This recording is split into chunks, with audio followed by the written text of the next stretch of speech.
I said go, I want to go there, but they're all going back that way.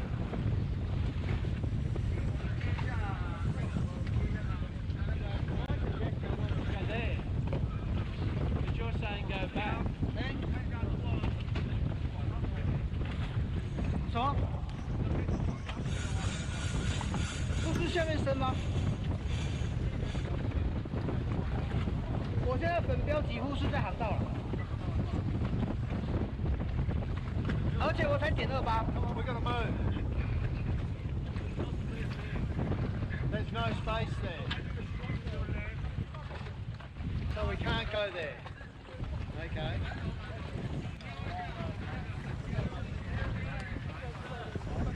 But the two Americans came down that side.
I mean, if you really don't want to start in this place here, Oh, I don't know. they're not going to end up out there. How far? I mean, they're sailing here. That's where they came down. I hate to try and get it straight up the tank. That's like when the guys trying to make it. I just don't want to Well, no, right. I mean, for me, I'd rather go back and get people to move across there now. Not have to worry. But it's pushing. The problem is, if you push that way, then you get shorter because of where the boundary layer is. The boundaries come down that. The further over here you go, you get less length of flow. So if you push forward, then you push up against the boundary, which is that angle. So you've got more length to windward. Certainly, you know, where the red mark is now, you've probably got quite a bit of it.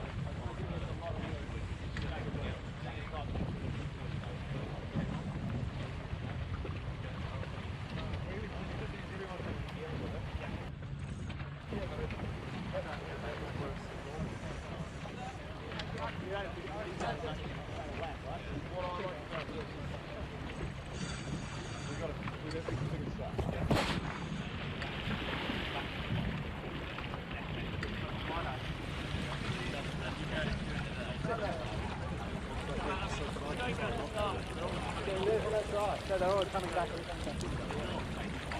always going out into the ocean. You like guys back and logging against it. It's pretty tight. You think, I mean, you don't see the feet before they off it, and then you're right there.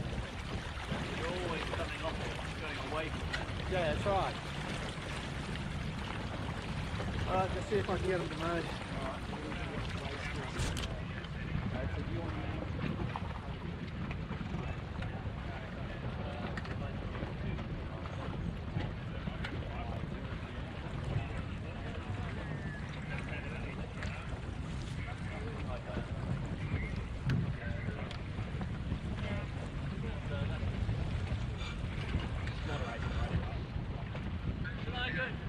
Shall I ask this guy if he has any butter? Yeah, that'd be great. If he can come down. If he's got no problems, then we're fine.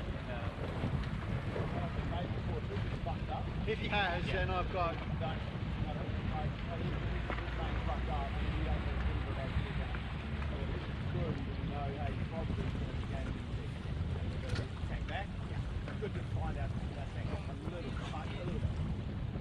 We're obviously on a lot of work on it. Yeah.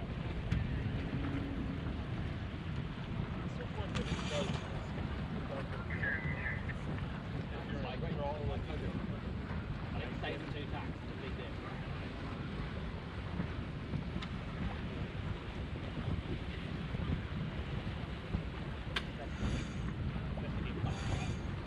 You can do 2 quick tacks and do worst case 2 downstream tacks.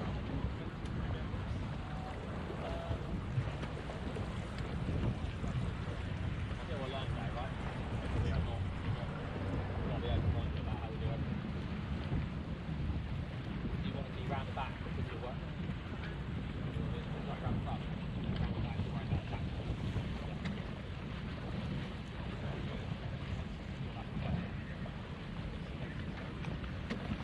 Yeah.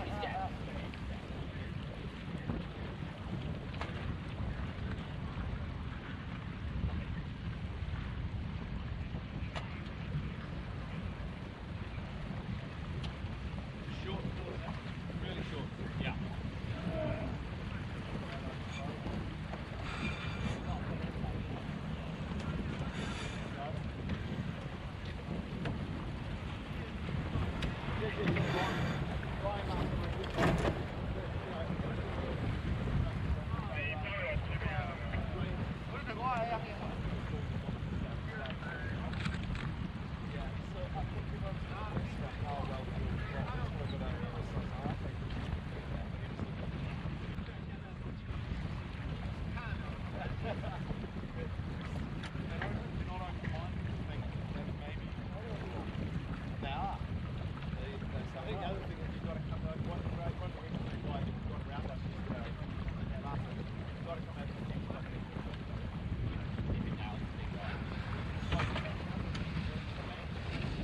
Did he have any problems? Oh, that's fine then. I'm happy with that then. The 2 Americans, Gavin and the guy with the beard. Yeah, Gavin. Gavin Brady. Yeah. Yeah, he came down this way.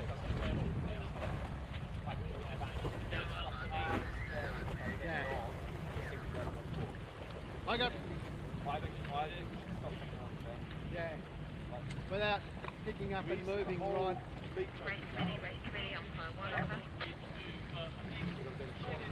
Go ahead, umpire 1.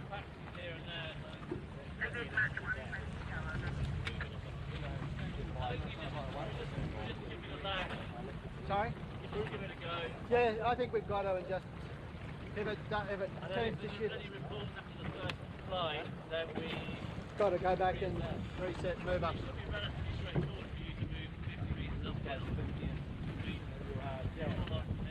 Yeah, I know.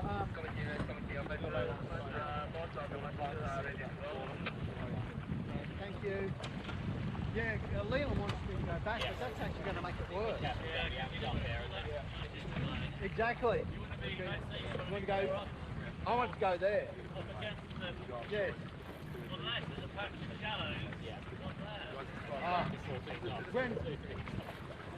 Whenever you're ready. Whenever you're ready, you can go. 10 o'clock we go.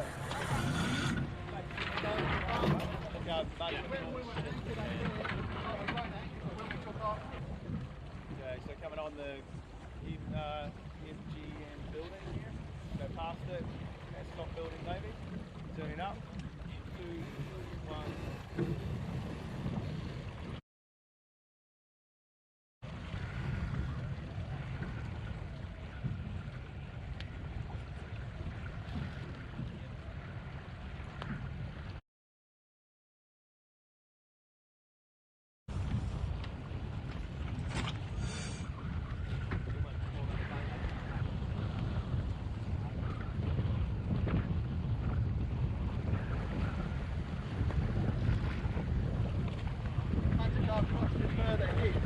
we shouldn't be going across that side.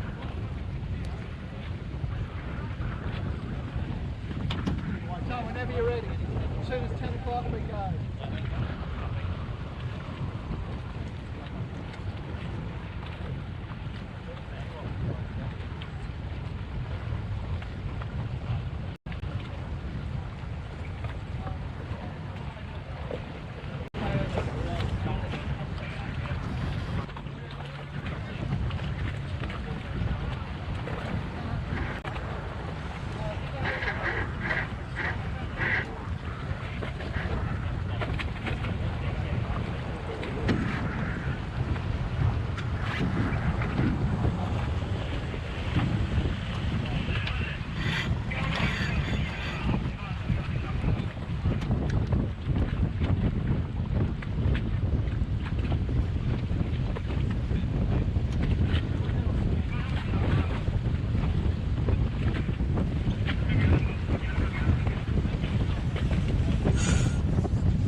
Hi, good morning, everyone.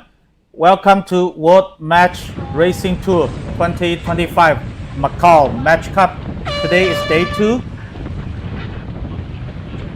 So as you can see, today the weather is really fine, and the wind direction is about northeast, 5 degrees, 55 degrees from northeast, and we have nice wind today. Ranky, we have nice wind. Yes, at the moment now is around 8 to 10 knots, and we can see like they are almost ready to start within 5 minutes for the first race of flight 9, and you see all the sailors are already here and waiting for the next race. Yeah, so yesterday we finished totally 8 flights, and due to the light wind, but today we have nice wind, so we will start from flight 9. The first race, race 1, is an interesting one. So the Tom Fortier sail against Gavin Brady. So Gavin is on yellow flag. Now you can see the Gavin is starboard entry, and Tom is on the port entry. They both raced it yesterday, and they all won yesterday. Yeah, they won. Both of them won 3 races. They sailed, so pretty strong. Gavin is on starboard tack, so Tom is on port tack, and the port tack need to keep clear from starboard tack boat. Okay, so Tom choose to still sail up because he think he got time and the space, the room to upwind cross. He just give a try, but Gavin tacked immediately underneath Tom. Just keep the leeward, the trailing position, just to prevent the Tom to go low. So both of them now sail on the port tack and to the right part of the starting area. So now they are getting closer and closer together, trying to, I think, some of the tactics here. And you can see, yeah, Tom choose to tack first, and now they tack down the starboard tack, but Gavin just keep moving. And I think this is normally we call this the second stage. It's called cycling. So they just try to kill some time here, and also meantime, hopefully I can make some penalty. Wow, that's a starboard. So Gavin is on starboard, Tom is on port tack. It's big trouble to Tom.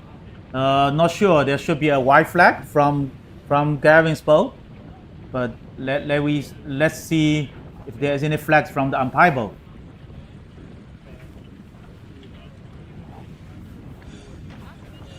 So at this moment, still Tom is leading, Gavin is trailing. So both of them do lots of jibes. So it's jibe again, Gavin on starboard. Well, both of them raise the white flag. So even the starboard boat, you have the right of way. You still need to give the room and the time for the giveaway boat to keep clear. So not sure what's the flag from the umpire's boat. So I think both umpires are still talking about the situation.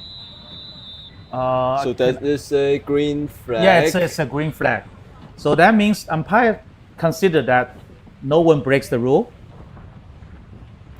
And meanwhile, the time is getting more or less now coming up to 1 minute before the start. Yeah, this is the critical moment for each race. As we all know, starting is the most important part in match racing.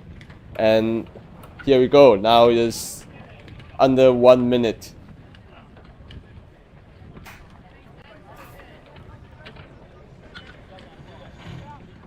Okay, I think both of them entering the dial-up again.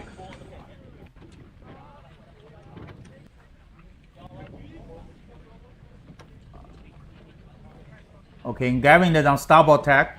It's aiming the pin end, and the Tom just aiming the committee board and then tack back.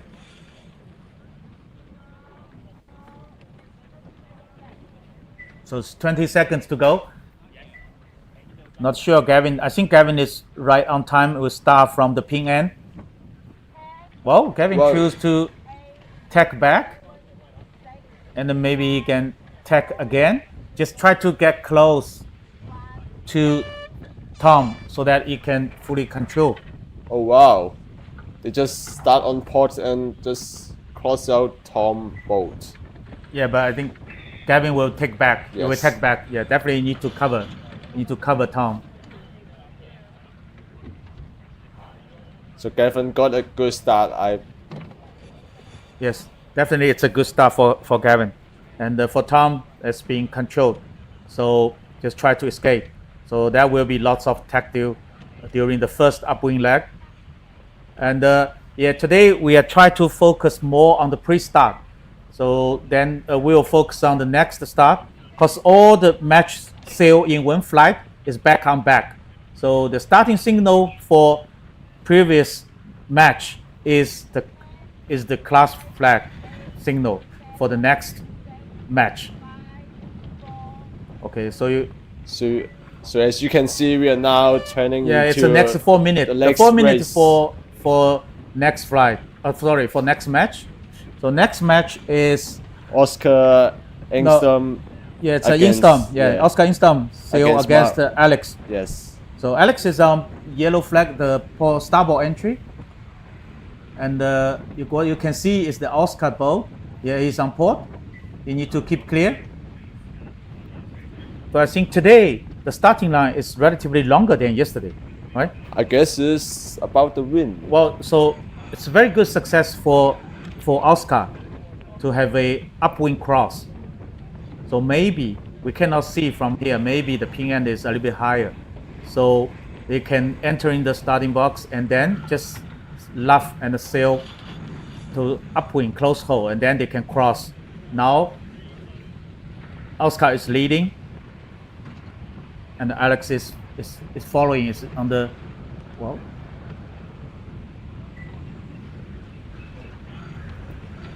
So now they are doing lots of maneuvers, trying to like escape from each other. Yeah, Oscar is smart. He choose get very close to the committee boat and then bear away. So this is a very smart way to get a control position.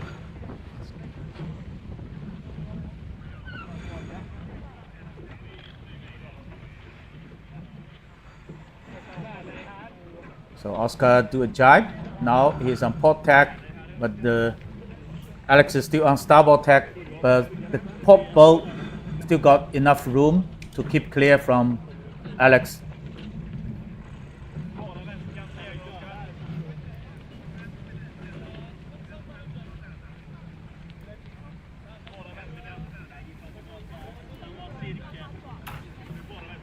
So here we come to 2 minutes before the start. And the sailors are already trying to control and escape from each other. Yeah, they do the cycling here. That's the normal maneuverability to both of the boats just before 1 minute to the start. Yeah, the wind has been built up a little bit. It's 9 knots at this moment. We got the wind measure wind meters on the committee boat. And also interesting thing is the wind back to 22 degrees on committee boat. So that means it's somehow a little bit left-hand shift. So that will be all the information the skippers will need. The skippers need to make their decision, the tactical decision, which end they want to start. Where is the favored end? So now they just hoist the 1 minute signal for the start.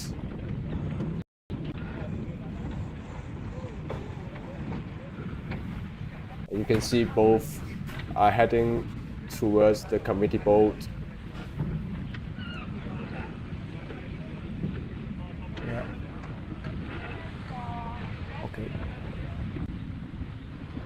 So Oscar is on starboard side underneath Martin. So that is a good position for him. Try to block Martin.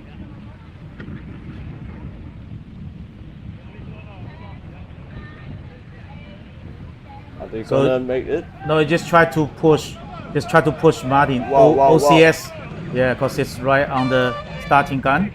Not So sure. you can hear there's a gun on the committee boat. So I think there should be yeah, OCS. yeah, there should be a yellow flag on the committee boat at this moment. That means the boat with the yellow flag is OCS.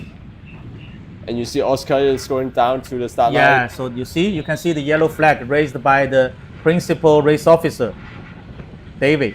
So that means the yellow flag is OCS. Now, once Martin's boat come back to the starting area, clear from the starting line, he will drop the yellow flag. But it's a big win for Oscar. It's a huge lead. Let's see the third match, which is Chris Poole sail against Maxime. Mini. Yeah, from France. So Chris is on starboard entry. Maxime is on port entry. Yeah, 4 minutes. So at 4 minutes, both boats can enter in the starting box. So Chris is on starboard tack.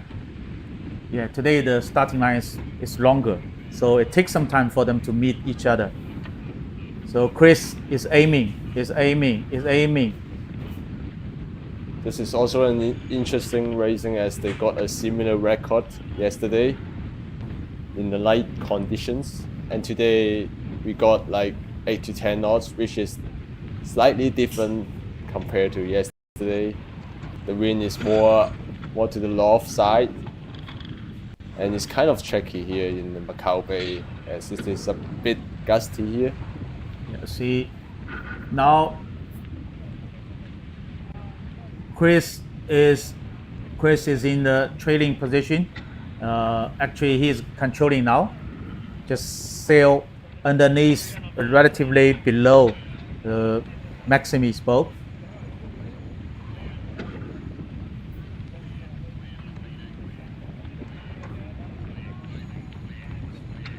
So again, they're The really, boat speed of Chris yeah. is really good.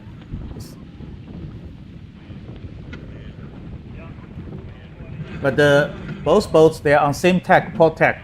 So the boat astern need to keep clear the boat clearly ahead. Okay, we can see Maxime just luff up and tacking and bear away. Now both some starboard tack. So that means looks like Chris is want to have the leeward side, the leeward position.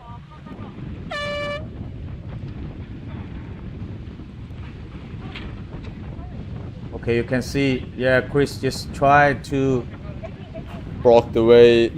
block the way. To Maxime, tried to block the way. Okay, Maxime it's a big bearway. Try to sail underneath Chris and get hooked with Chris.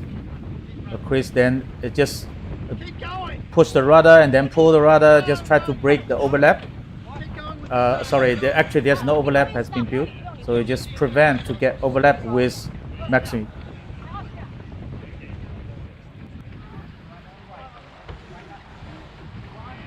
So they're trying to do a lot of luff up, bearway, trying to escape. But I think Chris just tried to. Now Chris is in the controlling position, and Yes, as he is here stern. 1 minute to Oh. go.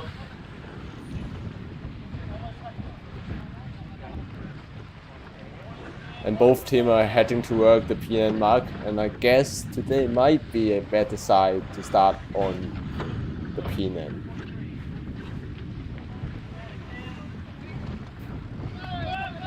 Okay, Chris just don't want to get hooked by Maxime.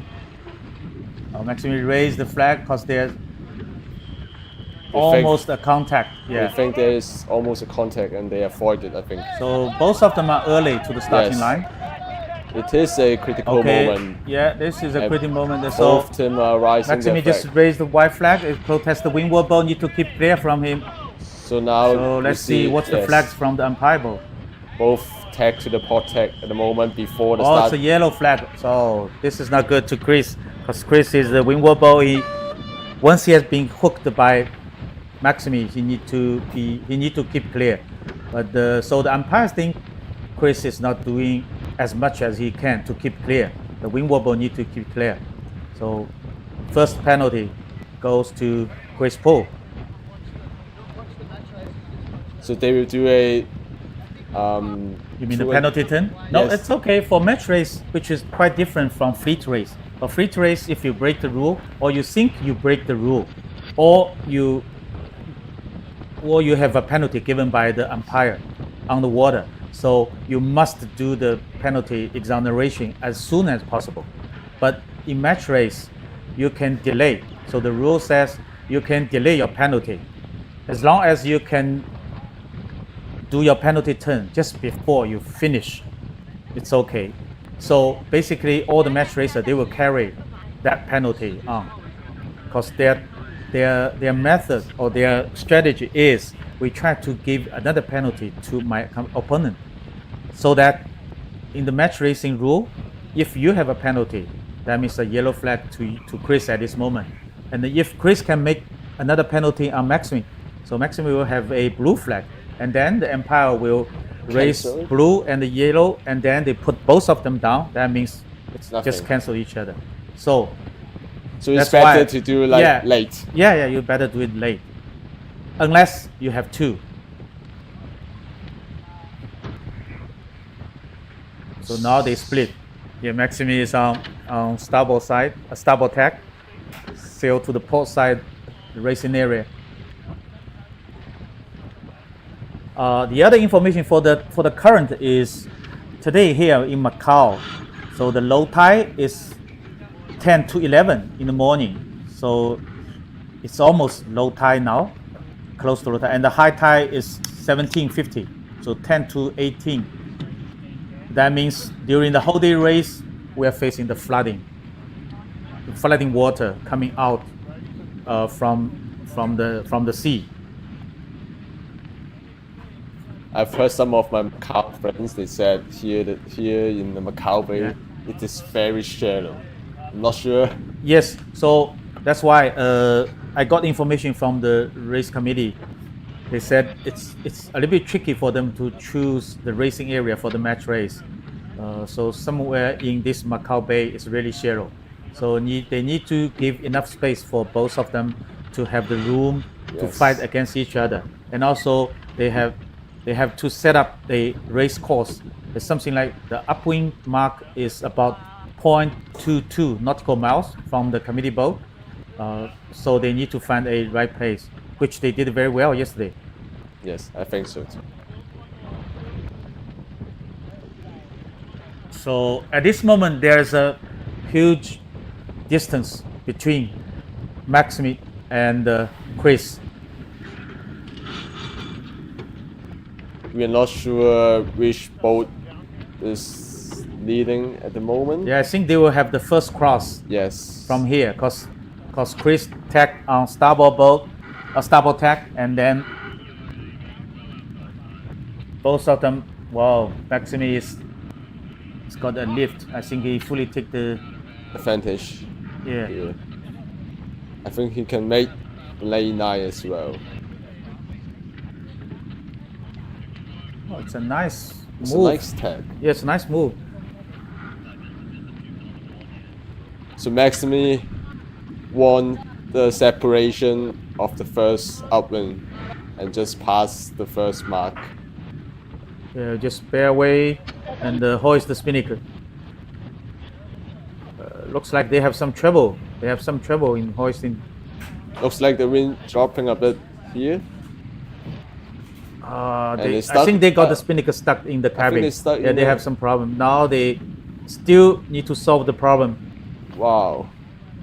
That could make them in trouble.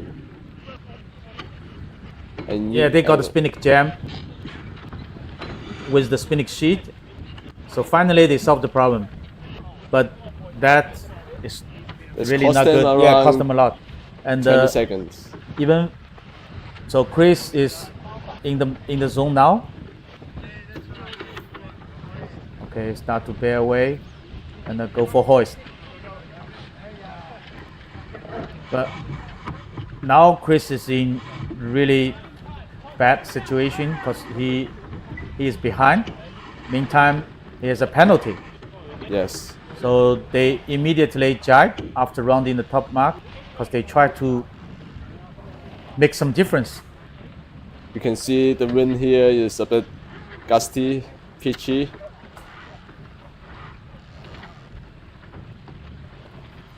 As everyone round the top mark without so much wind to hoist the spinnaker, to blow up the spinnaker.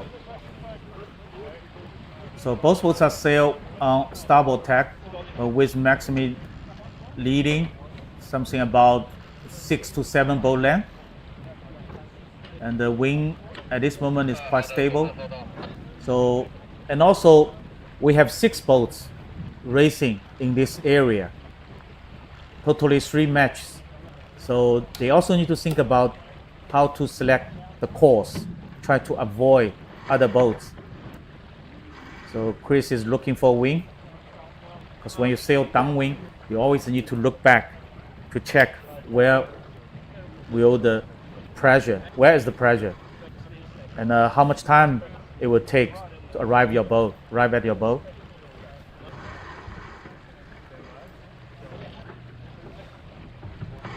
So both teams are having a similar ball split here. And Chris just do a you can jibe see here. Maxime, the boat speed of Maxime sometimes is better than Chris at this moment. Yeah, so for the leading boat, always keep one eye on the trailing boat. So if they jibe, basically you will jibe to match. Just to avoid any separation. Yes, it's also kind of cover. Because if we sail on different tacks, if you got a lift or you got a head, then you would maybe take a fully advantage of that. So I just lost control. So basically the leading Yes. boat always try Definitely. to match his tack or jibe. At least we sail on the same tack. Yes. So Try to protect hopefully we themselves. have the same wind, Yes. same gust, same wind shift.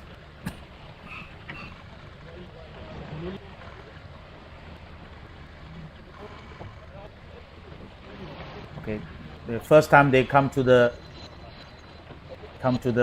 downwind, the mark is a gate mark. As you can see, the 4S, 4P, that means 4 starboard. The mark 4 starboard, mark 4 port, that means the starboard rounding and port rounding. So Maximus choose to port. It's port rounding. Yeah, nice rounding. Drop the kite smoothly, and trimming the main and trimming the jib. So you can see Chris is trying to round in a different Yeah, the gate starboard. mark. Yeah, the starboard And rounding. Maxim is trying to do a cover after they pass the gate mark another side, and they choose to tack and follow Chris. Maybe not, because he is the trailing boat. So he's already behind. He just tried to do something different from the leading boat. If Chris is on port, Yes, I think I he mean, will- Maxim is trying to yeah, do a yeah, tack yeah. to cover Chris. yeah, I think and, so. Yeah. I think so.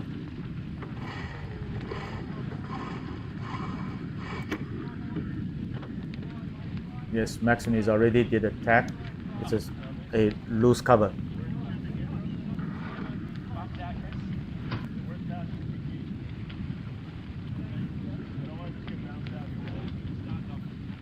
So you can see both team sailors are actually sitting around the deck. Yeah, sitting on the windward side. So that means they got enough pressure on the sail. So they need to Yes. keep the boat balanced.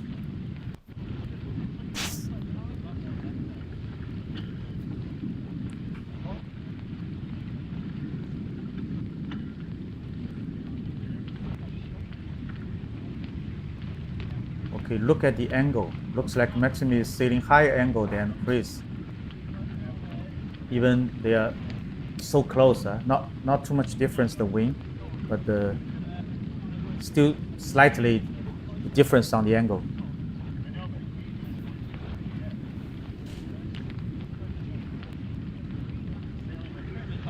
Yeah, it looks like Chris has not too much choice at this moment.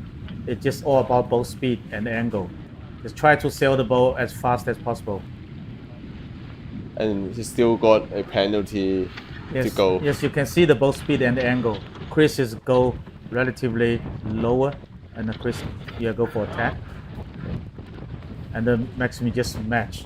So that's quite normal in the match racing. It doesn't like the fleet race, right? For match race, only two, only one winner. So We just needs to focus to our opponents. yeah, just try to sail faster. If you are leading, you just keep one eye on your Yes. opponent. And you don't need to like win a lot from the race. You just need to keep in front of your opponents. Yes. And that's all we need. Yeah, it doesn't matter 100 meters or you win Yes. 100 meters or 1 meter. It doesn't matter. So it doesn't have any sense to like make a big separation to do the gambling.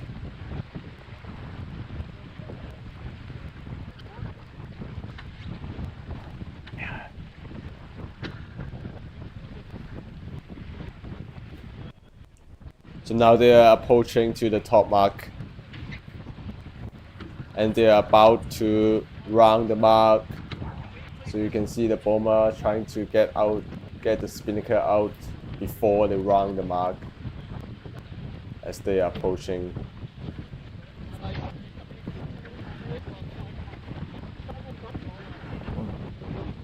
Nice job. Hopefully this time Maxime has no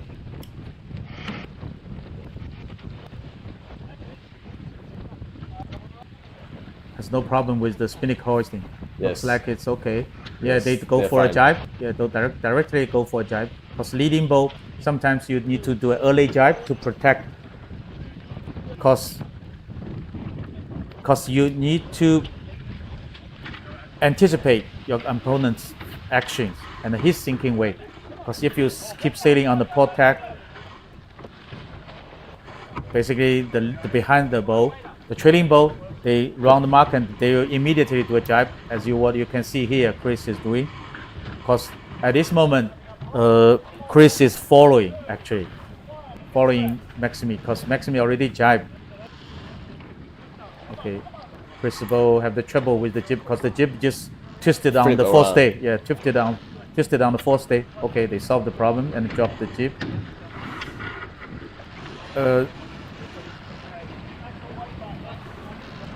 Looks like Chris, a little painful at this moment.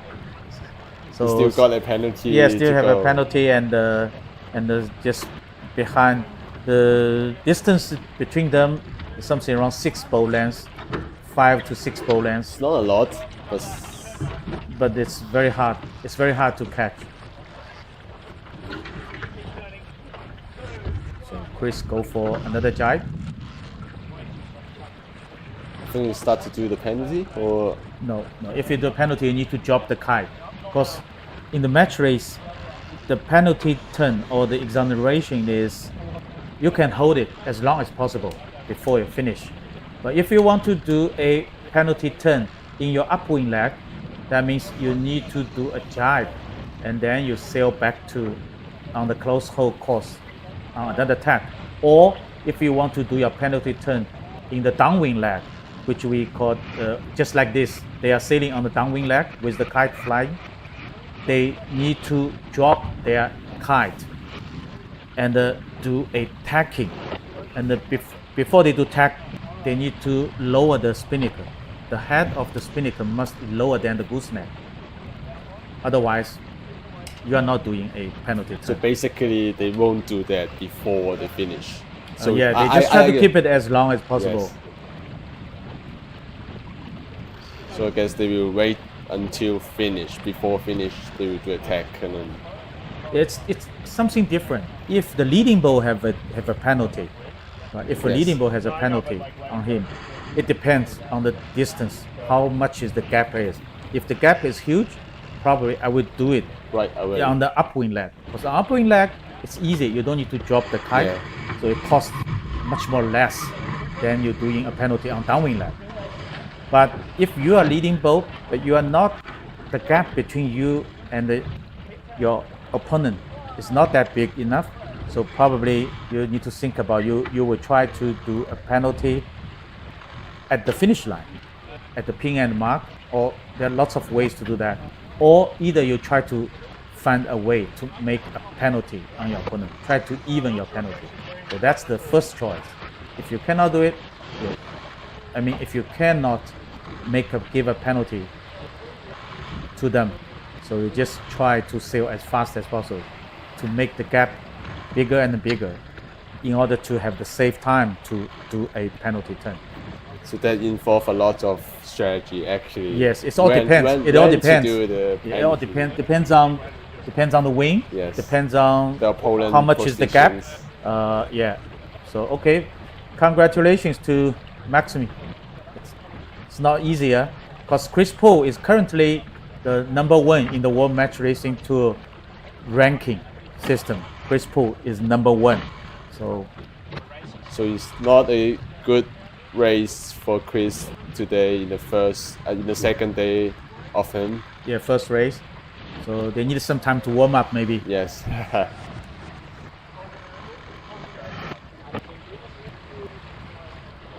So we just finished all the races here in Flight 9. Yeah, because Flight 9 totally 3 matches, and the race between Maxime and Chris is the last one. So when they finish, they need some time. All the boats need some time.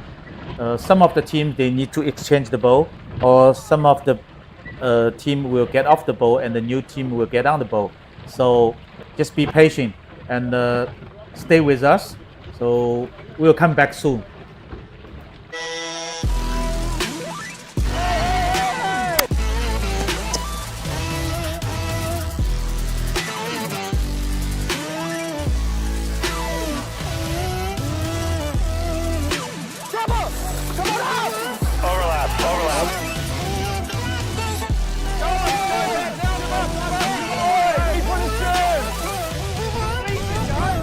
Why do I have to catch the packing?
I just didn't want to give up the lead. Yeah, I understand that. This is the problem with, like, I guess what Cam's saying is, if you do lead early, there's actually not that many outs that you can do when you're reaching down to the mark. So it's just good to know that maybe our lead, like early leads,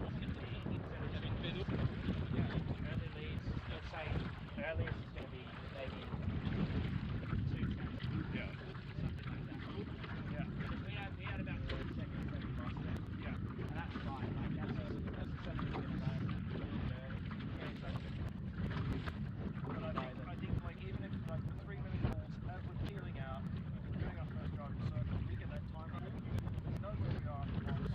We can know if Chris knows or doesn't know. Yeah. And he's got a good idea. Whether it's all on the same page. Yeah. And for me, that's the best. Okay, we need to be fast boat and slow boat. Because I have no clue where we are on the race. Yeah.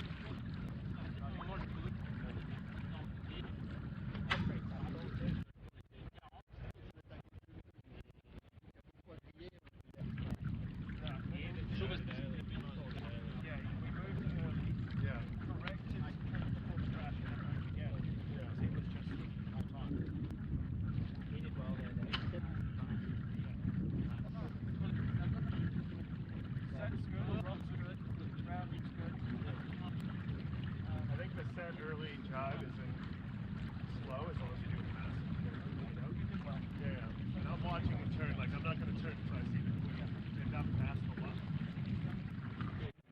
But I think that's the faster way to. But that's just sounds like I don't want to sail high pitch. Yeah. We want to get to the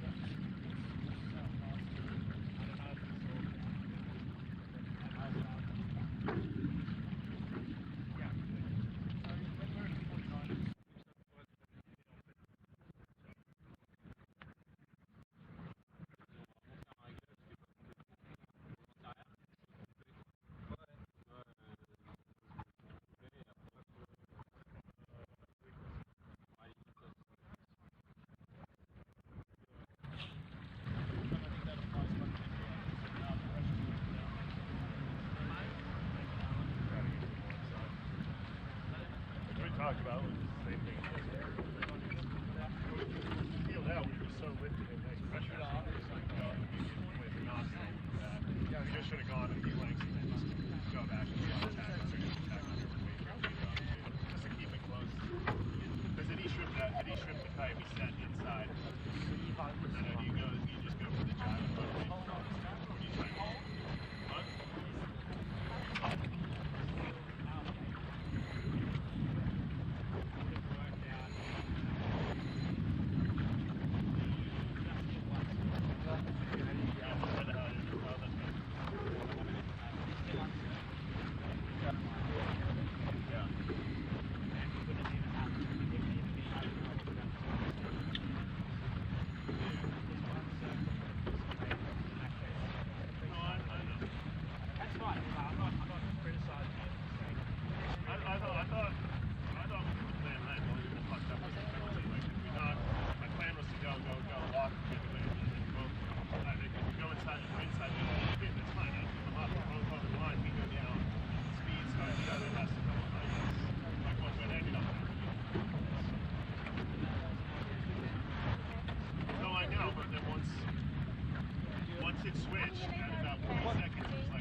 Hello, welcome back.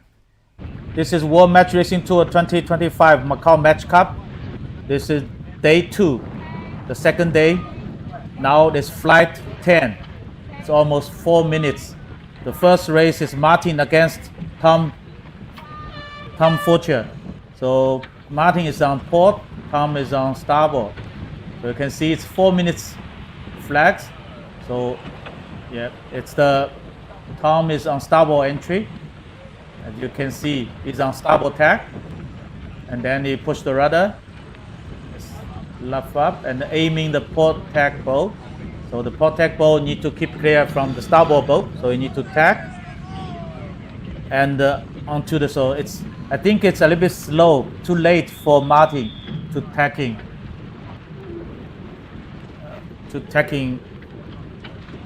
On starboard tack, so that's why Tom just raised the white flag. It looks like there's no penalty. So Tom choose to tack first onto port tack and leading to the starting area in the starboard side of committee boat.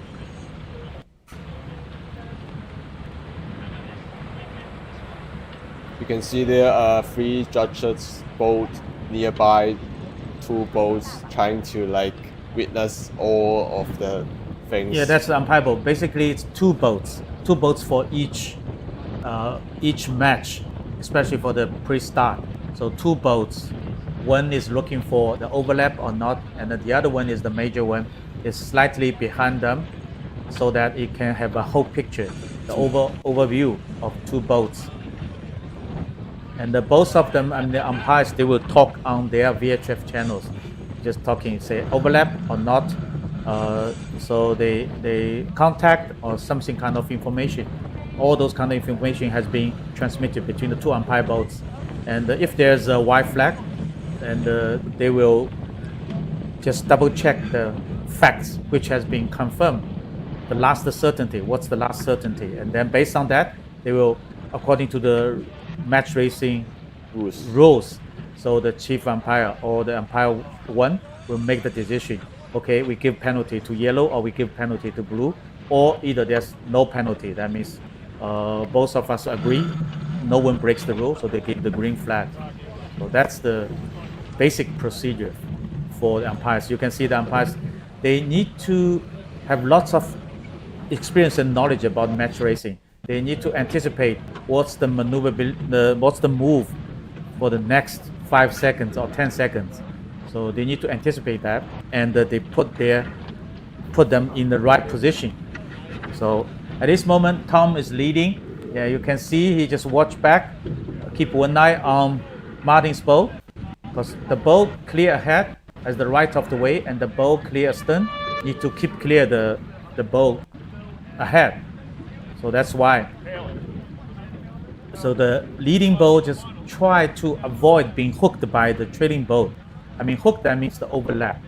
So especially the boat will sail underneath you and get overlap at leeward side, and then you will become the windward boat, so that you need to keep clear. That's your obligation. Okay, so another 30 seconds to go. You can see both are slightly. I think they head to the wing. Yes. They head to the wing at this moment, because a little bit early. Yes. Both of them are safe. They are in the starting box, the triangle. So both of them are safe. Either you can choose tack, you can start on port tack or start on starboard tack. So here, both of them are safe. So now they are pushing for the full speed to start, and I think Tom just win the start, yes, because he start at the pin end with some boat speed, and for Martin or Tom, I cannot see very clearly the flags. Yeah, it's Tom win the start, and Martin is tacking on port tack, and after that you can start just after 15 seconds. Tom just tack back to have a loose cover. So let's watch the second match. It's between Oscar and Maxime. So Maxime will be start on starboard and Oscar will be start on port for Yes. this race. Yes, before the 4 minutes, as you can see the race start, there's a counting down timer on the left up corner on the screen. So they cannot enter the starting box. So as you can see, there's a blue flag with number 4. That means 4 minutes to go to the start. So Maxime is on starboard entry. So he is trying to aim at the blue boat because the yellow boat is on starboard tack. Okay, very good. Oscar just did a tack and he changed this tack from port to starboard. And then both of them are on starboard tack. And he is the leeward boat, so he had the right of way at this moment. He's the, both of them in the dial up. You can see even Oscar asked the main trimmer to back the mainsail. Yes. He's just try to backward. Yeah.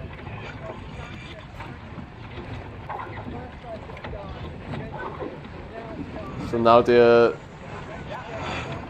so close together. Yeah, Might so- be there will be some So the contact. yellow ball is keep clear boat, so you need to take the action first. It just an attack. In the meantime, Oscar just try to bear away, jibe. So both of them will jibe back, one on starboard, one on port. Okay, so this time Maxime doesn't jibe back because he wants to take lead. So you can see that involve lots of tactics here, trying to find a better way to start from what they think. So both of them sail on port, broad reaching, just heading the starting area.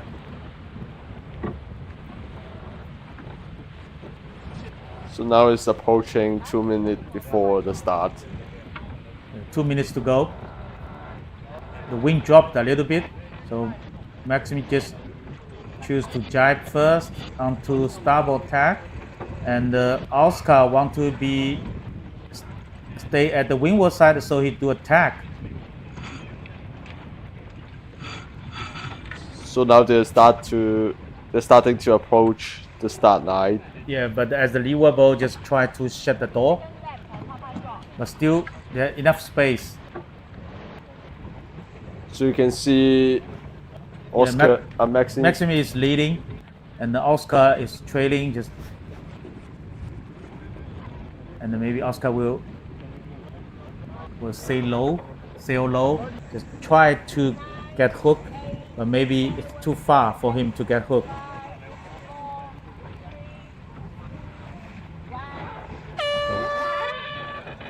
There's 1 minute to go.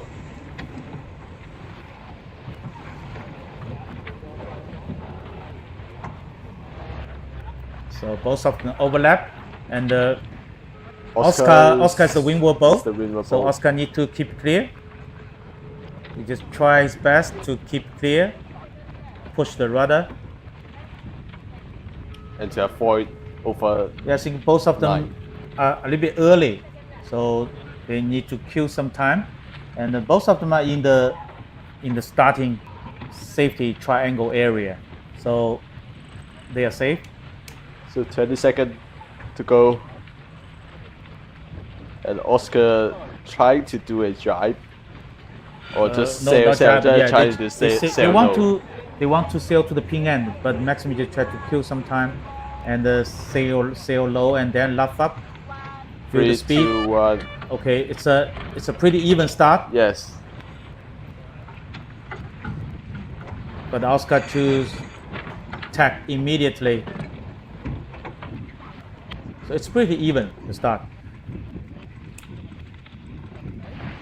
Okay, let's focus on the third match in this flight 10. It will be a nice show between Gavin Brady and Chris Paul. Chris Paul is on starboard entry with yellow flag.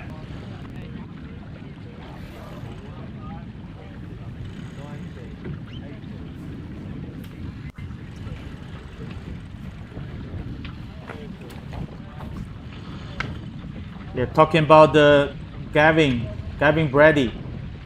He's from USA. His team is called True Blue Racing Team.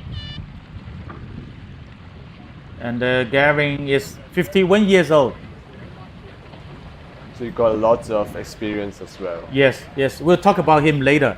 So now they enter in the starting area. It's port tack situation. So definitely Chris will aim the port tack, and Gavin need to make the tack as quick as possible. Okay, now tacking done. Gavin is on starboard tack. So Chris just push the rudder and just try to slow down and stay on the windward side of Gavin, but slightly behind him.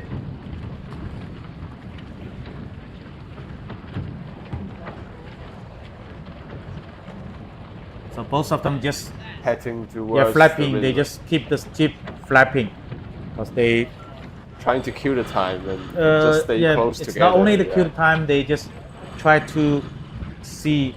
They will see what's the next step you will take. So at this moment, Chris tack and port, and he is leading. Looks like he got enough time and the space. He can jab back maybe. Oh no, because he sailed to the committee boat, so then that means you won't jab back. So you just sail as close as possible to the committee boat. Don't give any space and try to sail lower. So he is the main. Just bear away. So both of them just finished the dive up. Yeah. Then entering the second phase of the pre-start of match race. So they will try to have some cycling, some maneuverability in this area. So Chris jibed first onto starboard tack, but still want to Stay low off the start line. just try to sail this at the leeward side. But Gavin just jibe. So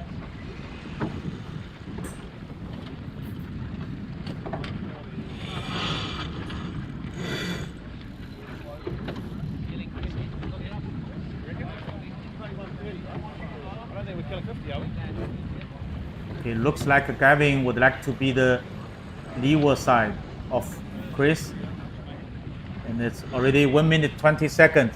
So they need to think about. They always keep talking on the boat with the skipper with the crew. How much time left, and how much time we need from here to the starting line. So that will decide. Wow, Okay. that was close to Just to contact. there's no white flag, so that means they all Nothing understand happens. there's no one breaks the rule. You can see now they're Oh trying yes, to. Chris make an aggressive move, tacking on starboard tack. So Gavin need to react at once. He also tack, but now it's hooked. Chris is hooked at the leeward side of So Gavin, they're trying and to he will say make wing them wobble, to- keep clear, and it's a nice move, and force Gavin to tack. It's 25 seconds, and then Chris just bear away. I think he will aim to the pin end start.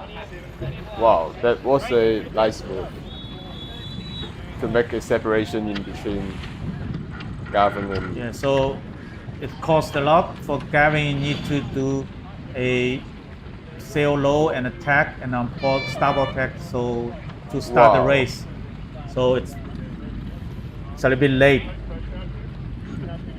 So definitely Chris win this start. So now Gavin start to pick up a little bit. Yeah, Chris will attack and And sail, try to- and then maybe will tack back on Gavin to have a tight cover.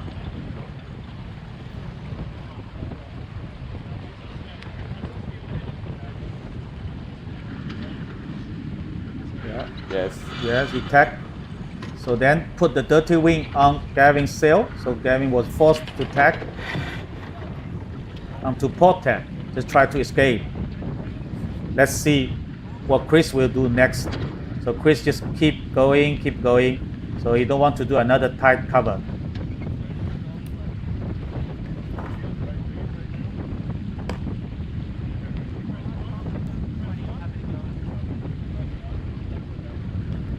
So as we mentioned, Gavin is 51 years old. He has earned a lot of impressive reputation. He got 9-time world champion and a 15-time national champion in USA. And what amazing is he has competed in 6 times a Match Cup, 2 times in the White Bread and the Volvo Ocean Race. Yeah, before Volvo Ocean Race, it was called White Bread. And also he sailed 2000 Sydney Olympic Games. And the meantime, he tried a lot of offshore race. He even sailed 16 times for Sydney Hobart race. Wow, that's a big achievement. This involves a lot of experience. So let's show our respect to an old soldier. Huh? But at this moment, I think there's a big gap between Chris and Gavin. For Gavin, yeah, not too much choice. Is just try to sail to the starboard ley line and maybe tack back on starboard tack, looking for some opportunity there.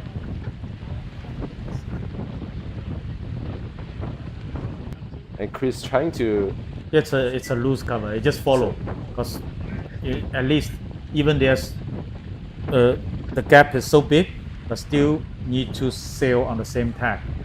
At the moment, Gavin got a better boat speed towards the right hand side, and might be he may gain a bit advantage on the right hand side. Yeah, hopefully, but it's quite difficult because the wind is quite stable at this moment.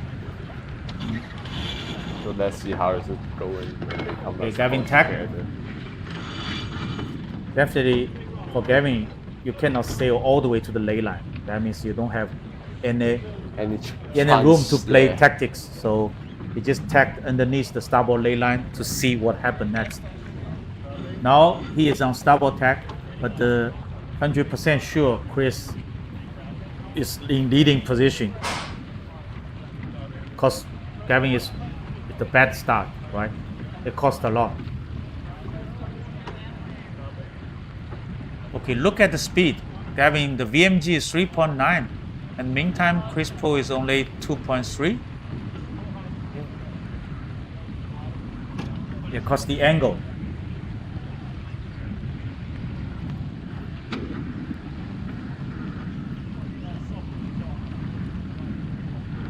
And the wind speed now is around 8 knots. Yeah, you can see all the crew just try to hiking as much as possible. Try to flatten the boat. So that means the wind is good, Yes. right? At least the wind is good on their boat. So enough pressure on the sail, so everyone need to hike harder. So And by Chris is looking, ready to tack. You can see, okay, Yes. they trimming the jib and Try to everyone do- move to the upwind side. Just try to roll tack the boat. Just try to roll the boat. Okay, I think they are on the ley line, but right from this angle, I think. yeah, I think that- Gavin just catch up a lot.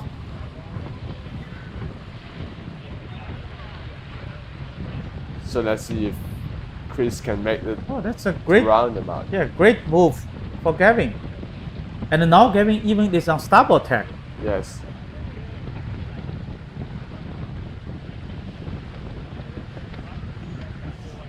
So what happened? Maybe a wind shift on the right hand side, right?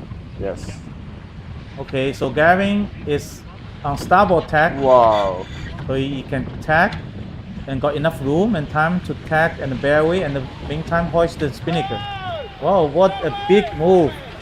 What a big comeback as well. Okay, Chris is just hooked underneath him, and both of them raise the white flag. So maybe Gavin is asking for the mark room, but at that time Gavin is already bear away, and is It's sail away from the both mark. team are complaining. Why Yeah. still the flag? And let's see how it's. Yeah, let's see any flags from the umpire boat.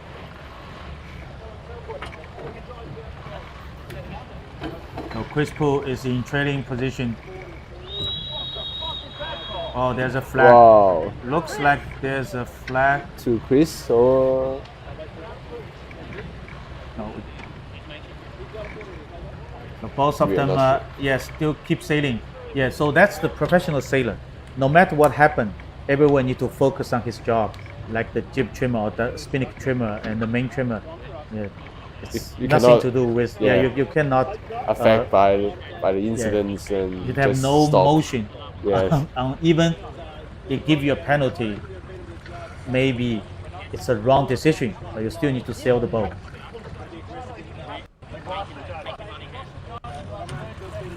So you can see Gavin spend 80% of the time just look at the Chris boat. He just drive the boat without watching forward. So he drive and I think Chris just drived simultaneously. They just need to cover. That's the last opportunity for him to cover. I mean, in this long wing leg. So now they're having a slightly. Yeah, it's a good Gap. job. No, It's If- close. It's close. yeah, it's close. If Chris can sail a bit further, then you can put the dirty wing on Gavin.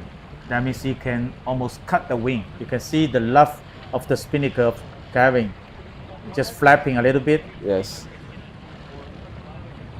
but still not. I mean, for Chris, not yet the right position. So Gavin still can have relatively clear wing at this moment, but it's getting closer. Yes.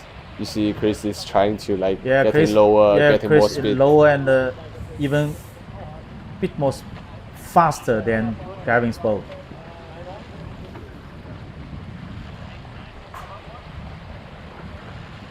It is a tight battle between both teams on the first leg. But at this moment, so Chris is the windward boat, Gavin is the leeward boat. So the leeward boat have the right to luff the windward boat. So you can see now it's overtaking, right? Chris is overtaking, but still Chris has no enough space to make a jibe. Because a jibing boat, before you finish the jibe, you need to keep clear from other boat. So interesting thing is, They hoist the they jib. hoist the jib. Both of them just hoist the jib. Yeah.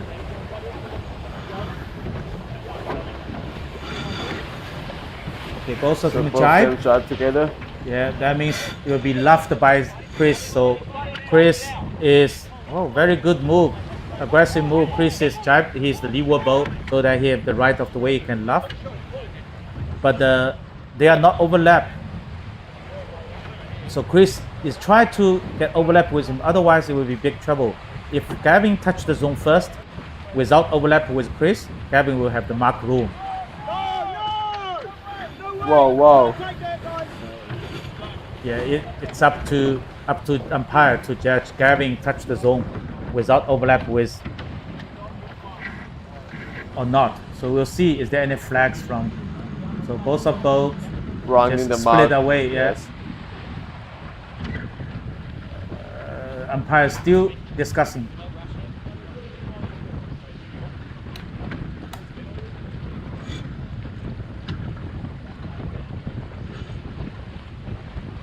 Both of them are so confident about their choice at this moment. One go to port, one go to starboard. Or they got no choice actually. Like they have to do some yeah, 'cause- separations. Yeah, because they cannot make sure he is leading Yes. or not. So they just keep the gambling. Go on and on. So now it's all about like 50-50 chance to see who bets on Yeah, the but Gavin better tacked. side. Yeah, Gavin tacked the back, and also Chris tacked onto starboard tack. Yeah, that's the normal Match racing. Yeah, because they try to meet. Let's see what happened in this cross. I think Gavin will, even Gavin is on port tack. Probably Gavin can cross. Let's see.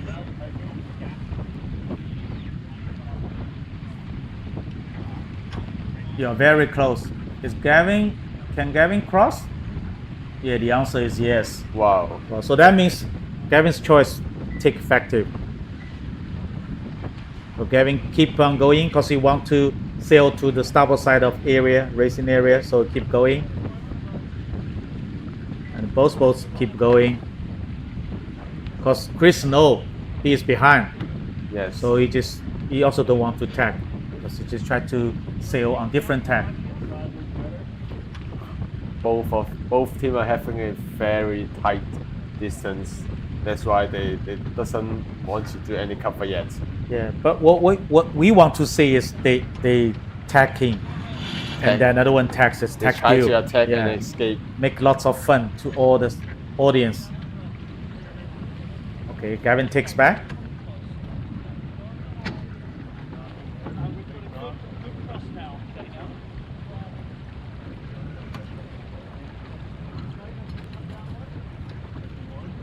Look the angle. Chris is higher, much higher than Gavin's angle. What happened? Different wing. Yeah, looks like The wind yeah. is a bit gusty. Chris got a lift. Yeah. It's shifting a lot.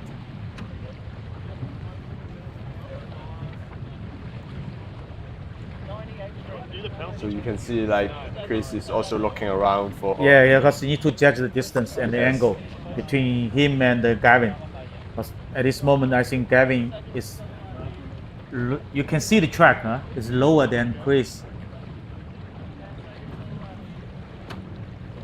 So you can see the wind here inside the Macao Bay is slightly gusty and shifty. And the shifty, yeah. I think Chris is choose to tack here. It's almost under the line, but it's hard decision. Yes. Either you don't want to go too much over the ley line, or you will need to think about when you tack on port. You have to pass Yeah, the top mark. can you cross? Yeah. First, can you cross Gavin, Yes. and then can you make the mark? If you cannot cross Gavin, then they will like tag in front of you and cover. Yeah, looks like he on can the cross. I think looks like he can cross, because you can see from the body language, he's Yes. not worried about. He's not worried about there's a collision.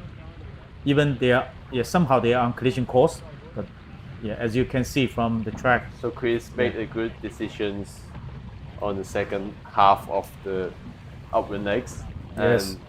he made a great advantage on rounding the top mark. I think maybe Gavin think because in the first upwind leg, Gavin take a huge gain on the Yes. right side of course, And they're trying right side to, course like- area. So this time he just tried to do it again, but unfortunately, Chris make a good decision, the correct one. He round the mark. I think probably about 4 boat lengths leading.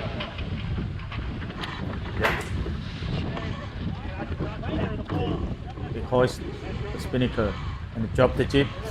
It's still early for Chris to finish the race, and Gavin actually have their own chance to gain back the advantage during the downwind.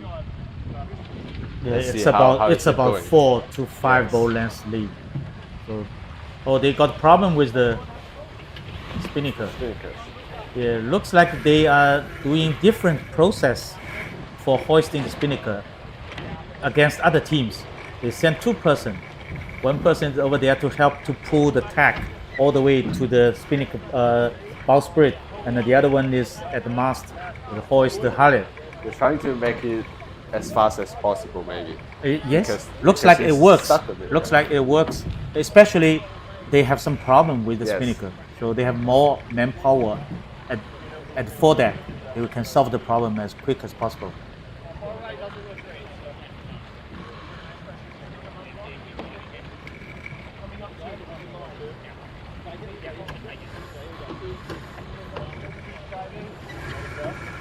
So you can see Gavin take a jibe. trying to make some separations, different Yeah. stack. Yeah, catch just up. different try. You're just looking Yes. for some opportunity on different tags. That's the normal reaction from, the trading. For the trading sailors, you need to do something different. Otherwise, you cannot overtake. Because if you sail on the same tag, both of you have the same wing, same shift, it's nothing changed. So now you can see Chris follow. Oh, Chris And has the drive problem. again. Has the problem with the lazy sheet, the lazy Oh yeah, spinning sheet. So it got jammed on the blocks. So it cost them about 5 seconds to solve the problem. But so far so good to Chris. I think this is the very comfortable lead.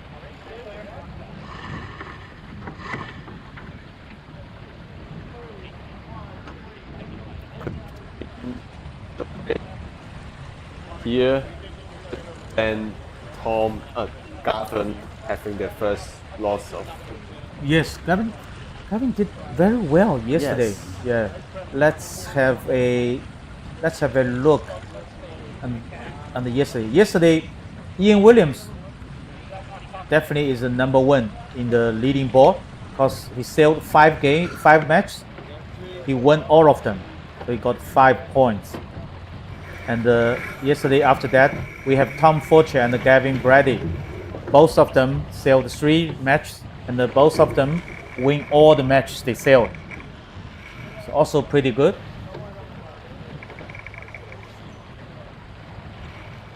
So let's see how is it going for this race. Yeah, Gavin still have some opportunity. Yes. Because Chris is on starboard tack. I think Chris is going to jibe very soon. From this angle, I think Chris is gonna finish in starboard tack. Yes, definitely he wants to do a jibe. I think. They're hoisting the jibs. Oh, that means if they hoist in the jibs, Are they- probably they have a penalty. Yeah. Really? Looks like looks like they have a penalty and they need to do a penalty turn at the pin end. That's very typical way Wow. for a match racer, for a leading boat. They just try to sail fast, they sail all the way to the pin end and then they just round the pin end and then they do the exonerate Yes, turn as and you then said. oh sorry, they don't round the pin end. They just try to do it because they don't think they have enough time. They just do the penalty turn because they lower the spinnaker. You can see. So can they win everyone- the race? Wow! Who won? Oh, it's very close finish. Wow! Very close finish. Wow. Gavin. I think Gavin win the Is Gavin or from the track. Gavin win. Yeah, but we didn't see the flags on the committee Yes. boat.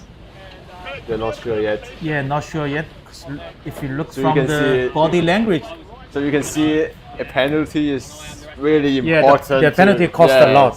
It costs a race, maybe. yeah. So as we mentioned, if a boat try to do a penalty turn, if you're on the downwind leg, you need to drop your okay. If it looks like Gavin is shaking the hands with his crew, that means he win this match. So it is a exciting races today on flight 10. And Yes, we're going- Gavin win this match. And we're going to- And well, it's pretty strong. Yes. Gavin Brady sailed 5 matches now. He win all of them. So just a same good result as Ian Williams. So let's show our respect to the old soldiers. To the USA team. Okay, so just stay with us. We will start the next flight 11, very soon because we have nice wind, nice weather here in Macau, 2025 Macao Match Cup. So just stay with us. We'll come back soon.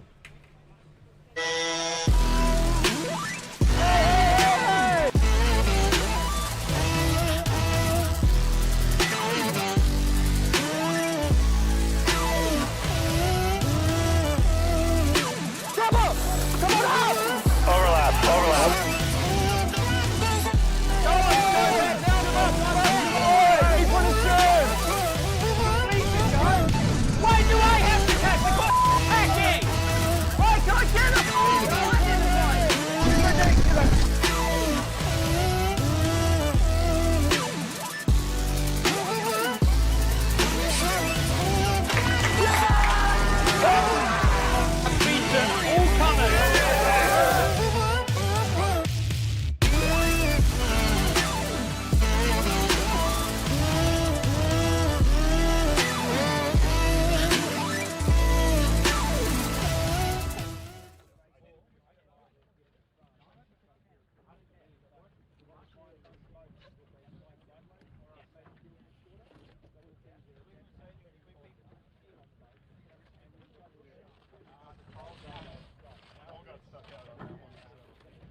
Saw the bottom, that was confusing for us on the chase stroke.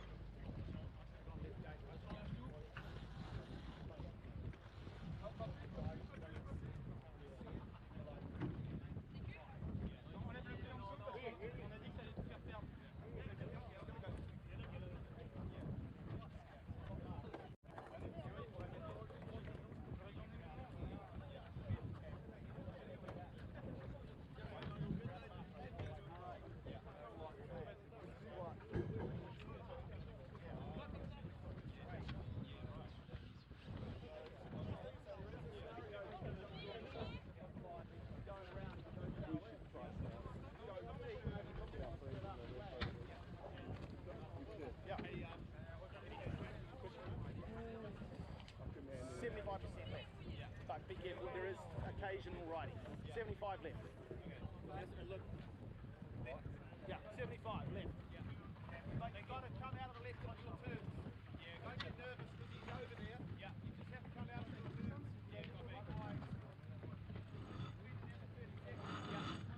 Got me.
in.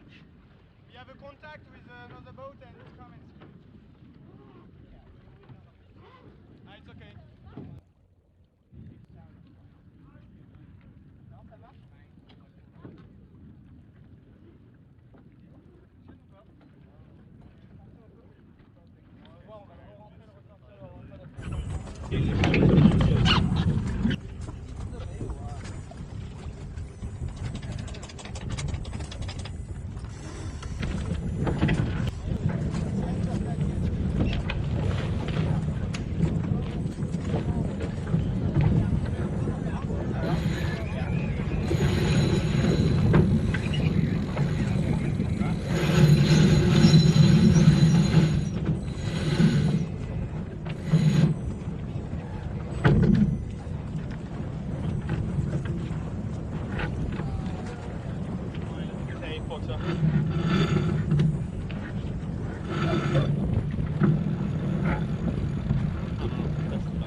Yes, being now is the maximum low tide, right?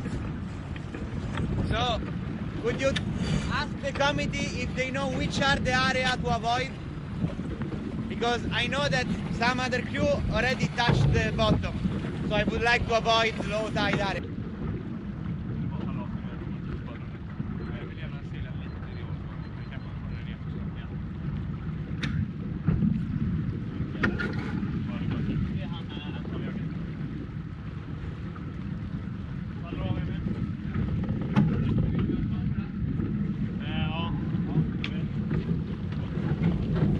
Thank you. Yeah, otherwise yes.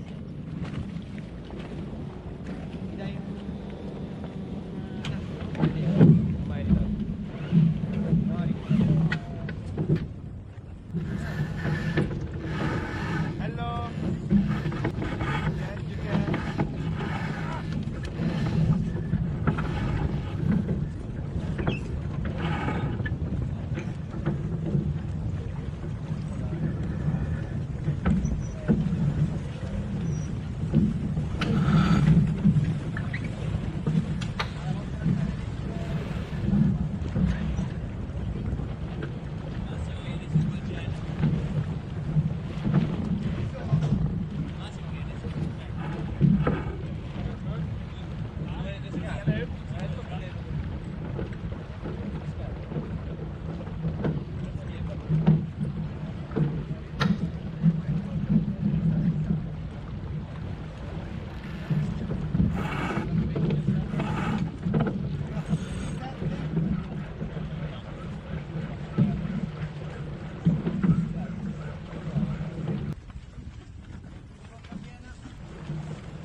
哦，把你船穿了。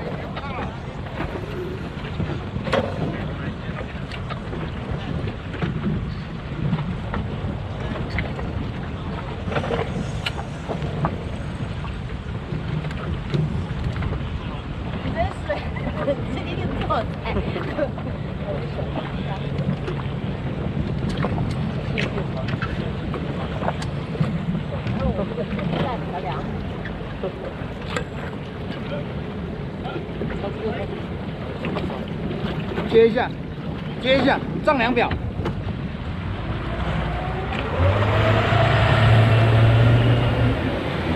需要穿进，是呀。开始活该。你记得拿给武斌啊，记得拿给武斌哦。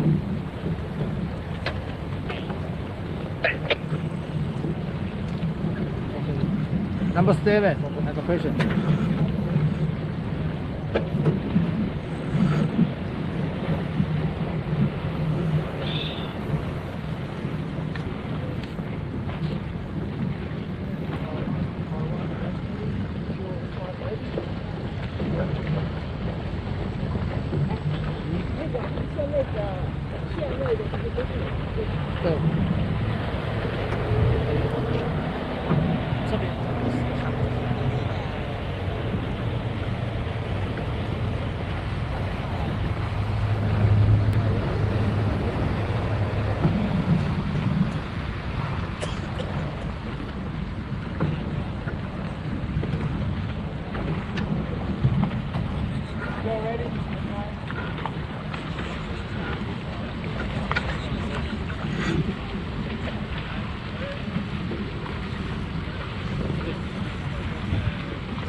Doesn't matter if my match is ready. If they're not ready by the time it all goes, then it's process. There's been no yellow flag in a match 3. 这都算是今年第一个比赛吧？啊。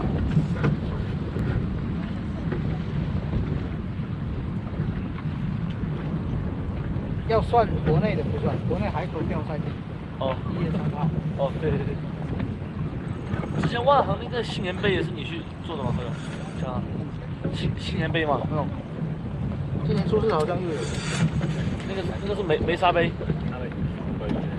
那个搞不动了，今年初4号出发搞不动，去年搞完直接上班了是吧8号下午。我刚掐。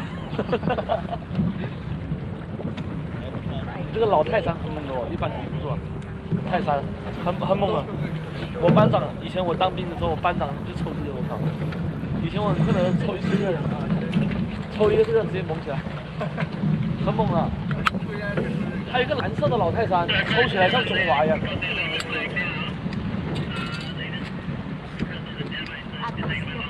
刚好在这里放风，我没有想到直接往你这边，到时候把它收起。全窗啊！没气了，对啊，我刚刚拿我这2个就没事了。没事。还有吗？有啊，还有好几个新的呢。充一下电。有好几个新的。给你拿2个新的吧。Just take your wing. I think it's great. 最好这样放。大把。我们还有6瓶，没有，这还有。标中立多亮。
你跑，绿的跑。哔哔啦，八，哔哔哔。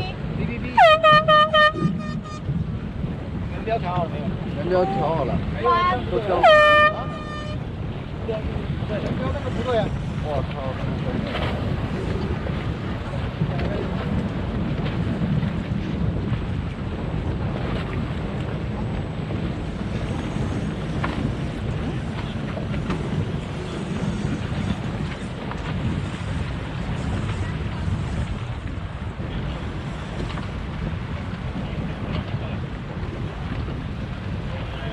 还有30秒，站。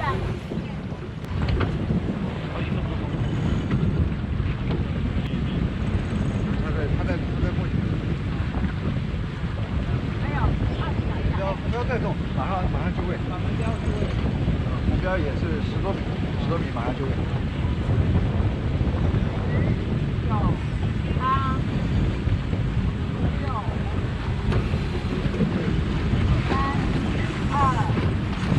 到。OK 了。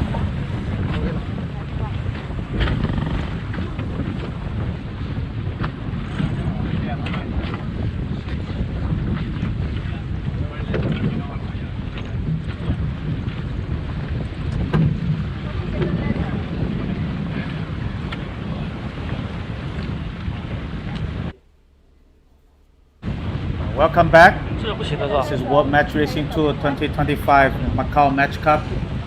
The second day race. This is the flight 11. So right now we have Rocco, Tim, and Oscar in scrum.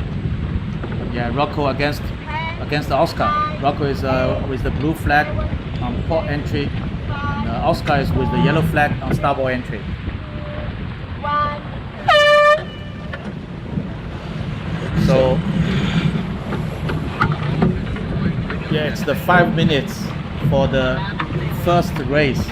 So about signal for match racing, which is different from the fleet race. So for the match race, 7 minutes before the starting signal, it is called attention signal. They will fly a F flag. The flag means it's the letter F. And at 6 minutes, the flag F will remove without any signal, sound signal.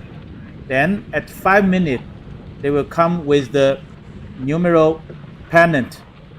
If this is the flight 11 match 1, then they will fly number 1 flag. That as the warning signal. And then at 4 minutes, count down to 4 minutes, they will hoist the flag P. That means the preparatory signal. Just like you can see at this moment, it's 4 minutes, so both of them can start to enter the starting box. Before 4 minutes, they cannot cross the perpendicular line with the starting line, which goes through the committee bowl and the pin end. And at 2 minutes, it's the end of the pre-start entry time. That means both of them, after 4 minutes and then before the 2 minutes to the starting signal, you need to enter the starting box to clear the starting line. Otherwise, you will have a penalty. And then at 1 minute, they will have the flag P removed with 1 long song. And then at 0 second, the warning signal flags will remove. That means this is the starting signal for this match. In the meantime, it's a back-to-back. The second match, the warning signal of second match, the number flag will be hoisted. So at the moment now, the wind direction is slightly turned to the right. It's around 90 degrees more to the east, and the wind speed is around 8 knots, which is more than enough to race. Yeah.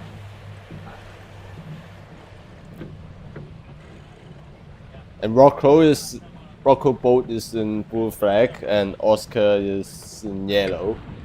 And so Rocco is leading at this moment with the blue flag, you can see. And Oscar Oscar is the trailing boat.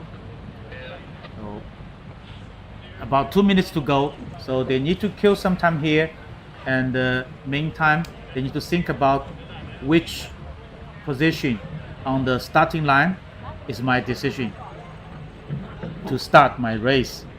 That depends on the wind, depends on the current, depends on the position of the pin end or the committee boat, and what your opponent will do.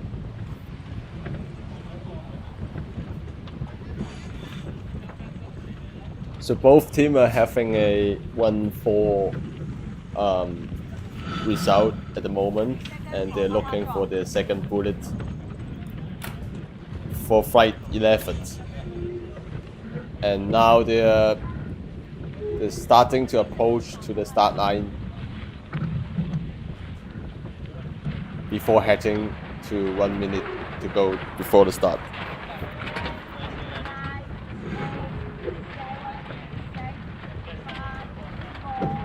So you can see the flag 1 here, meaning that this is the first race of flight 11. The Japan flag here is meaning 1. Actually, it's not a Japan flag. It just looks like a Japan flag, but this is the number 1 flag. Yes. In the international flag system. So Oscar is on the left side, and the Rocco is on the starboard side. So between them is the committee boat. So 30 seconds, but Oscar cannot shut the door, so Oscar will slightly go ahead, aiming the pin end. And it looks like Rocco just want to start at the starboard end. That means the committee boat side. 10 seconds to go. Yes, they are having some kind of separation for this start, and I think Rocco will tag after the start. They need to start on port. Okay, it's a clear start. That means no penalty and no one OCS. So now is the 4 minutes 50 seconds to the starting signal to the second match. So we will stay here to watch. The next match is between Nick Egner Johnson and Maxime. Maxime is will start on yellow and on the starboard entry. On the starboard entry, and Nick EJ will start on port entry. So both of them need to calculate the time. They need to kill the time, and then they need to enter the starting box just right on time with the full speed. Otherwise, you probably will be controlled by your opponent. You can see both of them are very careful because they don't want to over the line. If you over the line at the time 4 minutes gone, you will have a penalty. Well, so looks like the wing is a little bit right hand shift, so the Rocco can sail into the box on port tack, and we call this is a downwind cross. So that easily will cross EJ's boat and sail all the way to the starboard side of the starting area. So very good to him, because initially the port entering boat is a little bit disadvantaged, because according to the rule 10, port tack boat need to always keep clear on starboard tack boat. So the strategy for the port entry boat is always try to escape from the starboard end boat.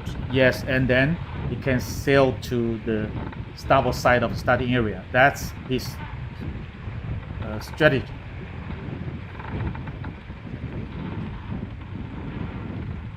So right now they're sailing away from the start lines, and you think they are killing the time here, or? Sort of that. As we discussed before, they need to do some cycling here. Just try to put a penalty on the other, and so that you will have a big advantage. As you can see in the previous race, Chris has a penalty on him, right? Even he was leading about 3-4 boat lengths, but still not enough for him to do the exoneration turn above the finishing line, and he needs to do the exonerate turn and before he cross the finish line again. So if you have a penalty, it costs a lot. So you're trying to like have a good start, good positions, and also try to make a penalty to your opponents. Yeah, that will be perfect. That will be perfect. And so this is the second stage for the pre-start of match race. So both of them, they kill some time and do some cycling and dive. This is the final approach to the starting line. You see the EJ is in the controlling position. It's in sail and leeward of Rocco, slightly behind that, but still get overlapped with Rocco. So Rocco needs to keep clear. Sorry. Maximi. Yeah, Maximi. The windward bow, the bow leading is Maximi. So you just try to swing the bow. Don't want to let EJ to get hooked with him again. So you can see they're just off up fairway. Yeah, because the umpire is on the umpire boat. They need to put themselves in the right position to see exactly if they overlap or not. Because if they overlap, there's another rule will be applied.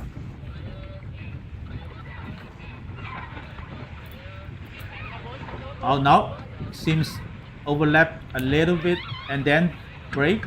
So both of them try to have good bow speed.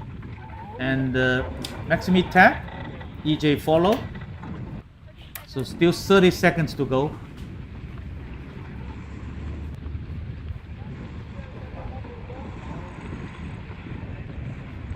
So if the wind is right hand shift, maybe both of them are fighting for the upwind. Yes. Starting. And you can see they're trying to start nearby committee boat. Yes, that's so. That means that the shift is a little bit turns to the right side, and now they're starting. Yeah, okay, the starting signal. You can see quite, even both of them are late, but it doesn't matter because match race, it doesn't matter. You are late or not. It's all about as long as you are ahead. Definitely. So at this moment, I think EJ is in a very good controlling position because then EJ can prevent Maximi to tag. So right now we are going to the race 3 of Flight 11, which is Ian Williams' team and also Martin Alex from France. Yeah. Martin is on port. Ian is on starboard tack. As we said before, early this morning, Ian did a very good job in the first day race. He won all the 5 races he sailed. So pretty strong. Okay, 4 minutes gone. So you can see Ian just carefully cross the bow of committee bow and entering the starting box.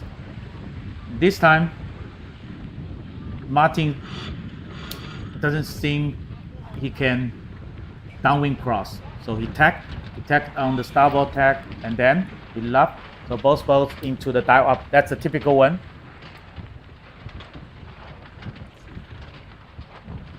So you can see they just flapping the jib, also flapping the mainsail.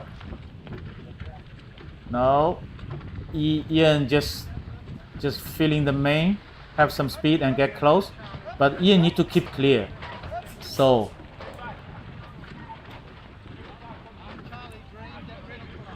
you can see both teams are so Ian just try to drive the boat. Yes. Don't touch the leeward bow.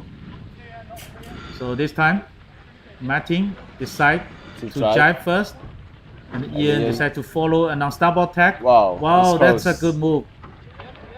Martin is on port tack, Ian is on starboard tack. I'm not sure there's a white flag or not. So there's still port starboard situation. You can see the leading bow is on port tack and the trailing bow, okay, Ian just jibe, done. So both of them are on port tack. Martin is leading, so aiming to the starboard, the right side starting area. So that means that right side might be a better choice at the moment. If the wind just keep the right hand shift. Yes. As we can see now, the wind direction is around 80 degrees. Compared to last race, it's around 70s. Yeah, So not it's- sure. We're not sure at this moment if the principal race officer will change the windward mark. Yes. Because totally we have 3 windward mark has been laid. Yes. But actually, the wind reading is based on the race committee board, but not in the top mark. We are not sure whether the wind direction in the top mark is the same as the race committee Yeah, board. might be some difference. Yes. Might be some difference. Especially here in Macao Bay, it's Yeah. quite shifty. I think looks like the windward mark is something about maybe 0.22 Yes. or maybe 0.25. Because today we have better wind than yesterday, so maybe race officer will lay the windward mark a bit further. So because looks like Ian still want to in the windward side. Yes, they want to stay Yeah. as close The- to the race committee board as Okay, possible. last minute. Ian just try to sail, build the speed, Yes. maybe sail low, try to get hook with, and start to pushing Martin. Yeah, this is a very strong position. Oh, okay, it's not overlap. It's so not overlap so yet. still Martin is the leading, but now it's hook, it's overlap, so Ian can laugh. So they're now so close together. What they want to do? Okay, they tag. Attack together. But now Ian is the windward bow. Yes. He need to keep clear. But if Martin left, But now the time is around 10 seconds before the start, so and I think Ian is yes, in good controlling because he just Yes. prevent Martin to tag, and the 3 seconds and they Ian can had start. a very good start. Yes, and they got really good speed, and start on the starboard end. Yeah. Oh, nice start. Yes. Very good controlling.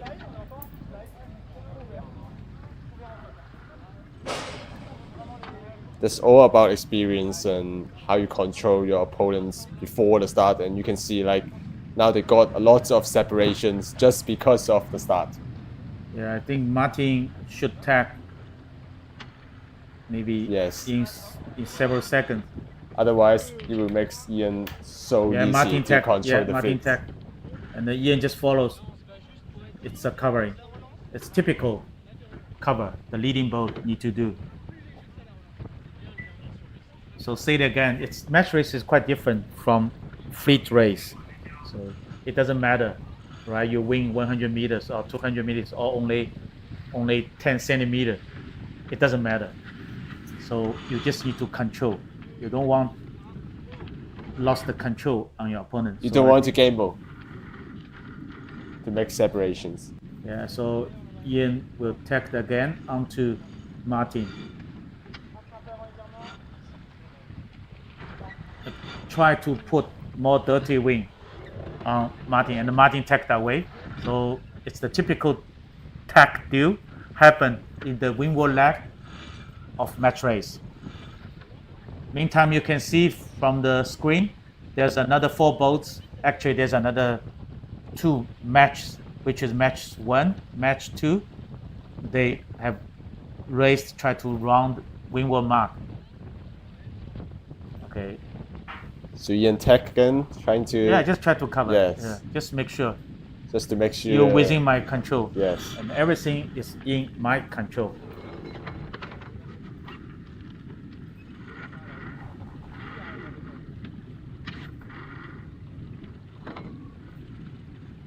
So you can see they're having like 3 to 4 boats of separations, which is enough for Ian to make a tight cover. Yeah, this somehow a tight cover. Yeah, Yes. because it's not that far away, and you can project your dirty wing onto Martin's boat. So you can see Martin's Yeah, Martin has tags no going, choice. Yes. Basically, he has no choice in this position. He must tag.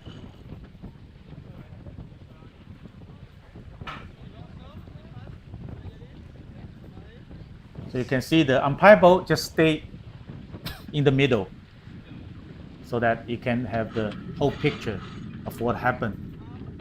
Okay, Martin tagged back after Ian tagged on port tag. So they just try to do so many tags and they just expect the other team have some mistakes during tag, lose some speed so that you can catch up. Yes. Yeah, that's what they want. I mean, for the trading boat, if you're behind, that is your only choice. You know, for sailing sports, it's all about making less mistakes, and that's it. Like, Yeah, especially I mean the experience and the capability of the two teams or Yes. several teams, they are pretty even. yes, Then the it- level are depends so on the- close. Yes. It all depends on Yeah. how many mistakes they made. If one is professional sailor, the other is amateur sailor, then it's that the huge gap between the experience and the Yes. knowledge and the tactics. So it's totally another story. Yes. But all the match racer here in the World Match Racing Tour, they're all professional sailors. Okay, you can see they move together, try to do a road tag and then build the speed after tagging. Because every time you tag your boat, you lose some momentum, and you need to build the speed right after the tag. So now the wind is dropping a little bit to 6 to 8 knots. But still good enough. Yeah, still good Yeah, enough you can for see them. You can everyone see, is, yeah, is it's in- working hard. I mean, it's they in hike in the push-ups, boat. yeah. Try to hike in the boat. Try to. Everyone's just sitting on the windward side. It's a lot better. Yeah, I Yes. think Martin get a bit closer. Yeah. From this angle, yes. Not sure. Yeah, hopefully, the trailing boat you will tag in very good time, right time on the shift. If the shift Yes. is every 5 seconds, then you Yes. tag every 5 seconds. You pick up Yes. each shift, then you will catch up the And- leader.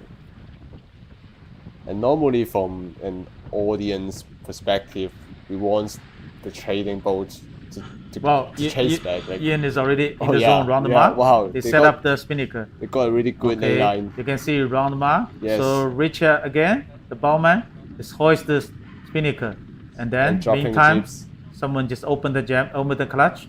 He drop all the jib. They're nice and smooth.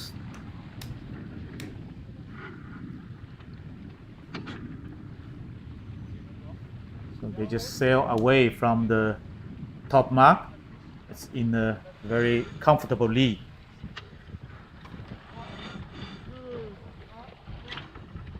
Okay. Martin round mark. Yeah, go for hoist. Yeah. Right now, for Ian's, all of the races is Yeah, he won all the with races he sailed in this event. Yes. They're pretty strong. Very And- good shape. And they won in a pretty much distance for every races. Yeah, because Ian was 8 times World Match Racing Tour World Champion. He won 8 titles. He's the most successful sailor in the World Match Racing Tour history ever. Oh, it's a big lead, about 6 to 8 boat lengths.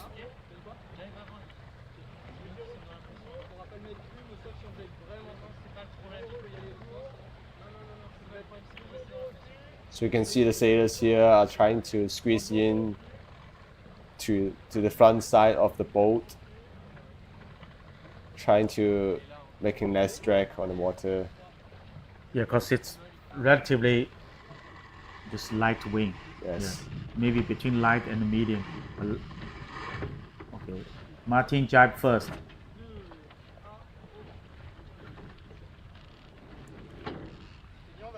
You can see all the professional team, they even do the road jibe.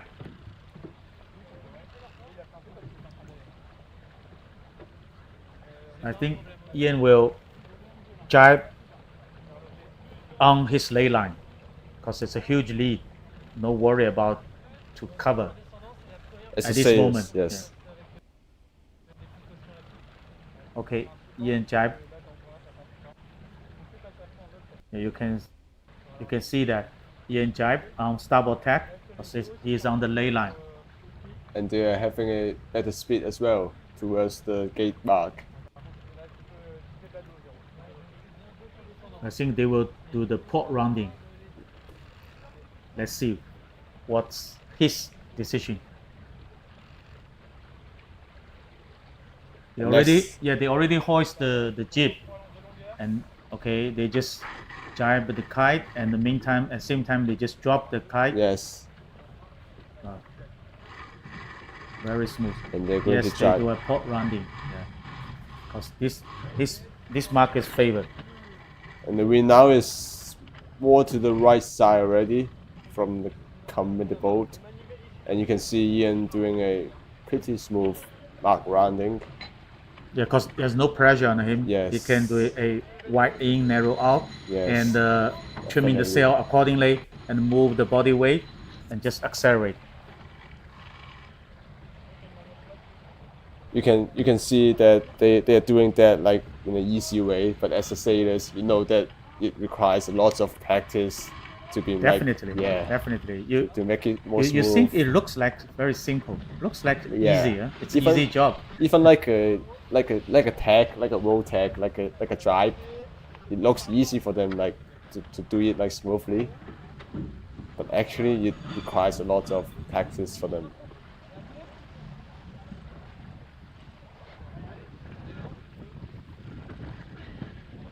Well, they got 5 crews Yes, on board.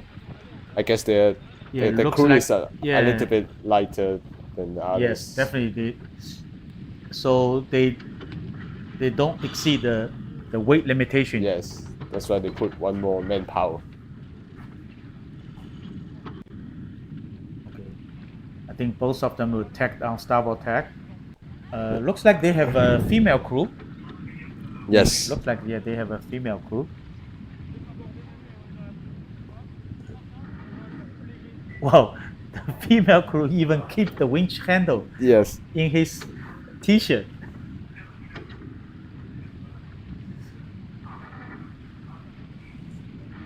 I was surprised, like even in 8 knot conditions, everyone is already sitting in the deck. Yeah, and trying because to because Far East 28, because the boat we used for the World Match Racing Tour here in Macao Cup is Far East 20R, 28R. It's quite a powerful boat. Yeah, it's right? quite powerful boat with relatively big main, big jib, and also the big kite. So definitely you need weight to hike. Just try to keep the boat Yes, balanced. I can Especially- imagine like if it is like strong wind condition, it requires a lot of strength, definitely, to keep the boat balanced. Yeah, let's come back to Martin and Ian.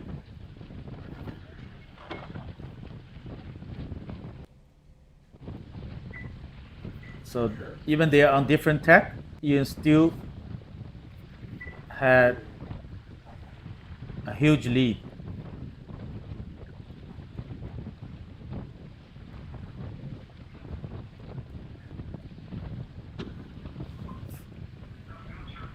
So Ian, I think, is slightly below the starboard lay line, but that's fine. You just try to get as close as possible. As they approaching to the top mark, I think Ian will not cover Martin anymore. Like they will just No, because Martin, he is thinking he will tack on the starboard lay line, but maybe sometimes he can go a bit further because he can sail Yes. on starboard tack when he approaching the windward mark. And in the meantime, Ian will sail on port tack on downwind left. So that's a port starboard issue. You might have some opportunity to put a penalty on Ian, but Yes. it's not easy for Yeah. him because the gap is it's quite a lot. yeah, this gap is too big. So another comfortable lead for Ian's as they are now Yeah, if rounding there's the no top mistake. mark and Okay, you can hoisting see, the yeah, round mark, spinnakers. hoist the spinnaker again, drop the jig.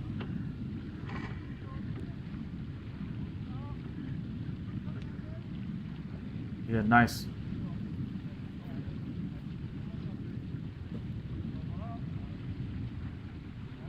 So it looks like there should be no, Miracle. yeah, No miracle for Yeah. Martins. we hope to see some miracles, right? Yeah, we so always want to see As an audience the perspective, one can catch up, we can want overtake. them to catch up, overtake, come back. What dramatic screens. Okay. Yeah, Martin just asked the crew to get spinnaker ready. They pull the tack out a little bit, and they're ready for hoist. Yeah, the wing is further, a little bit further right hand shift. So it's almost one tack downwind leg.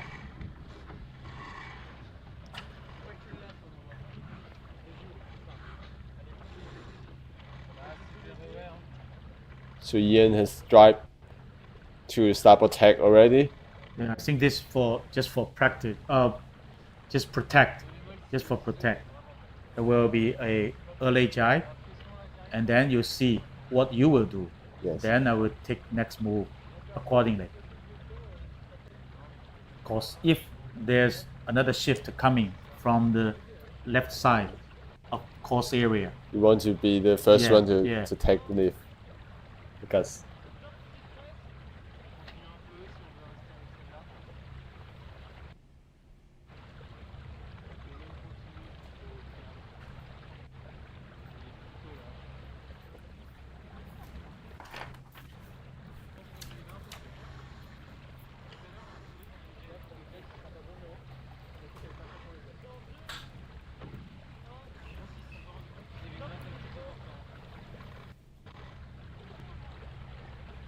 okay, Ian decided to jump back. So for the sailors, if you are watching the video now, you can see what is the process, what is the procedure, what is the teamwork on Ian's boat, because they are 8 times world champion. So definitely you can learn something.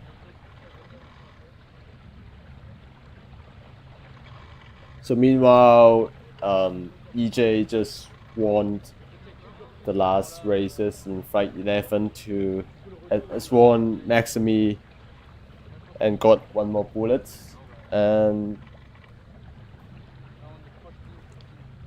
you can see like Ian is just passed through the finish line already. No, this is As- the downwind mark. It's the gate Downwind mark. mark. Yeah. So still another 30 Yes. meters or 50 meters. Should be no problem. No drama here.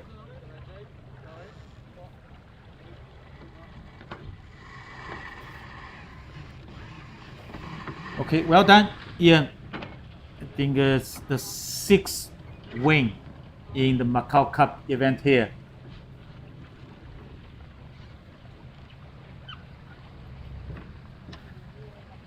So now it's only Garvin and also Ian haven't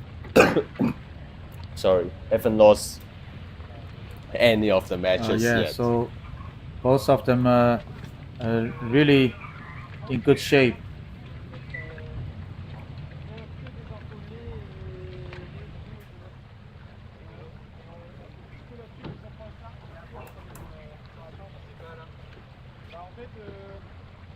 Okay, this is the 3D animation. It's developed by Sailfish. So it's very good for all the audience to better understand and what happened in the race area. And you will see that between the 2 yellow flags, that's the starting line and the finishing line. It's a virtual line on the sea, but from the animation you can see it clearly. Yes. So just help you to better understand what is sailing race, what is match race. Okay, Martin crossed the finish line in 10 seconds. So I think they looks like they have a debrief already before they cross the finish line. Yeah, just talking about what's the decision, anything we do wrong, or anything we can be improved in next race. Okay, so that's all for the flight 11 of qualifying Rubin race of Macao Match Cup 2025. So just stay with us. We will start the flight 12 very soon.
Sur le moment où là-bas il vient sur nous, il doit s'appeler toujours. Là-bas il vient sur nous, et Ben il met un truc à gauche, moi je mets un coup de paume à gauche. Ah oui, mais c'est ce que je voulais faire, mais je n'avais pas réussi à le faire. Deuxième départ, on est en bleu. J'ai pas réussi, j'ai pas eu le temps. Ok, on se concentre sur le rouge. Le 11 à la tombée. 2. Et en bleu, on est en bleu. Avec nous.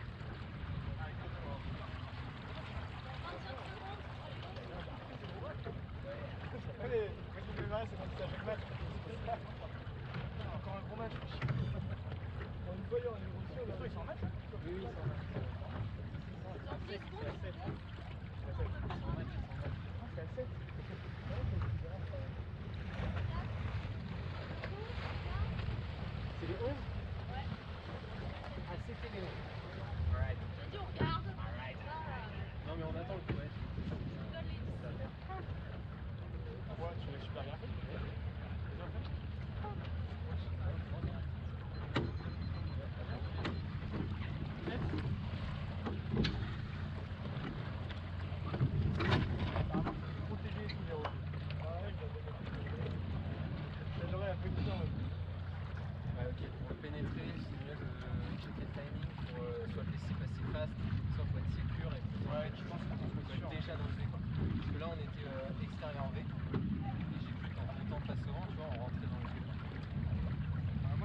vraiment différente vitesse, mais nous on était quand même rapide, pas suffisamment lent pour la suffisance.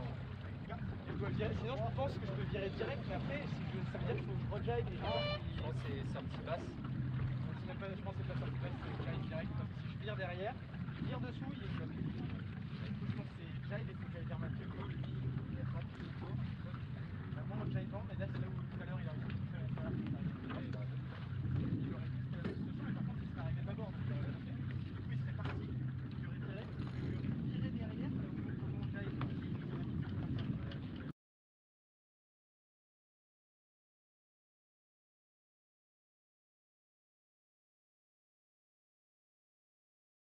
Derrière, le jive, on se combat sur la contre avec le jive. Il nous restait quoi 30-40 secondes 40 secondes. Je pense qu'on se arrêtait pour mettre des situations dans les Ah, elle est plus vite d'enlever. Non, mais c'est le moment où je suis arrêté. Okay, hello everyone. Welcome back to World Match Racing Tour 2025 Macao Match Cup. This is the second day. We'll start the flight 12. Actually, you can see the first match of flight 12. The pre-start is already undergoing. So it's on the starboard tack boat is the Rocco with yellow flag, and the port tack boat is Maximi. Maximi. Yeah. So both of them now entering the dive up mode. So they head to the wing.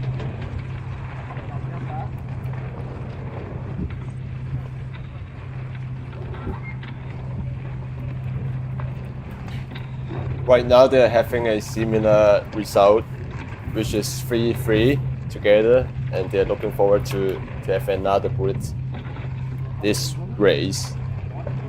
So you can see the bowman just stay at the foredeck, just following the command from the helmsman to move the jeep to port or starboard side. So you can see the port tack bow as Maxim. They just try to back the mainsail.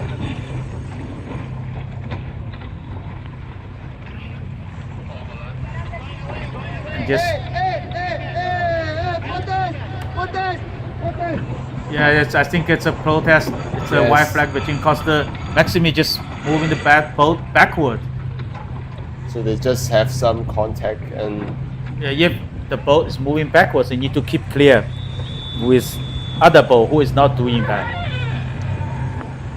and what's the flag they rise? Nothing, or should be nothing. Didn't see anything. Yes. But I heard a whistle, so there must be a flag, maybe a green flag.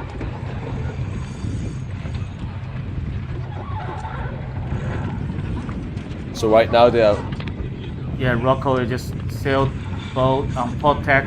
downwind. It's,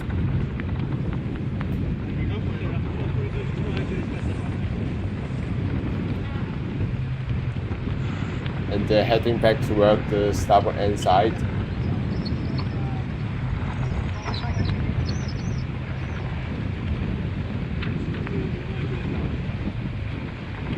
so Maximi is leading, Rocco is following. So Maximi first into the jibe. See what Maximi.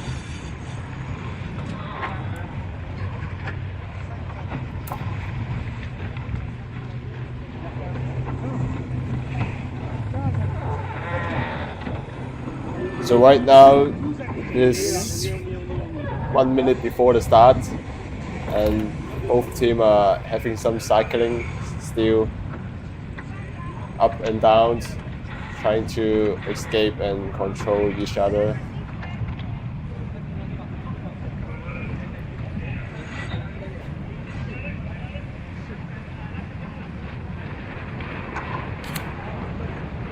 So Maximi is at the leeward side. He is the right of the way. So the windward boat is Rocco. Both of them on starboard tack, but Rocco need to keep clear. And They're right getting now closer. we have 15 seconds left to the start, and let's see if Maximi can can nuff up and have a good start. So they're now so close together. Wow, wow, Yeah, wow. the leeward boat just aggressively left. So the windward boat just try to keep clear. Not sure it's And they both tag enough. together. Wow. Why they do 2 tag? Yeah, because he cannot follow. He's in the dirty wing from the leading boat, so he must attack.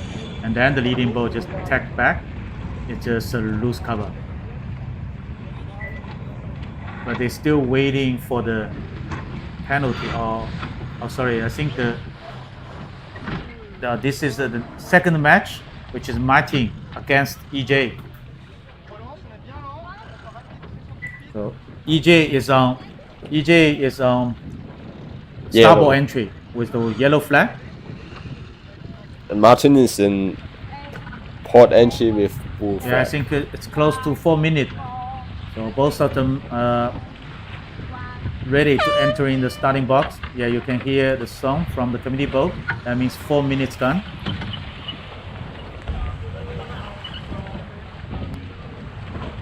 So EJ is on starboard tack. Just go low. Both of them need to clear the starting line first. And then EJ is luffing the jib. Just try to be slow. Okay, both of them now entering the dive up mode.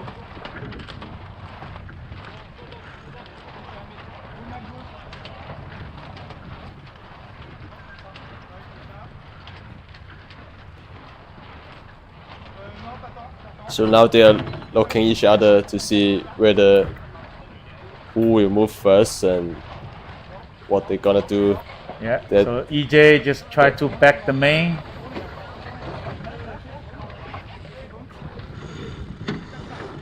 Let's see who will just move try first. to stay away, Yes. yeah. Because EJ need to keep clear at that moment. And the wind is dropping a little bit in the committee boat, which is around 5 knots, which is pretty light for today.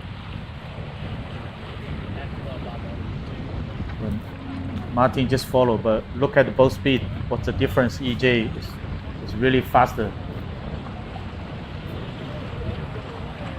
So EJ just drive to starboard tack,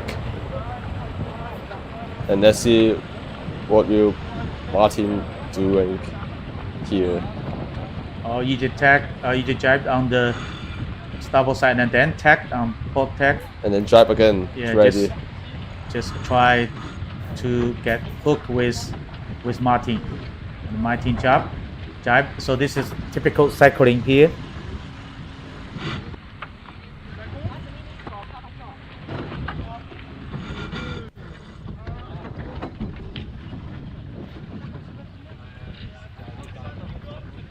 So still a little bit early, and they are thinking about when they finish the cycling, who will take the lead, who will be the pusher. So at this moment, EJ is okay. Is he trying to escape or? No, I think EJ just or go control. and ready for another hunting. Just try to go low and go after Stearns, and then try to get a hook with Martin. But Martin definitely doesn't want to be hooked with EJ. So they're trying to like run away from him. Almost 1 minute to go. So They're still going low at the moment. yeah, this is the time they need to decide who will be the leeward side, who will be the windward side. So it looks like EJ is still trailing. He tried to get hooked with. Oh, EJ is fighting for the US side. I can see. Yeah, it's hooked. He Oh, just raised the Yankee flag. That means a protest. And there is a whistle. Yeah, You're it not looks sure. like it's a green flag. Yes. Yeah, it must be a green flag because there's no penalty. Because Martin did everything he can do to avoid the collision. So now 20 seconds before the start, and they're Yeah, I think now EJ can build the speed. Yeah. Yes. So I think basically EJ control the pre-start. Yes. Because Martin need to go on port and build some speed and then tack tack. again. Well, there's a mistake happened on EJ's boat. The jib trimmer just let the jib sheet totally ease, so he's a bit late. But still, a very good start from EJ.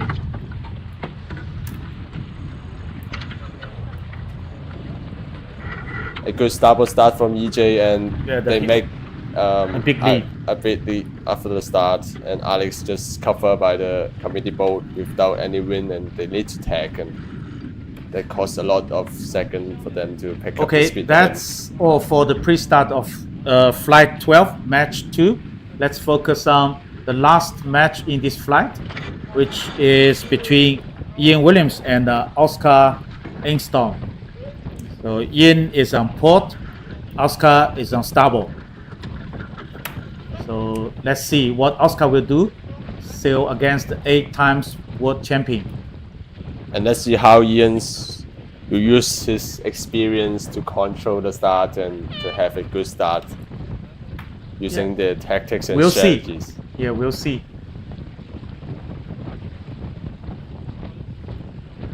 Right now I can see some of the Yeah, experience. it looks sailors. like Ian can do a downwind cross. Yes. Yeah, definitely it's a nice downwind cross. That means he entered the box right on the time with better speed.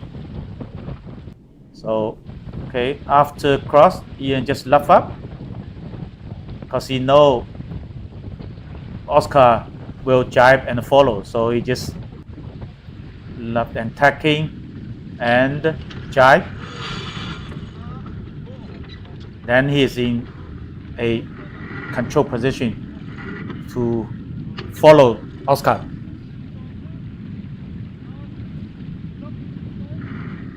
Yeah, a nice move. It is really interesting to see all those mental games before the start.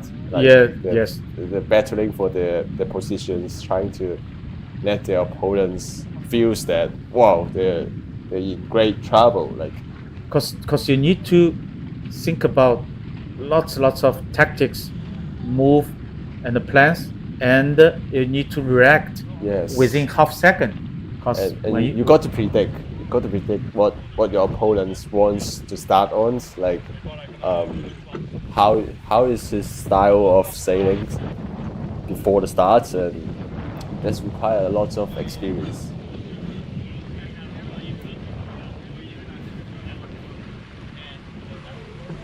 you can see Oscar is still leading. Oscar jibe, and Ian jibe, Ian not jibe, just sail low. Ian still on port tack, and then 2 minutes to go before the start. still a bit early. Yes. So Ian is at the windward side. Sorry, Ian is leading. Oscar is trailing. So they are not overlapped. At the moment.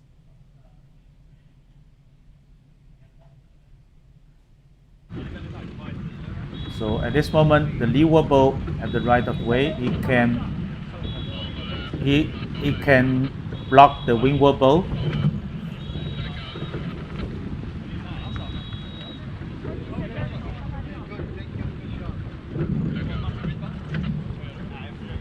I think both boats still early. They may go down for a while again. I mean, go down from the line and then. So they kind of- just exchange the position. Okay, 1 minute to go. So Ian tack on to starboard tack, and then For now, the the port tack boat need to keep clear. So Oscar just tacked on the same tack. Now Ian is in the controlling position. Just try to get hook and push. So he's laughing, yes, laughing. they're trying So, to get the yeah. leeward side, Yeah, just tell him the windward boat need and to they keep clear. raise the flag, Yeah. trying to protest Oscar. Okay, I think it's almost the same tactics. Same tactics. Just As try to CJ. block him. Yes. Yeah, block him You cannot tag. You cannot Yes. tag.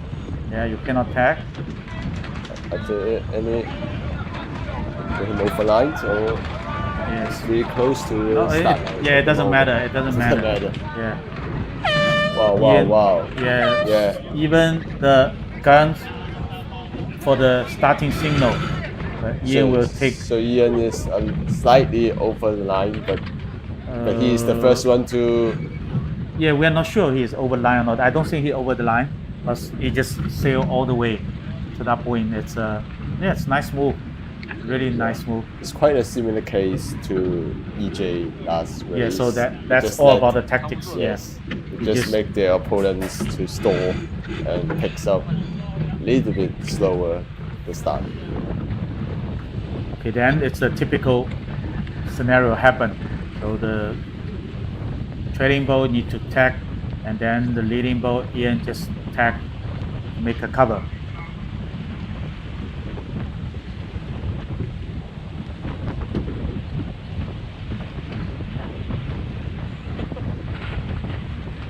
Right now they're all in protect, heading towards the right side of the course. And Oscar make attack here. So it's going to be a typical tag deal. Yes.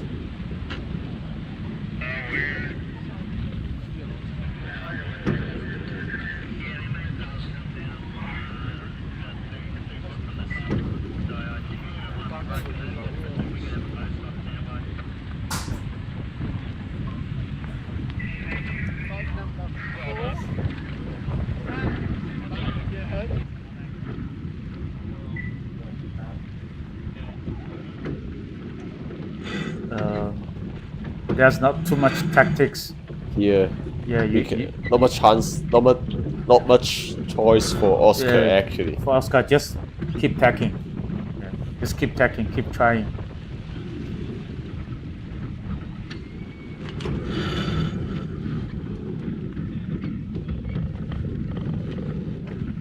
But as you can see, there's another two boats just sailing downwind with the kite flying.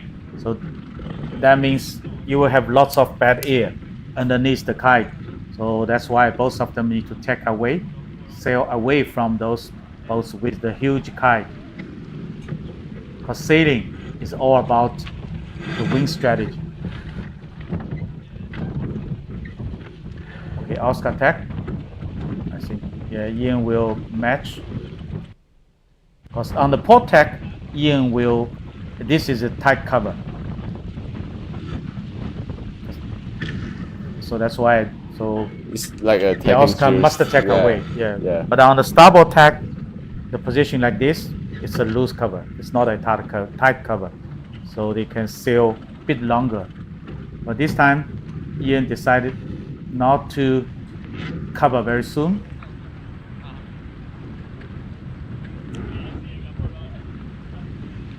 And attack again.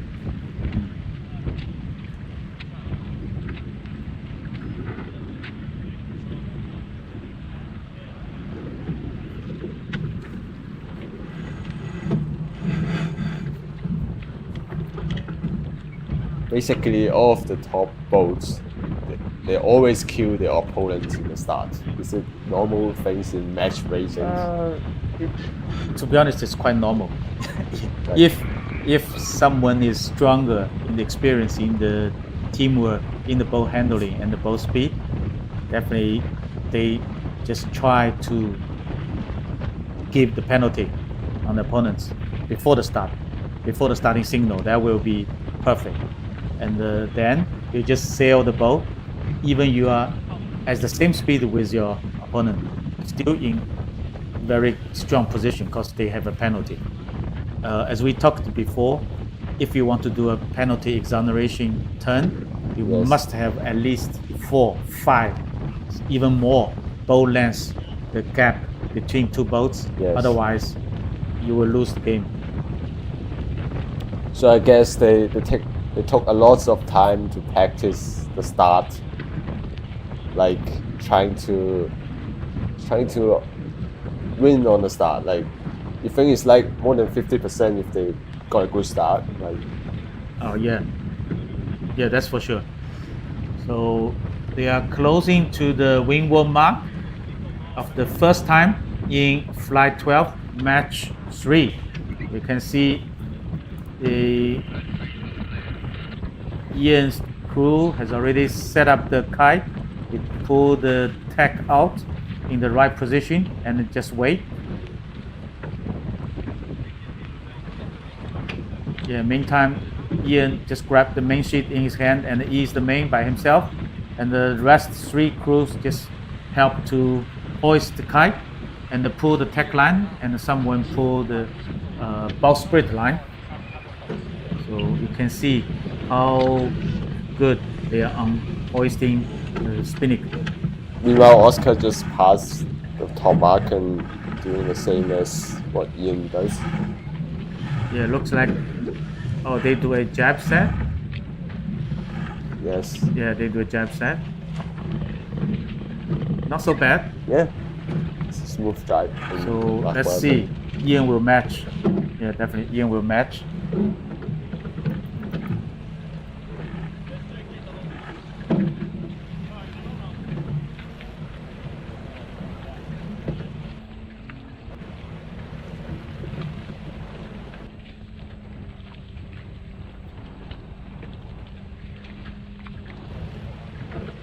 Okay, as you can see from the animation pictures, there's another match about just sail the second time the upwind leg.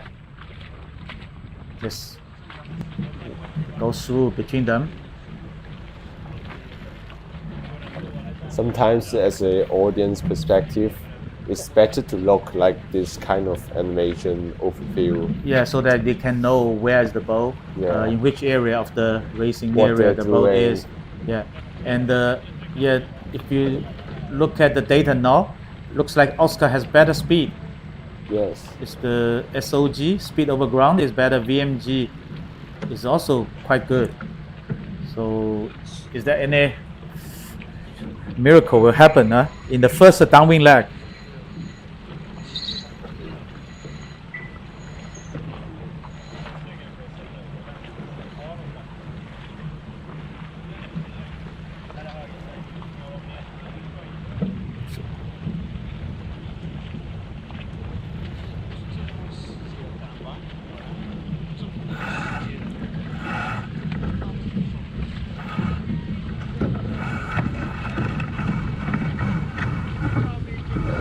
Oscar just a jibe onto port tack, and William choose to match.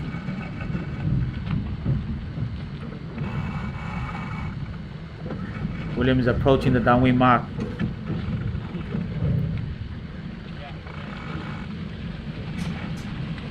Probably William will take, yeah, it's a starboard rounding, looks like. Okay, drop the kite, jibe. So they choose the left side. Yeah, but the left side looks like it's quite even, but the problem is they are much closer to the 4 starboard mark. Yes. So they choose jibe and the wrong starboard rounding. But for Oscar, he needs to sail more extra distance all the way to the 4 port rounding mark. Take a port rounding, but still not so bad. It's a good not rounding. Yeah, I think Ian will tack back to have a loose cover. Yes. Yes. So before they round the gate, I think they got a lot of calculations to think that, oh, which gate will Oscar rounding, where should I place in between Oscar and myself, and Yes, the leading boat will definitely, he will make his choice based on all the information he has, and so he can make the right choice first, and then he will keep one eye on the trailing boat, see if they follow or not. It looks like if you from this sky view, Ian is in better speed and better angle than Oscar. yes, definitely.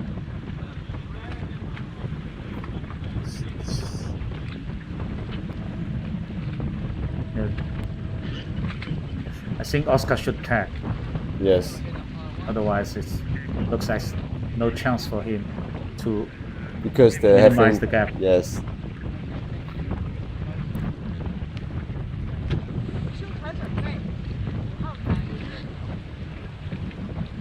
Normally for match racing, I guess like they were trying to let the opponents think more, like try to escape, try to attack. If you are doing the same things as what your opponent is doing, then Yeah, if you're doing the same thing as the leader, so it just give a relaxed time to Yes. the leader, so definitely they don't want change. they just want to keep the leading. Yeah. And if you are not doing anything, giving any Okay. pressure to the leading boat, then So Oscar it's tag, hard to gain but that. still the gap is there, and Ian just match. Even they are not on the starboard lay line, but you still need to match, otherwise you will lost your control. You can see I guess they're having kind of comfortable checking. Let's say this in Ian's Yes, boat. it's not. There's no panic, I think. And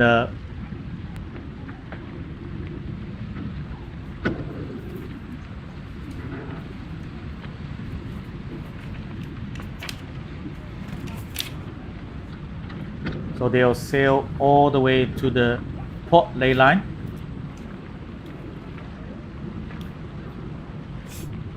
Okay, they think they are on the port lay line. So Ian made a last tag in the upwind leg on the lay line to the red buoy, which is their windward mark.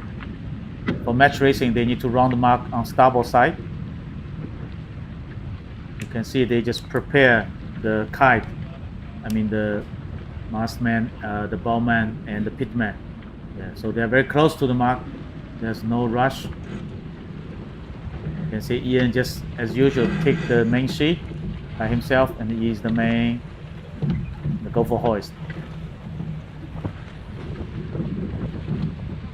And they're doing a jibe as well, maybe. Is it? Yeah, it looks like they have the problem with the tech line. Yes. Okay, yeah, just a little bit late, but still okay. Finally get control.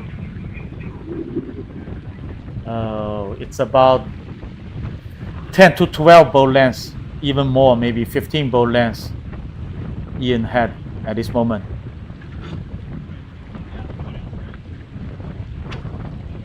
It is really common in sailing sport, like the leading boat keep gaining the distance in between. Yeah, especially in the upwind Yes. leg, because the leading boat is in controlling position. But in the downwind leg, sometimes or most of the times, the trailing boat will have the wind first. So somehow he is in the controlling position. But if the gap is too much. it's too much, then sometimes it's useless. And the leading boat just need to have somehow light cover. It should be okay.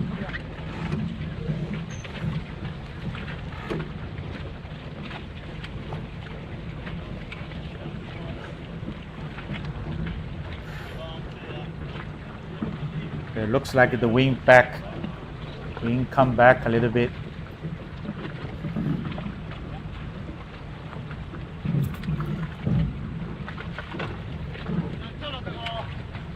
Oscar, I think Oscar need to jibe. It's almost over the lay line. If you sail over the lay line, that means you need to sail extra distance. You can see it's very relaxed. The atmosphere is relaxed, and they sail very deep. You can see the kite. You can see the mainsail. So that means they sail very deep angle. They can enjoy the race a lot here as they're approaching to the Because finish it's line. all the way to the finish mark. Meanwhile, race 2, the winner of race 2 will be EJ, and and Rocco will win the race 1 of flight 12, and we will see how after Ian finish the race, and we will finish flight 12. Yeah, I think here should be no surprise. Yes. Yeah, Ian will cross the finish line first and win his race. I think this is the 6th or 7th win to Ian Williams in Should this. be 7-0. A nice run from Ian.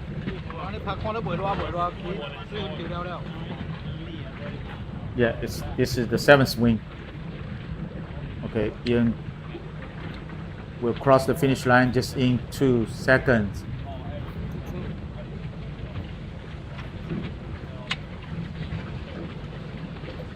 Okay, well done, Ian Williams, and with his crews.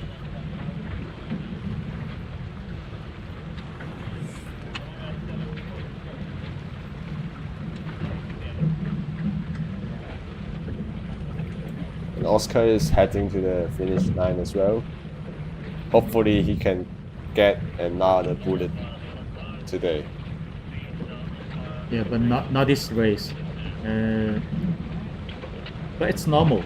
Sometimes you up and down. Yes. Definitely the strong team like Ian Williams, like Gavin, like EJ, they are strong teams, so they can win more race. But for the other people, you still have chance, right? It's just half of the qualifying Roubaix, so you still have chance to fighting for the quarterfinal. So that's it for flight 12, and we will come back later soon on flight 13, and see you later. Yeah, there will have some. We need to be patient, a little bit patient, because they will change the boat, and some teams will get off the boat, and some new teams will come and get on the boat. They need some time to check the boat, because they need to fly the kite to check if there's any hole on the kite, or if there's anything wrong with the ropes, the sheets. So just be patient, and we'll come back soon.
What was it last race?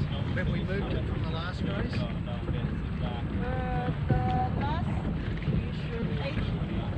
Okay, so we've got 65.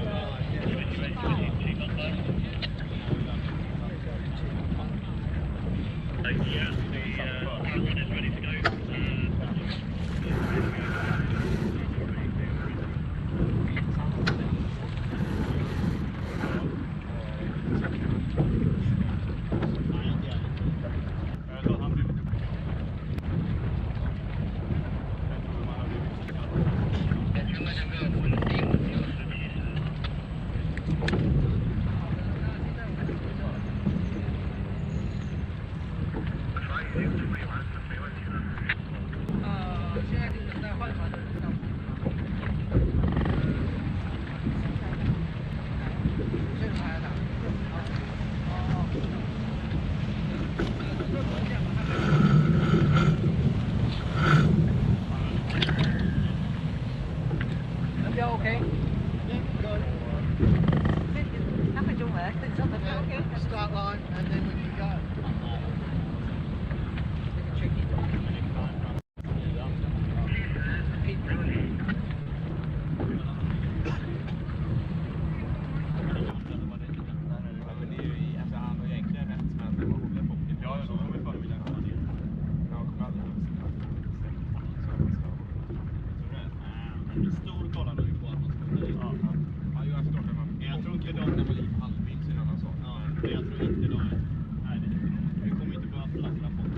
Hello, welcome back. This is World Match Racing Tour 2025 Macao Match Cup. It's day 2 with the flight 13. So we'll have the 3 matches in flight 13. First one is between Rocco and Martin. So Martin is on yellow boat, the yellow flag, starboard entry, and Rocco is on port entry with the blue flag. So it's already close to 4 minutes. So both of them will enter the starting box.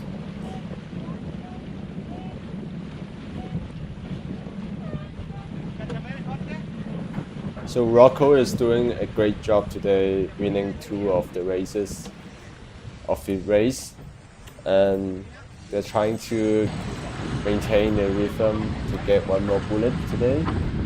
And meanwhile for Martin, they are trying to get the first bullet of the day. Now they are closing up together in the start line. Yeah, so they're just in the dial up mode, and Martin think he cannot stay there. He just tacked away. See what the other boat will do. The other boat just sail away, and then Martin come back in starboard tack.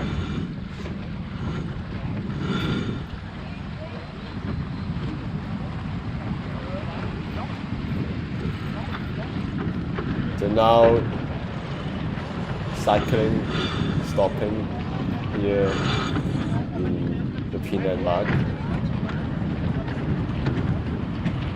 Yeah, even both of them are above the starting line. Still no worry about that. It's match race. And the windward boat, the yellow boat need to keep clear. Well, it's very close. Yes. Very, very close. It might be slightly a contact between two hulls. It seems that there is no flag rising, so it's fine for both of them. Okay, Martin is leading, heading to the right side of area.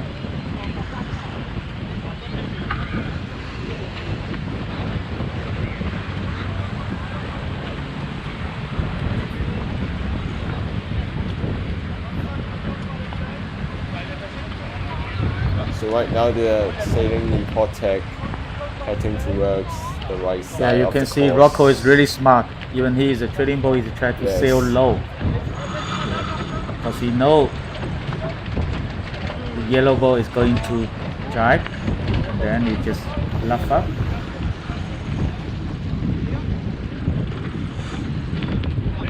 And the tack. So what did you think he's going to like start on the windward side or just? I think he just want to be in a controlling position. As you can see now, he just back, and he just be a push back because he tried to push. Last 1 minute. Okay, now it's overlap. Yeah, it's overlap. It's still overlap. Oh, a little bit, and then overlap broke. So you can see like Martin is trying to escape from Rocco control. Oh, this is a critical moment. Wow! Oh, that's a contact. That's There must a be contact, a yeah. flag because the blue flag, the yellow boat is on starboard tack. At the time, the blue boat is on port tack and try to tack and avoid contact, but there is a contact happen. So it must be a flag on the committee boat, or on the umpire boat. It's the yellow flag. Yeah, it's the yellow. So that means That means Martin is having the penalty. No, it's Rocco. It's Rocco. Yeah, Rocco. Even Rocco is on starboard tack at that time, but the umpire will think even you have the right of the way, but you didn't give enough room and space for the other boat to keep clear from you. So then penalize yellow.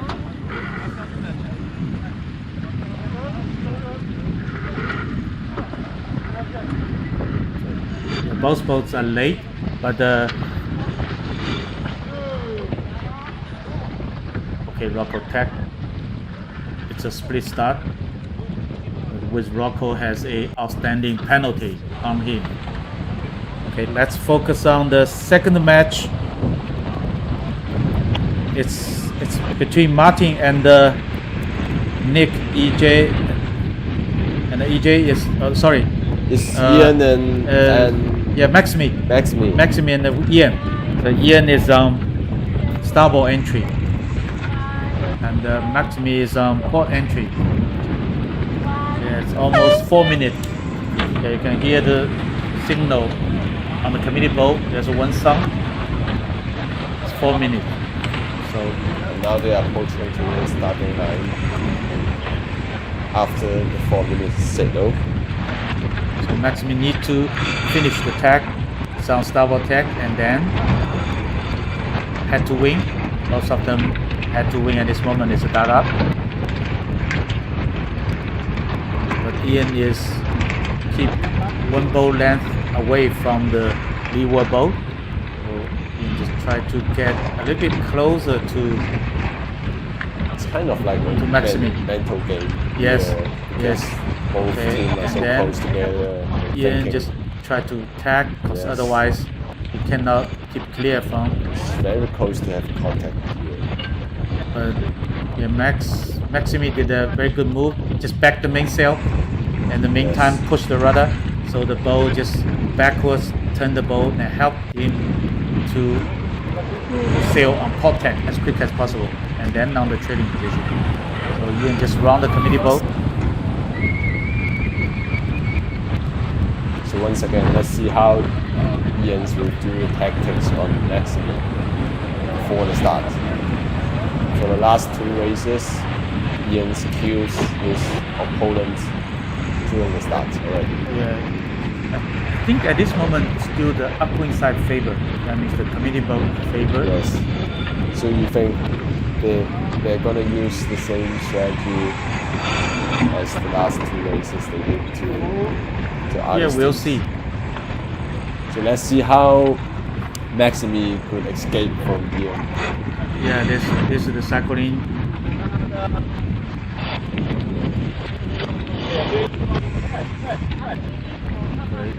Ian just finished the jibe on starboard tack, and then Ian decide follow and then tack again. Yeah. So Still right have now, enough time. right now it's all about mental game. They just need to Yeah. predict I what. think Ian would like to stay at the windward side Yes. at this moment. Till the last moment when they will start to like.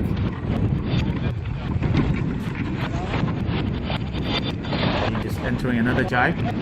It's really all about timing, positioning yourself into a controlling positions, which different trouble to another opponent.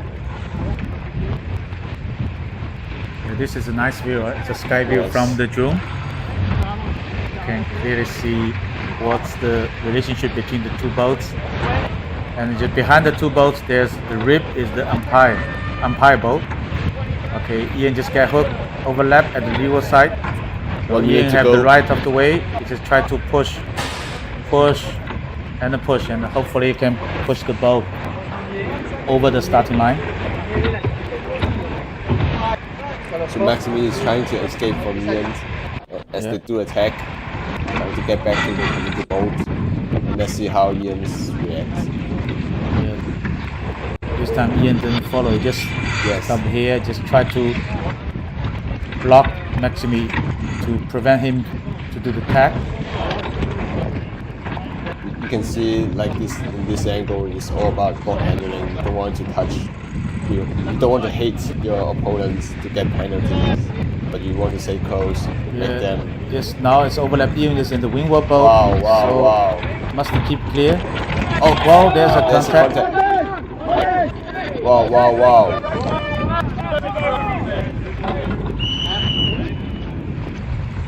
So in this case, I think Ian will got the penalty.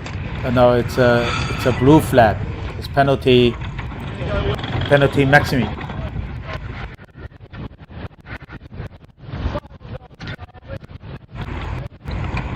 So Ian, Because it's once- the same time, same thing happened. Maximi is the leeward boat. Yes, Yes. definitely have the right, but after he left in the boat, at that moment, It's too much to love. Already, yeah, a little bit except and the he didn't avoid contact. Ian just left, try to avoid, but he doesn't have enough space or time to keep clear. So that's why that's why umpire gave the blue flag. Okay. So Maximi didn't avoid contact and just hit on. Yeah, if there's a collision, rule 14, right? Yeah. Everyone has the obligation to avoid contact. Yes. This is the match 3 of flight 13.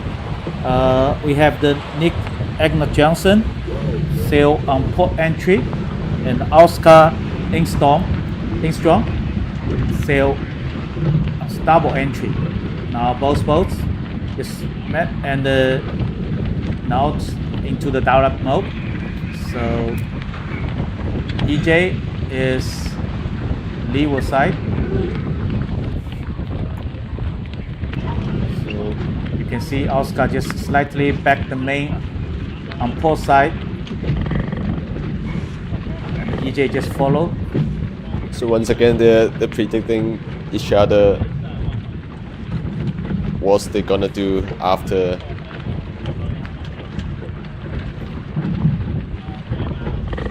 So EJ just pushed the main to starboard, so they both of the boat just move backwards.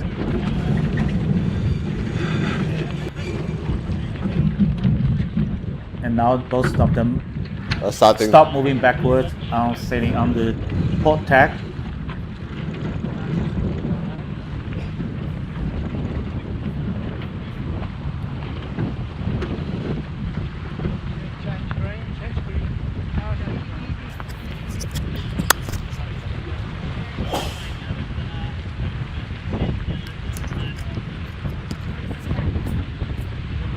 Okay, EJ is in trailing position.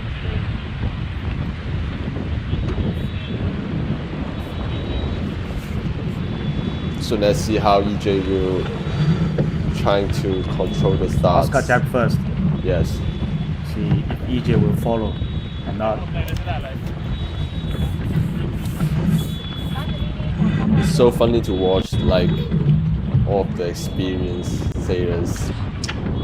They're having the guts to, like, start in the right way, right positions, doing the best tactics. There's some kind of format, I mean, for the pre-start.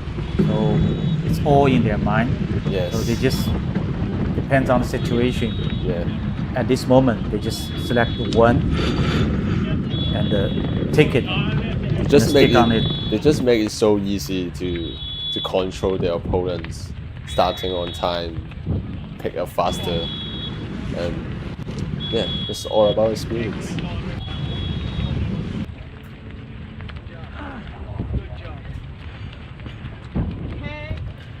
I heard some of the whistle is blowing. I think there may be a changing course for the last race. Let's see. So 1 minute, EJ still leading.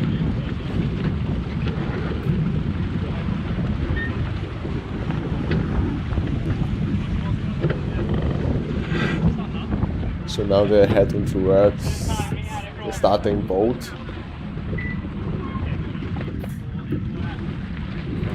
So Oscar just tried to get hook again.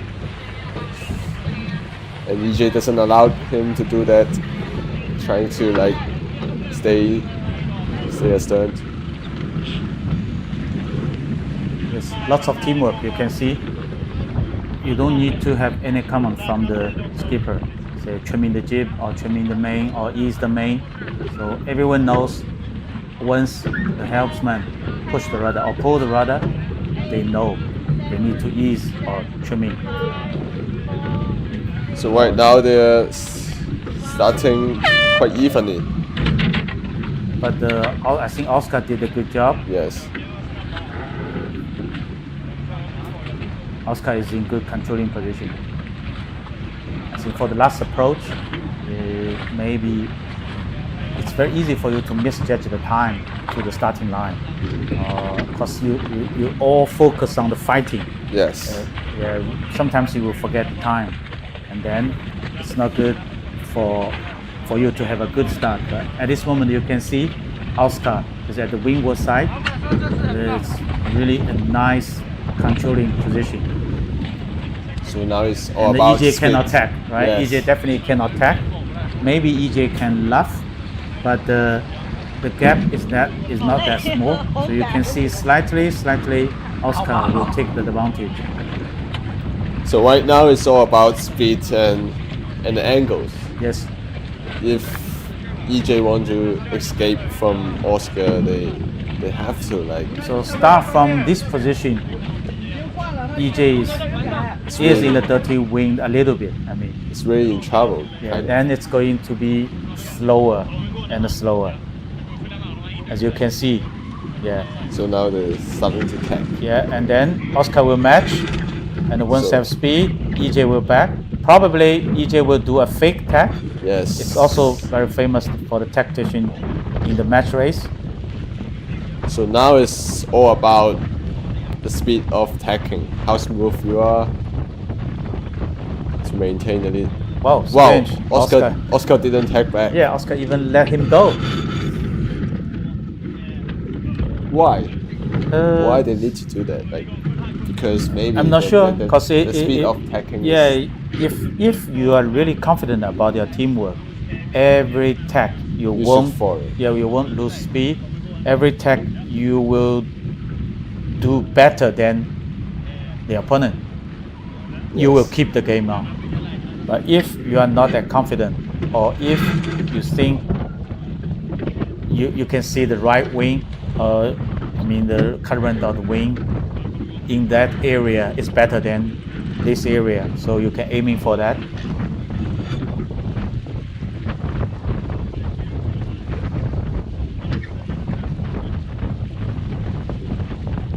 So right now their board speed is EJ is slightly higher than Oscar. Yeah, but since they are on different tags. Yes. But once they are on same tag, we can compare the speed again. After tagging, you can see EJ take a bit longer time to build the speed, right? So Oscar still doing a tight cover on port tag.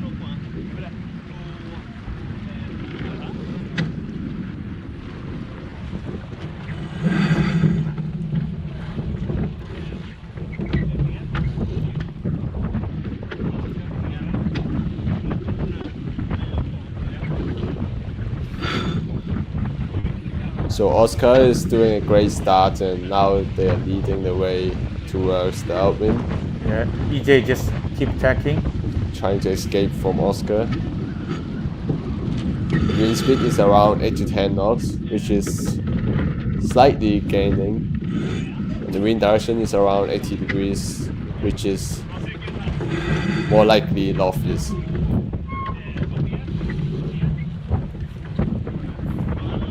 It's more close to the east wind already as the sun goes up.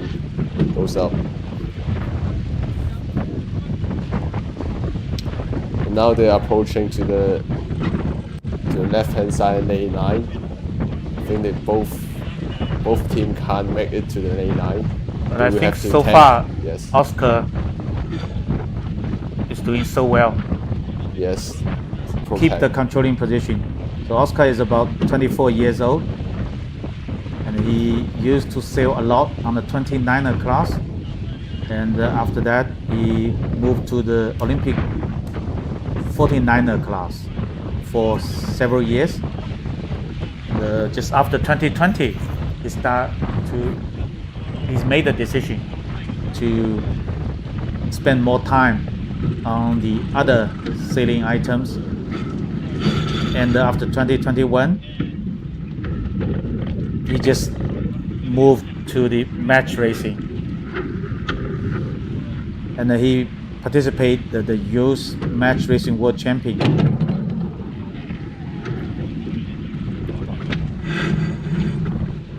He also did lots of sails on M32, 12 meters, Muth, and J70.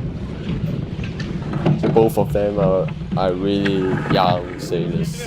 Yeah, and also because he's from Sweden, he is a talent sailor, young sailor in Sweden. So he was selected to join the Swedish challenge for the Youth America's Cup, and he took the helmet at that time. So it's very young and a talent sailor. But EJ is the world champion in 2022 of the World Match Racing Tour. So he won one world champion title already, right? But EJ now is age around 26, so he got his world title at around 24. Both of them are really a young talent. It's really talented sailors. Strange. Maybe Oscar see there's some other boats on his course, so I think he should jibe to match. Now they separate a lot. You can see he's thinking whether he should jibe or not. Match with EJ. EJ.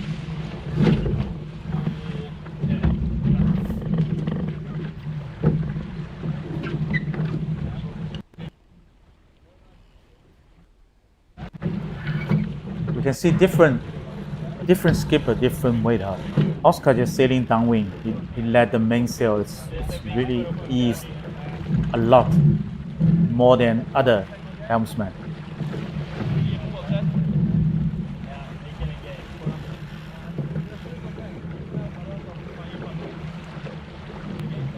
So he turns out to have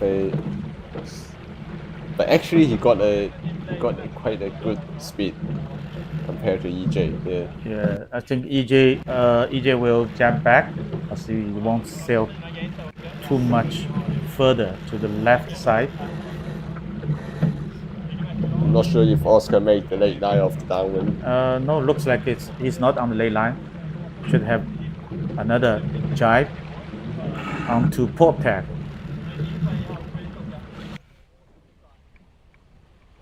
Yeah, because you can see Oscar is looking at the downwind mark to make the decision where. So he just want to jibe in front of EJ, as you can see from the camera on the boat. Yes. So he just jibe in front of EJ. And for the leading boats, they got a lot of things to consider whether he should pass to right I think gate or Oscar will left take a gate. starboard rounding. Yes. What will EJ do? EJ just follow.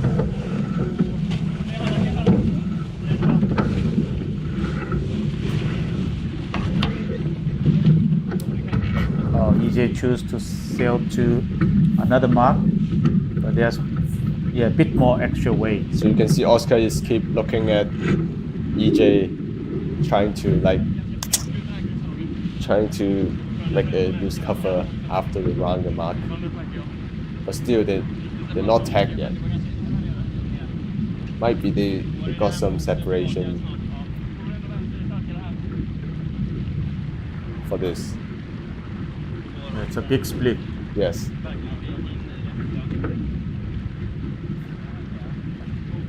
Which is a little bit strange to me. Yes. Because if the leading boat should have a cover somehow. Yes. When they're having such a big separation, it's all about gambling. So now they start to tag. It's like both of them tag. It's like they're doing a speed tag. Yes, if you're confident on your boat speed and you think I'm still the course doesn't drop. Yes. I mean the heading is still keep even. If you're sometimes really you have a confident. lift. Yes. Okay, you will stick on it. If you're really confident. But the interesting thing is, I think they're very close. Yeah, even Oscar is still slightly ahead, but I think Nick just reduced the gap. But Nick is on starboard tack at this moment. Wow. I think Oscar will tack in front of Nick. And then EJ will tack again, I think. Yes, definitely you can see Oscar tack. I think Nick. Yeah, Nick must attack. There's no choice to him. No other choice to him. I think they take a lot of advantage after rounding the gate bar that Oscar didn't do a loose cover. So right now I'm not sure will Oscar tack again or just.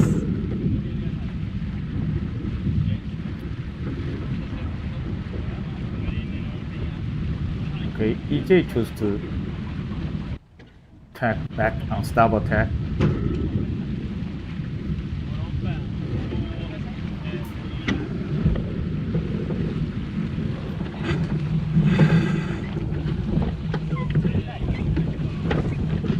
So Oscar tack as well. I think this time it should be same thing. That means Oscar can cross. And let's see if Oscar make the lay line of. Oh, it's off a lot. So I think Oscar will do a tight cover. No? I think that might be a good idea, but looks like Oscar choose to go further, and then maybe his plan is I will go further and then tack on to starboard tack when entering the zone. So he will have the priority. So probably he will sail all the way to the starboard ley line or very close to the starboard ley line.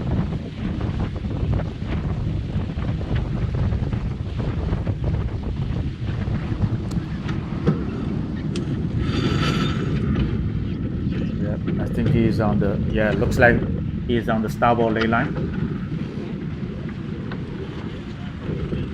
And EJ couldn't make the ley EJ line must as well. attack, otherwise EJ is port tack.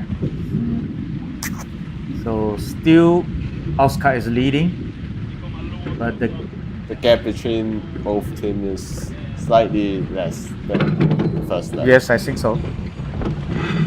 Tack and then go for the hoist. It's just about maybe 2 boat lengths. Yes. Well, it touched the mark. I think they? Oscar touched the mark. Looks like So there's penalty. if he touched the mark, he didn't do the exoneration. Definitely, it's a penalty. But I'm not sure because it's only from the camera Yes. on EJ's boat. But they all need to be decided by the umpire on the water because they will have clear view on the water. So now it's getting closer to Oscar for EJ. Yeah, but still Oscar is in leading and he can safely jibe in front of EJ, so it's still in good shape. You can see Oscar keeps looking back. So you can see EJ is try to sail a little bit lower than Oscar's course.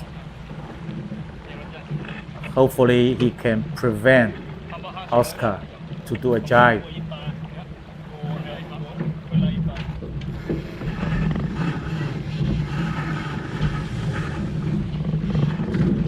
Okay. But I remember, Yeah, not enough. So Oscar just jibe away. Oscar still not yet do the penalty during the start. See? Oh yes, there's still in one outstanding penalty. Oh, it's not. Oh, it's not EJ case. I think. Yeah. Too many races. Too many races. Too many starts. races. So let's see. No, I think yeah they have a penalty because you can see they try to slow down. That's the very famous tactics they will use because they have a penalty but they are leading.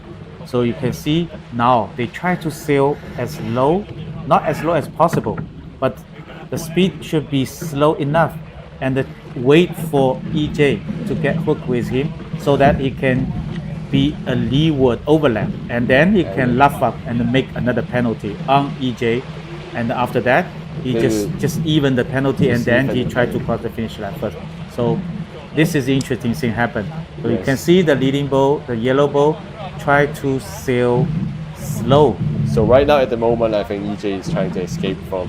Yeah, he's looking for an opportunity because it's not easy. Because if some people say, hey, EJ can sail in a high angle, and then Oscar will I will say give EJ just raise the white flag.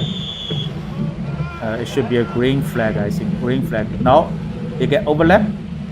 Looks like they get overlap,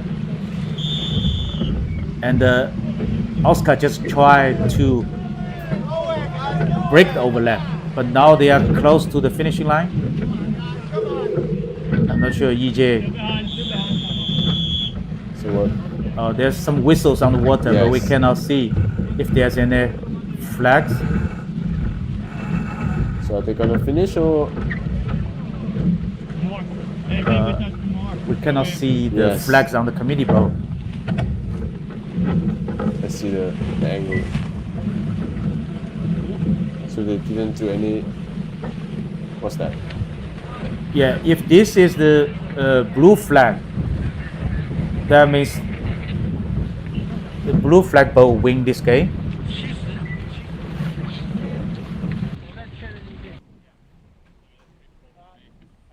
So EJ is the winner of. Yes. of the third race of flight Yeah, 13. if we are not As wrong, if we are not wrong. we have to check.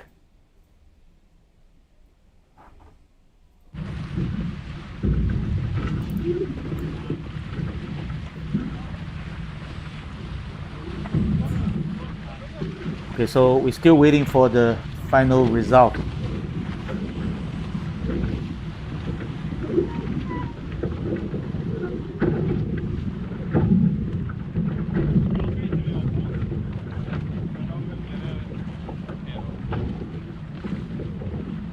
I think this is the another pictures. Yeah, it's because the female team is already get on board. They do the test. They hoist the kite. They check everything. It's ready for the next flight. So that's all for the flight 13 in the Macao Match Cup day 2. So just stay with us. We will start flight 14, and it will take some time because some of the teams they need to change the boat, and some of the they need time to check the boat, check everything. Just make sure all the sailing gear is in the good shape, and just stay with us. We'll come back soon. Thank you.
Attends, on va.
Welcome back.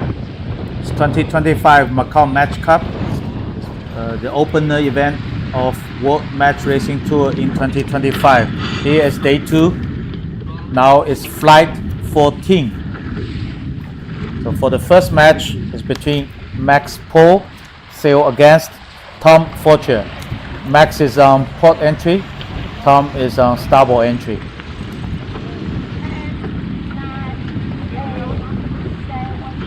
So as you can see, the starting line is between the red sausage buoy and the orange flag on the committee boat. Okay, 4 minutes gun. So Tom is the starboard entry.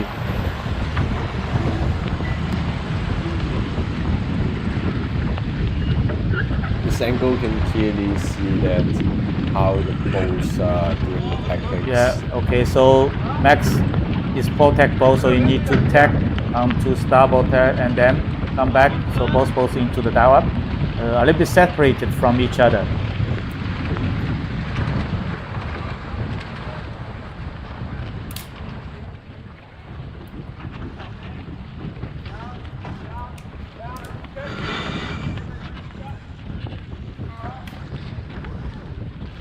So right now Tom is tacking back to port tack and start Yeah, to Tom want to take lead.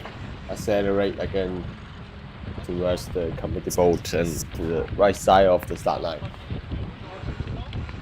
And the wind are staying the same on now is east directions, 8 knots. It's getting more to the right actually compared to the shift in the morning.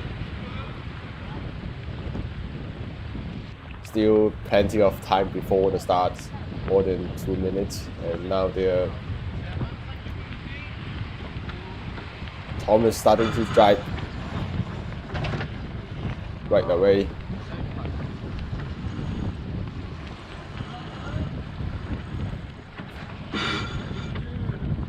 And attack again. So now Max is the boat leading, and Yeah, Max this is the doing cycling.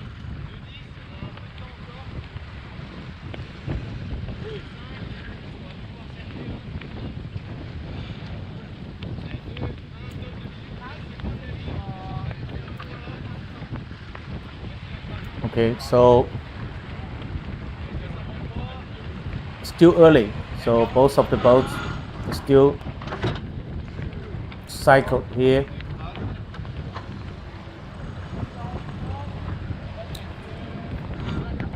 So Tom is in the leeward side, and Max just tacked back on the windward side of Tom.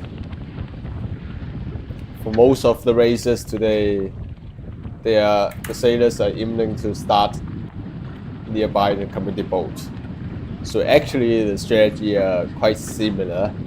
They're trying to block the way for the opponents to work the committee boat. So Max is doing a aggressive push. 1 minute to go. Max still want to go underneath Tom and try to get hooked with him. Now it looks like it's overlap, and then Tom just pull the rudder and try to break the overlap and prevent to be overlapped by Max.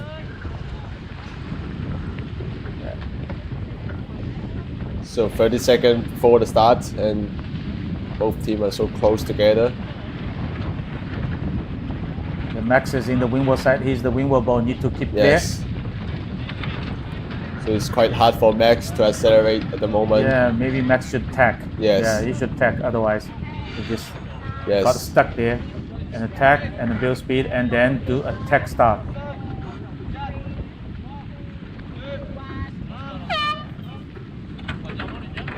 So there's no overline, and Yeah. can Max do that? Pass through the race committee boat, and yes, they just pass through the race committee boat and Yeah. start on So port. the Max win the start. Yeah. So just coming next one is the match 2 of flight 14. It's a female team Against led by Pauline yes, Cocteau. against Gavin Brandy, and Brandy is going to start on the starboard side and with yellow flag, and Pauline is going to start on port side with blue flag. So you can see Pauline team is all Yeah, it's close to blue 4 and minutes. six. So it's a 4-minute gun. You can hear on the committee boat. So it's the starboard entry. The camera on Gavin, Brad is both.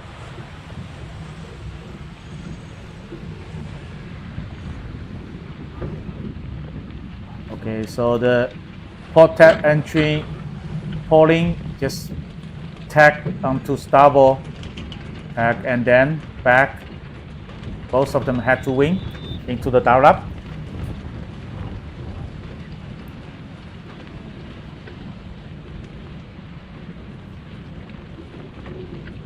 So you can see we have 5 girls on the females team boat.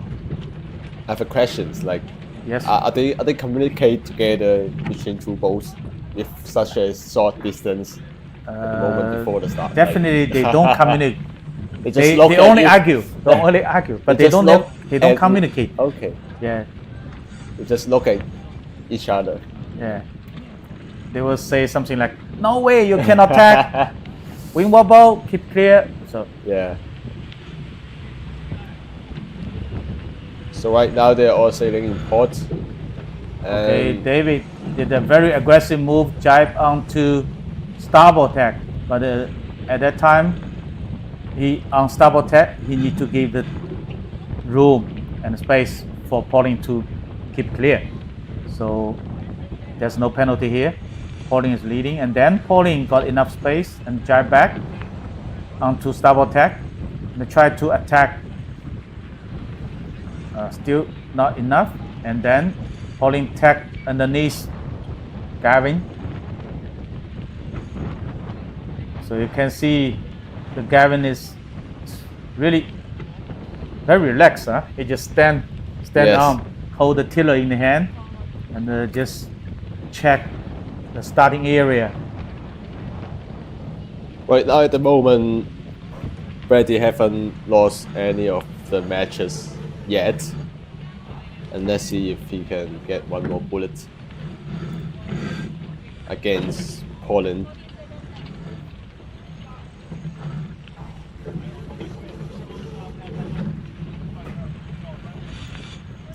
So right now they are driving and tacking together, trying to stay close and control each other to find the best position to start. Still got some of the time. Yeah, as you can see Before from the here, the committee boat is on top of the screen, and Pauline is at the windward side. So a little bit dangerous position because Gavin is hooked underneath her and try to give a push, still overlap. So Pauline tried to build speed and try to escape, and the brake overlap. Okay, it's now overlap. It's now overlap, and then still a big pushing from Gavin.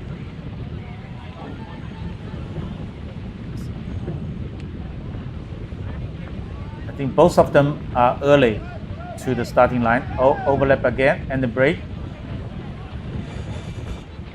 Okay, so Gavin just asked the crew to raise the white flag. There should be a green flag, I think. Yes. Wow, there's a contact. There's a contact. Yeah, there's So a contact. Both of them are rising the white flag, and let's see who will be No, penalized. so yeah, the penalized Pauline. So it's start now, and Yeah, Gavin win the start. Yes. Definitely. Right, almost right on time, and got give a split. penalty on Pauline. That's the best situation we can see Yeah, on the start. okay. Let's focus on the last match for flight 14. It's match 3 between Zach West and Chris Poe. So Chris Poole is in yellow flag, Yeah. and they will start on the starboard side, and for Zach they're with blue flag, which means they will start on port.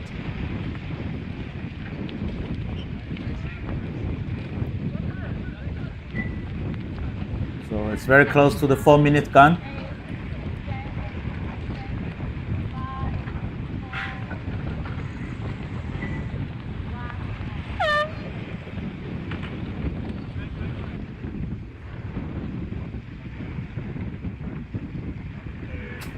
Okay, it's a normal entry for both boats. Chris is aiming the protect bow, hold the course. Yeah, still aiming. Yeah, until Zach attack, and then he come back head to wing. It's in the dial up. So now they're looking at each other again. Yeah, just look at each other. So, And you said they're complaining, right? yeah, they just look. They just look, and the skipper will give the hand signal to the bowman. I want the jib to port. I want the jib to starboard. So that will help to turn the bow, because you need to keep close tension on your opponent's bow. Because you see, Chris is trying to sail get close. Wow. Now they want to have a close. Not sure there's a contact or not, but it's very dangerous. Maybe they just want to have better conversations. Yeah, so it might be a penalty on Chris. Can they do the penalty before the start, or they have to do it after start? Yeah, they must do the penalty turn after starting signal. After they start. Not only after the starting signal, but after they start. That means they need to cross the starting line after the starting signal. Once you clear the starting line, you can do your penalty turn if you want, or if you want to keep it.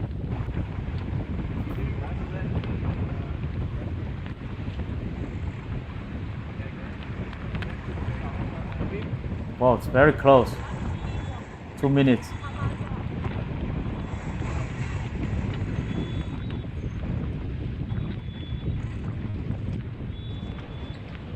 So right now the right side of the screen is not accurate for the name EJ and Ingston, but for the top side of the screen it is West against Pool now in the start.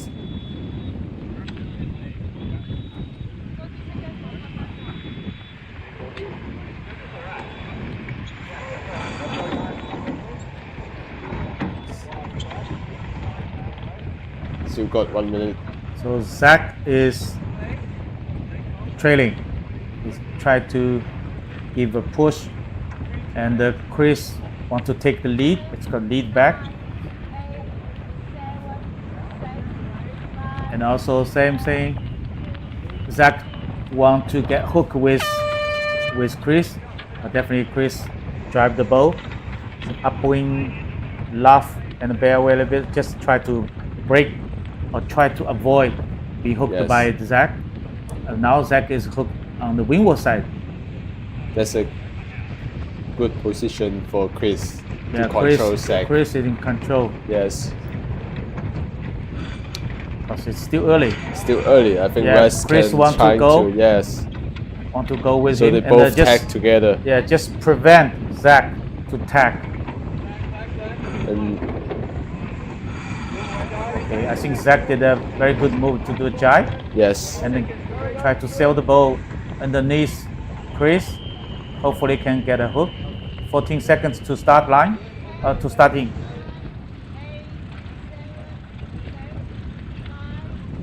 Yeah, I think Chris totally in the control. Yes. They're already covering Zach before the start. And now here we go. Yeah, it's a nice start. Race 3, and Chris got a great control after the start. And of course they will do a tight cover. Yeah. Okay, let's come back to the second match of this flight, which is the competition between the older soldier, the Gavin Brady, and the Pauline Cocteau, a female team. Actually, Pauline is currently ranked number 1 in the women World Match Racing Tour ranking system. Pretty strong. And you can see the result of Brady for yesterday and today. They still not lose a match yet. Yes, it's pretty strong. The old man. And another team is Ian Williams' team. also is an old man. I talked with all of them last evening, and the average age of Ian's team is almost 49 to 50. Wow. Yeah, so think about it. That means that like they got a lot of experience and Yes. and they still are in a good shape to So win this event. interesting thing is you can see Gavin Brad would like always to stand when he is helming. Maybe it's good for him to see where's the gust is the better win. To see the opponents, maybe. Yeah, even he is 51 years old already, but still want to stand up. Maybe he can feel that there's more control when he's standing up the course and see the wind. Okay, Gavin just approached the downwind gate. He dropped the kite. I think he will do the starboard rounding. And no, yes. Yeah. Okay. Yes, they're having so the main trimmer trimming the mainsail and help to turn the boat to upwind. Very good. And the jib trimmer trimming the jib a bit later. Yeah, nice move. And when Gavin see Pauline take the pole rounding, he immediately made a tack on port tack just to give a loose cover on Pauline. Yeah, very experienced. So he's a tremendous mark rounding and also tack to do a loose cover to control his opponent.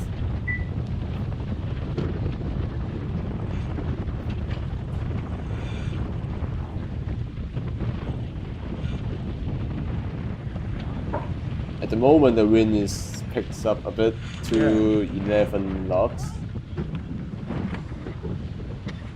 And yeah, fortunately, we have nice wind today. Cause yesterday we just finished 9 flights. Yes. And so today is going to be a long day. We try to finish 13 flights. That's the total flights for the qualification race, the round robin qualification. So today is going to be a long day. Just stay with us.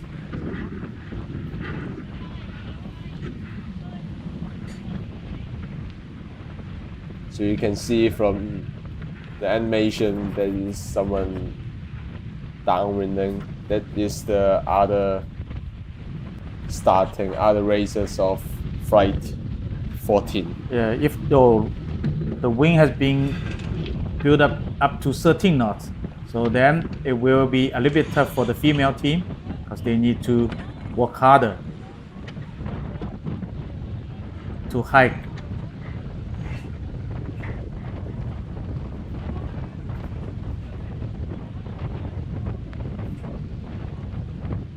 Well, even Pauline is barefoot. Yes. For sailing, it's better to like doing barefoot or yeah, for helmsman, but not for bowman or crew. Yeah, because crew need to work a lot on the deck. Because as I'm a windsurfer, yeah, and we always choose like barefoot. Oh yeah, especially for the windsurfer, and also for the kite falling, right? Yes, kite falling, yes, or definitely. Or how about the wing falling? Wing falling, same? Yeah, it's also better to have barefoot. Okay, so Gavin is lead to the port ley line.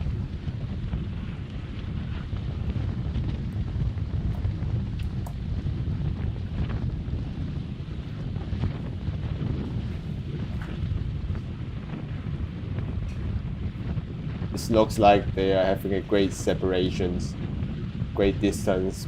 The gap is getting more. Because you can see there are 2 boats just around top marker and hoist the kite. Yes. But if Gavin choose to sail more distance on port tack, then he might be covered by that 2 kites. So it's not good to him. I think he will choose, as long as he had such a big lead, so should be no worry, need to be a tight cover.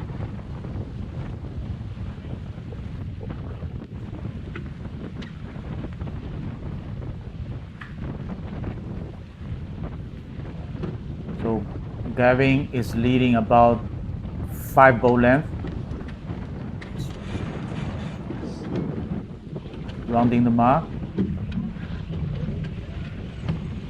Well, a little bit strange. The mastman initially is not standing beside the mast. He needs to quickly move to the mast and to hoist the spinnaker.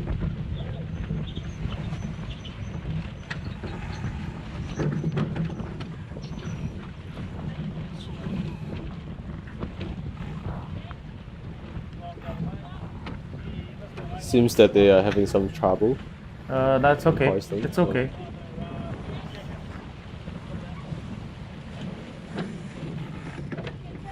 Let's see what female teams do.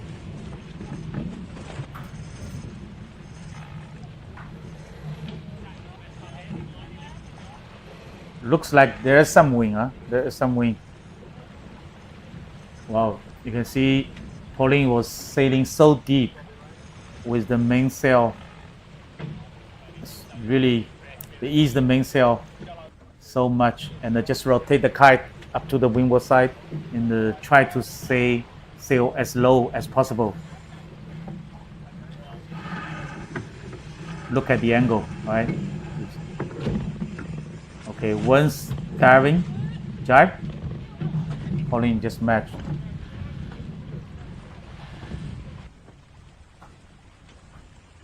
It is a comfortable leading for Gavin's.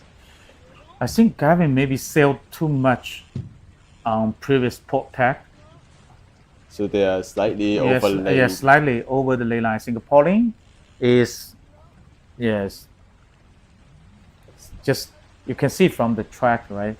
He sailed a bit extra distance. And I guess Pauline haven't do the penalty yet before the finish. Yeah, as we discussed before, right? So Yes. normally the match racer, They will not choose to do it like they will carry it. in the they will early carry stage it. of the race. Yeah, the best way to off the penalty is to give the penalty to your opponent. That is the best way. So they will try their best to make that happen. If you cannot make it, you say let it be. Just let it be. So after this race, Gavin are most likely to be like 6-0, and Pauline will be like 3-3. Gavin maybe 7, I think. 7 already. Yeah, 7 win. It is a so nice look at the start angle. So for Pauline Gavin. definitely want to sail deeper. But if you sail deep, well, it's a wing on wing. Oh, that's interesting. You can see Pauline sail Yes. with wing on wing, keep the kite on port side, and meantime ask one of the crew to push the boom to hold the boom on the starboard side. So they're going for a really deep Yeah. angle. So congratulations to Gavin for winning the 7 races. And Ian, I haven't losing any matches yet. Yeah, both of them are really strong. I think all the old men, huh?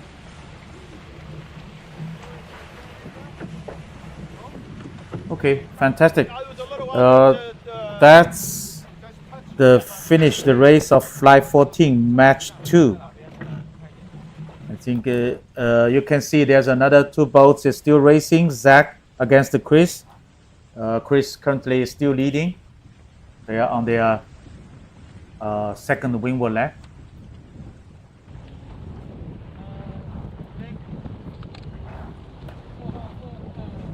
Okay, just stay with us. We will start the Flight 15 very soon because they don't need to change the boat. They don't need to check the boat. So we will start the next flight very soon. Just stay with us.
澳门最大的超市了，就是在你拿地图搜查一下就行，就在我们附近，后街。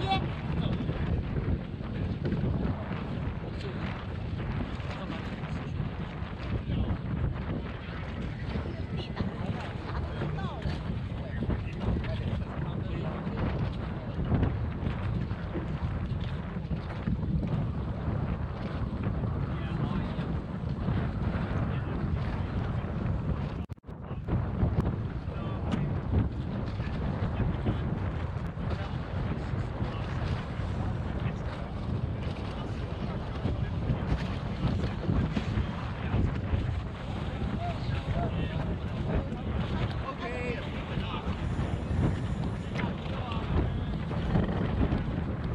这要看情况了。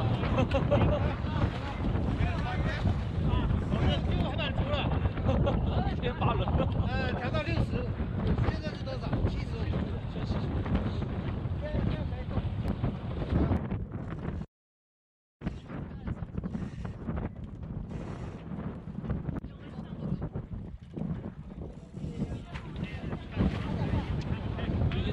So she was taking the boat the whole time. Because when she went on the board,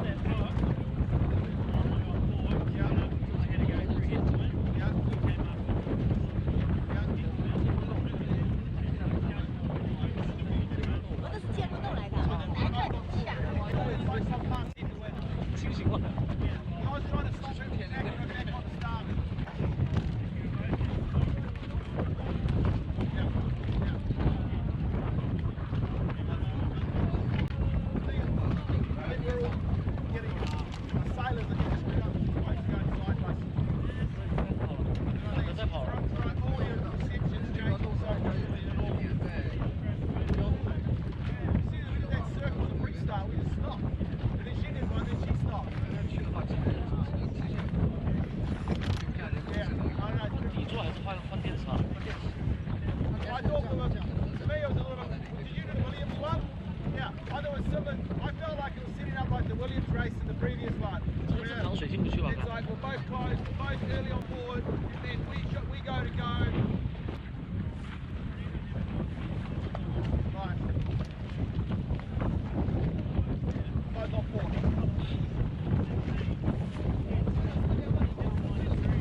Not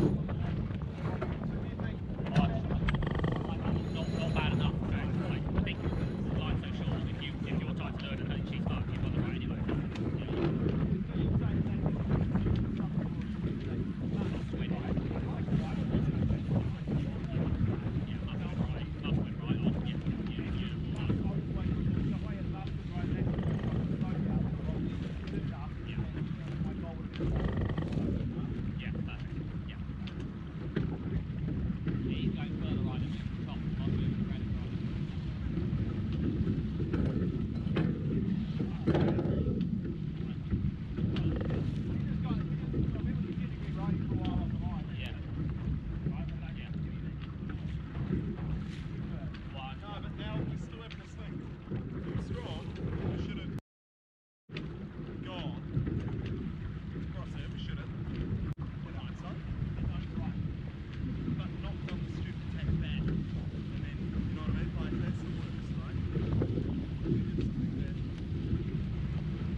现在只有绿的了。它红的应该是换底座，我感觉。这换，应该是换。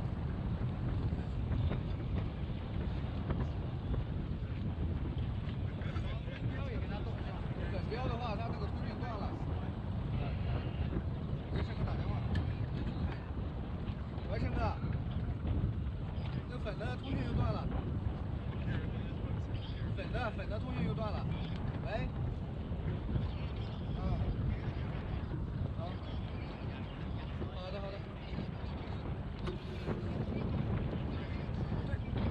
对，现在风135度了。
side right is what we're focused on.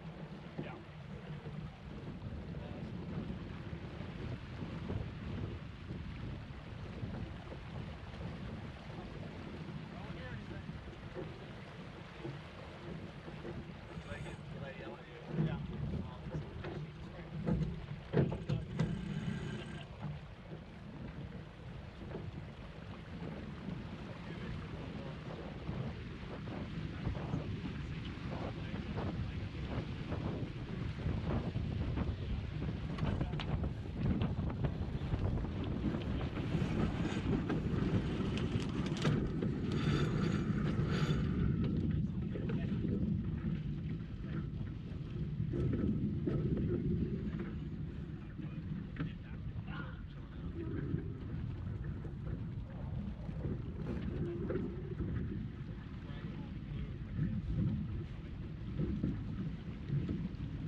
A little bit lighter here, for our pre-start.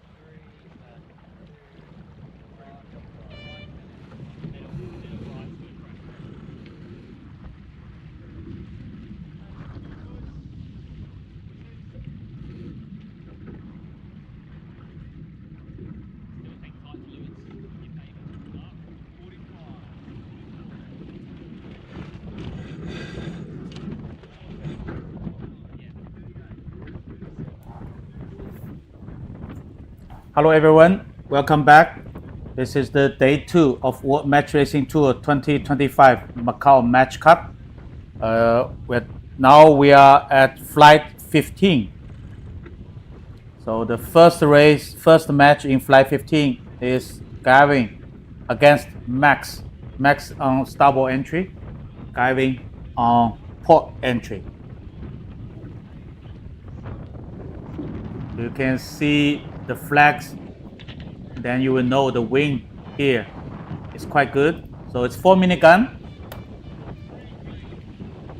So Gavin is right on time. It looks like Max a little bit late.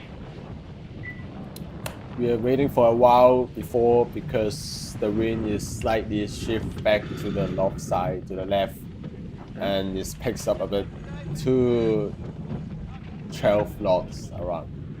Okay, so Max, since Max is a little bit late, but Gavin tried to turn the boat into the dial-up, and Gavin thinks it's not good for him to hold down that position, so he just jibed away, and the boat will sail on port tack, head to the starboard side of starting area.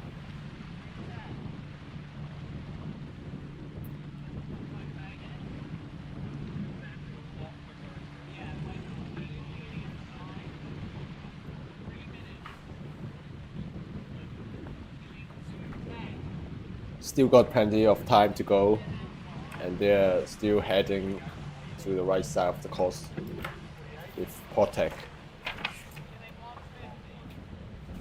Okay, the leading boat, Max, choose to jibe, and Gavin choose to tack.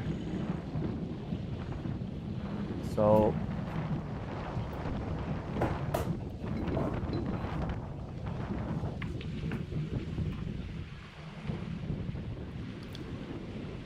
Gavin just sail further away and then do a jibe. So now they're doing cycling here. Yes.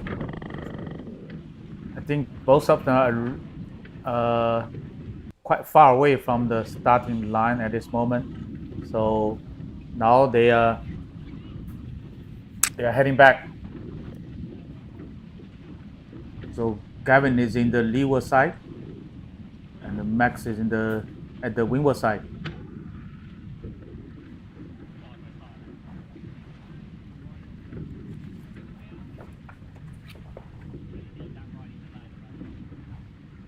Both of them are now picking up some speed towards this.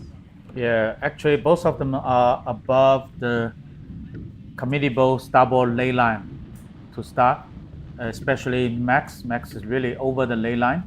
So Max is try to go low, and Gavin just don't want to be hooked. So here we go. They are starting to attack and escape. Yeah. But Gavin still want to take the lead. Okay, less than 1 minute. So now they are under the ley line. You can see Max are trying to fight for the downwind boat, downwind side of the. I think they're a little bit early, so now it's overlapped. So, but Gavin just control the boat perfectly to prevent to be left by Max. Okay, now it's overlapped again, and the both boat just reduce the speed. I think Gavin need to just be careful. It's the windward boat. Yes. Yeah, so that's why the Max just raised the white flag. There's a protest from Max. I think it should be a green. Yeah, there's a green flag. So And Gavin attack again. okay. So it's a huge separation start here. Yeah, so since Max cannot sail on starboard tack over the pin, and then Gavin just take the lead and attacking just in front of the Max. It's in the controlling position. The Max was forced to tack away. Okay, let's focus on the next match. Is between Chris Paul and the Pauline Courtois. As you can see, Pauline is starboard entry with the yellow flag. And Chris will be a blue flag with port entries. And both teams are in the same record at the moment. They're finding their way to catch up their seating. Okay, almost at the 4-minute gun. Okay, just right at the 4-minute gun. I think Pauline just right on time. So you can see there's a flag on the committee boat with the C and the green. So that means for this match 2, their windward mark has been changed into green mark. So that means there might be some wind shift. So the race officer would make the decision to give the green flag, just to remind both of the skippers in this windward leg. The first windward leg, the green mark will be their top mark. Okay, Pauline choose to tack away, and the Chris choose to follow. So Pauline build the speed first,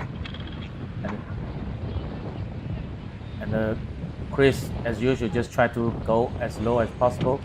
Hopefully can prevent Pauline to jibe, but now Pauline did a successful jibe.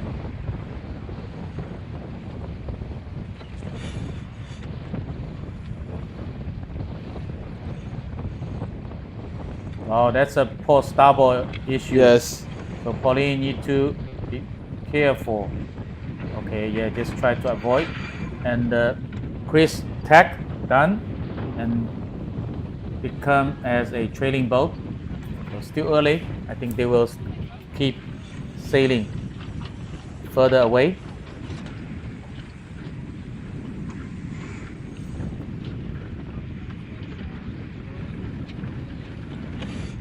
So right now they're doing a lot of cycling. Yeah, but the Chris is really aggressive. It just turn tack onto starboard tack. Just another attack from Chris. Yes. And now they're so close together, maybe. Yeah, then the Pauline jibe. Because they're on the same tack, and Pauline is the ahead boat. Well, so still lots of time, and they are not far away from the starting line, so they still need to kill some time.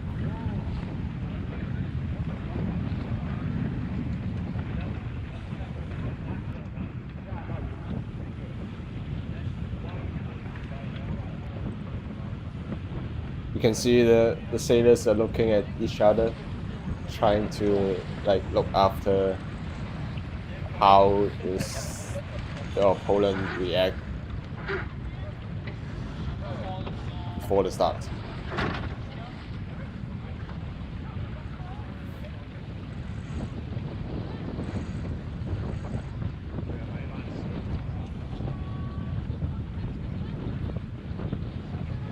So right now, Chris is leading, and the Pauline tried to get hooked. Not yet. they're starting to getting So overlapped. you can see the umpire boat on the left side. The one is calling overlap or not. And there's lots of talk between the two umpire boats at the pre-start stage.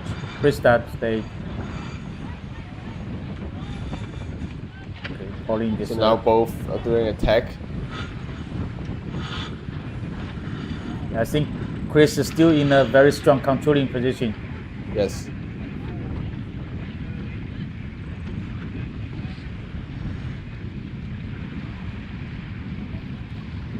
Okay, it's a love from Pauline. Well, there might be another white flag. Yeah, from Pauline. It said the windward bow must keep clear. It's a green It's a flag. green flag. Yeah, so that means Chris just responds in a very short time, and he also left the boat. Right. So there's no contact. I saw Chris is going down to the start line. Maybe there's over line, you think? I just saw him very Yes, but slightly. since no one is coming back, then now it's a clear start to them. Yeah. So just remember, they will sail to the green mark as their windward mark in the first upwind leg. So let's focus on the third match. It's between Zach West and Tom Fortier. So Zach will be a yellow flag. I'm sorry. Zach will be blue Yeah, flag, Zach will be the blue flag, port entry. So it's and Tom will be close a to 4-minute gun. starboard entry.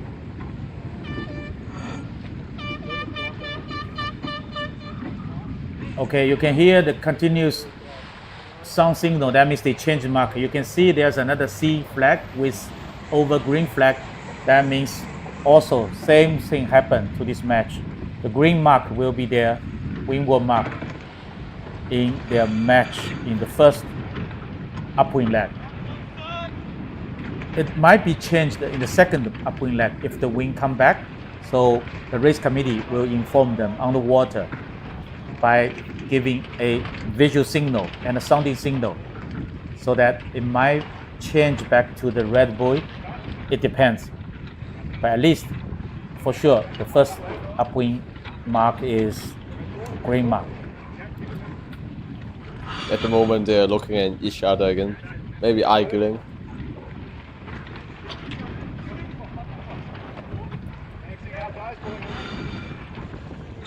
Look at the action they're doing. They're trying to like attack and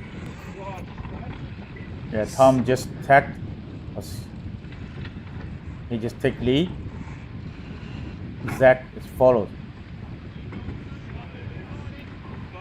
Yeah, until now I think it's still quite difficult time. To Zach, because he is still looking for the first win in this event, right? yes, he is still finding his rhythm to got his first bullet. Meanwhile, Tom is trying hard to fight for the seeding before the end of the qualifying pairing list.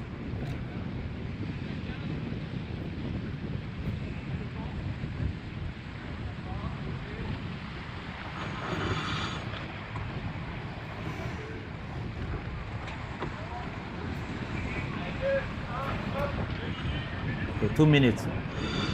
They're still doing the cycling.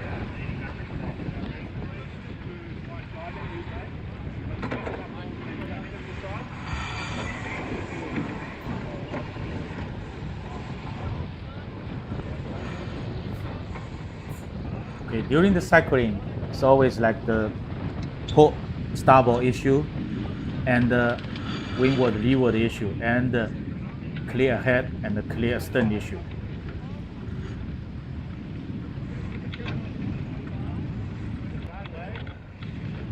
Okay. Zach is leading at the leeward side.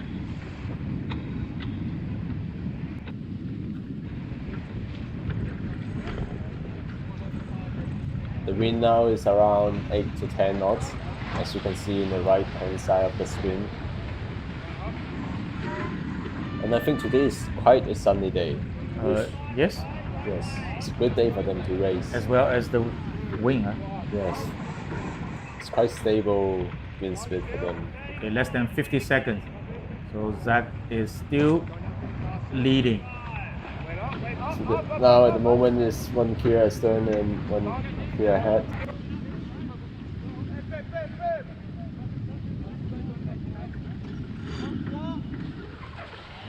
They're trying to make some overlap for Tom. Okay, still early. Yeah, both of them are still early. Both of them are taking to the port side. And I'm not sure if Tom can start on port tech within 10 seconds. Whoa, whoa, whoa! It's okay. You just laugh up and Zach just responds in a nice and a polite way. So you see someone is overline and it's going down again. And going up. Yeah, it's, you see the blue flag on the committee boat. That means Zach over the line, right at the starting signal. So Zach must come back. So let's go back to, well, there's a strong competition between the Pauling. So Pauling is the wind wobble, need to keep clear. Well, that's a close Angle. and this is between the Pauling and the Chris. Yeah, I should tell you, this is the competition between Chris. Chris is the currently number 1 in the World Match Racing Tour rank, and the Pauling is current ranked number 1 in the Women World Match Racing Tour. So that's the number 1 against number 1.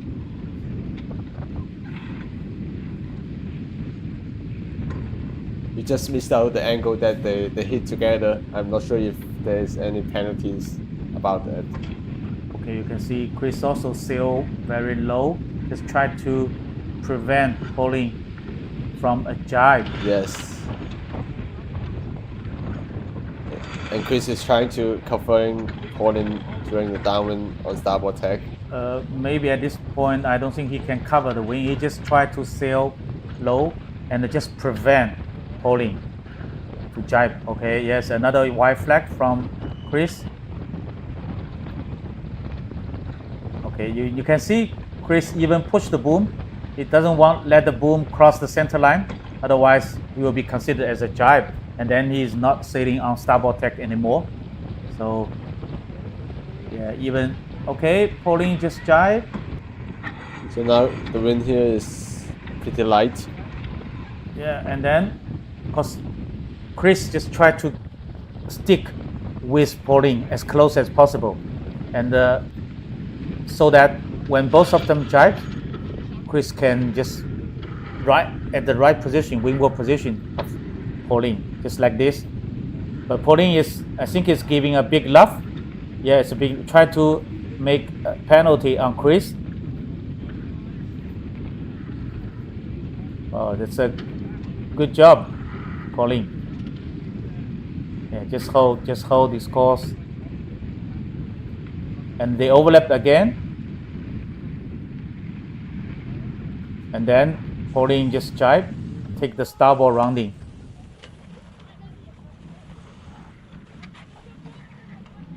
Oh, nice jobs, girls. Yes, tremendous mark rounding by the girls.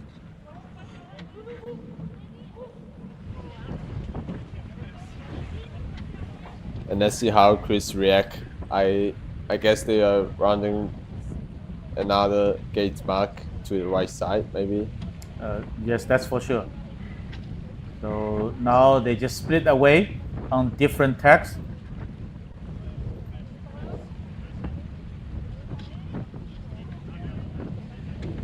Yes, because Chris doesn't want to tack because there's so many boats that's sitting downwind leg. Otherwise, he tacked will underneath those kites. And Pauline just tack back. Let's see what happened. The first cross they had. After the gate marks. Yeah, the second windward leg, the first cross is going to be crucial.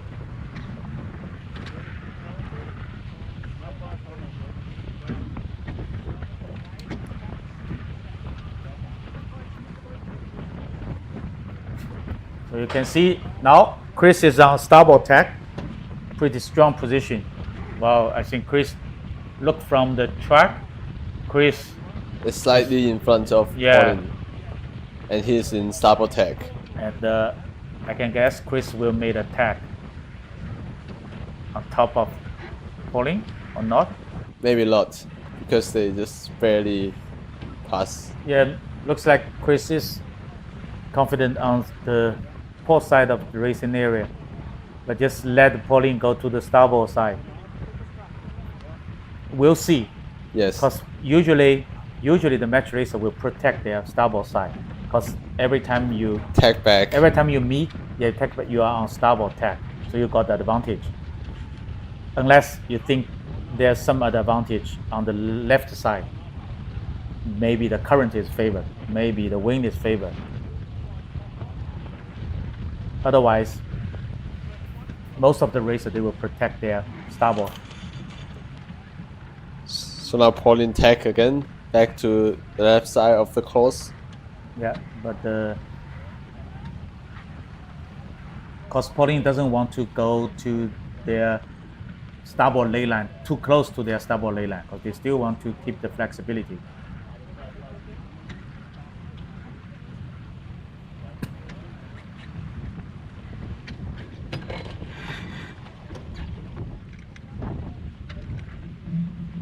Okay, it's a nice road tack from Chris Poole. Yeah, the jib trimmer just trimming the jib and hold the jib sheet in his hand. And you can see, looks like it's a little bit overpowered. So Yes. they trim in the main and then ease the traveler. And right after that, they ease the fine tune. Just to depower a little bit. Even you can see from Pauline's boat, they also ease the traveler a little bit. And then put it back because they want to sail in a high mode. Try to hit. Chris just cross. Yes. Just I cross. think Chris did a really good job in the second lap. They ran to all of the right But directions. very close, right? Yes. Very close. But I think Pauline did a slightly off because they went to the left Yeah, you side can see first. they round the green mark. Yes. They round the green mark again, the second time. Okay, it's a very nice and clean hoist. So if you can feel your kite as quick as possible, you get the pressure, you will build the speed earlier than your opponent. So that's all about teamwork. You can see just in this, Pauline even grabbed the main sheet in her hand.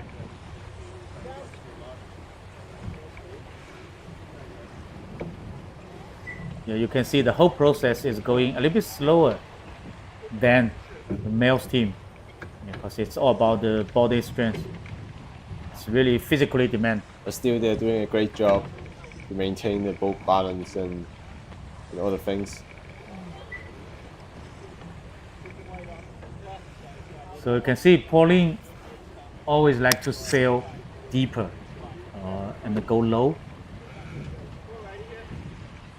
It might be a choice for them. Yes, but especially at this moment, he is a trading boat. Yes. She is behind. So especially in this angle, you the better sail low. If you are close, you can think about you sail high to cover, but it's not that close.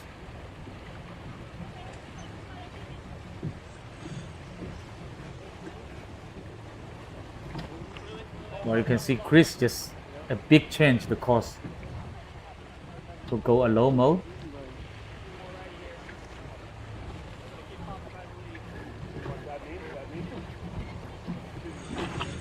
Oh, Wow. no, so they just jibe. They jibe the kite first, and then they jibe the main. So they do it again because they just try to match Pauline's jibe. Oh, Pauline just sailed on the wing on wing again. As I remember, Pauline also got a penalty to go in the start, before the start. I Yeah, forgot. yeah. I didn't see she do any penalty turn during the leg. So I think it's... Yeah, but interesting thing, we see that Chris hoists the jib because they are going to cross the finishing line. I don't know why he hoists the jib. Maybe it's ready for another fight. Or he got the penalty actually. Or just like the wind direction is changing before they're heading to finish. Yeah, but he hoists the jib, but he didn't trim the jib, let the jib flapping. Maybe just get ready for a fight. So, yeah, I think looks like Pauline just tried to run top of. While the female team just tried to hoist the jib. They're very close to finish line. Yes. And wow, that's what's wrong. Wow, I think wow. there's something wrong with the spinning halyard Yes. on the female team. Maybe the cleat, or maybe something broken with the halyard. So they just lost their kite, but they get it recover very quick. They still blocked by Chris. Wow. Oh, that's. I Yes. think there might be a penalty on Pauline, because Pauline is the windward boat, and Chris just give her enough time and room to keep clear. So that's why you can see Chris is a little bit Yeah. eager to, and even talk to the umpire, said they should have a penalty. So it is a... What flag it is? Yeah, but it doesn't matter. If even Chris has a penalty, he finished the penalty turn. I think Chris just win this race. Yes. Yeah. Very good tactics. Oh, that's a good tactician. Because even he is leading, and then he get ready to a fight, and then Yes. try to put a penalty on Pauline. Yeah, that's good. So this is the race. 2 of flight 15. Yeah, for the flight 15. Okay, I think Chris is still need to talk with the umpire. Maybe get some explanation from umpire why I have a penalty or some other issues. It's kind of the learning curve to everyone. Even Chris is already world ranking number 1, right? Definitely. Yeah. Okay, that's all for the flight 15. So just stay with us. We will go to flight 16 very soon. Yeah, thank you.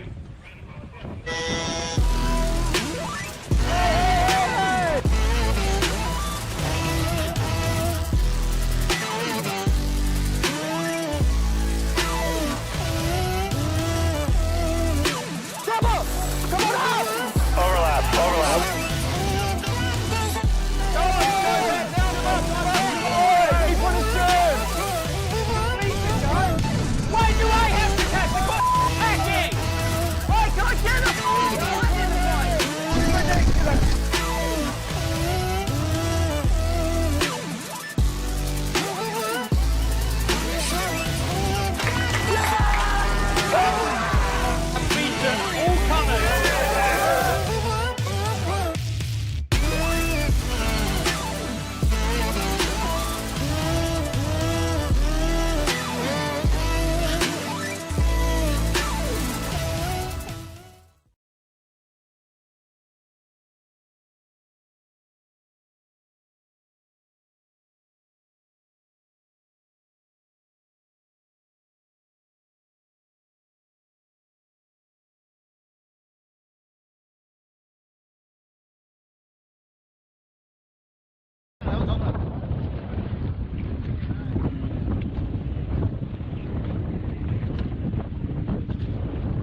秒吧。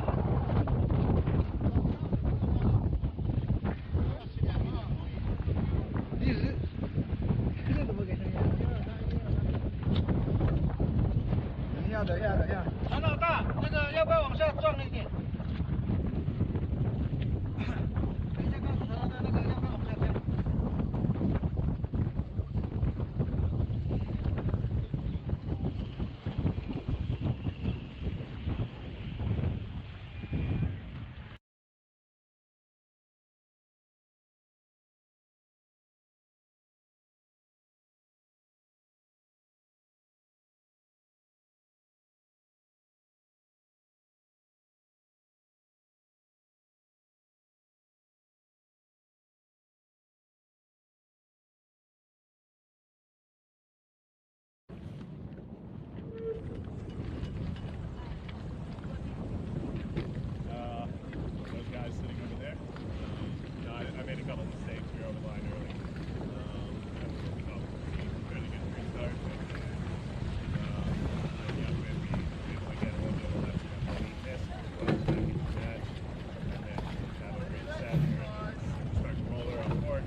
Okay, hello everyone. This is the day 2 of World Match Racing Tour 2025 Macao Match Cup. This is the day 2, flight 16. So for the first match is Chris Paul sail against Max Paul. So Chris is on port entry, Max on starboard entry. So now it's just heading towards 4 minutes before the start, and both teams are sailing through the start line. Here we can see the right angle. So port clear bow, port tack bow is need to keep clear from the starboard tack bow. So Max just tacked even a little bit late, still okay. And Chris is a bit late, and then Max cannot stop the bow, so just sail away because he doesn't want to fight against Chris in the dial up mode. So you can see it's typical Chris style. He always put left hand on his back. And standing? Yeah, that's the typical Chris style. And I saw quite a lot of helmsmen. They are standing on the boats. Yes, and especially for the pre-start. During the pre-start stage. Okay, so Chris just stay slightly below Max. Yeah, Max jibe onto starboard tack. But Chris doesn't follow. Still keep going and tack. And the wind direction here now is around 55 degrees, which is northeast.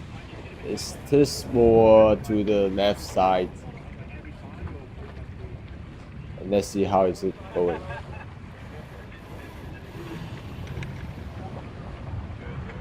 Right now, both teams are looking at each other, trying to escape and attack. Yeah, Chris is leading.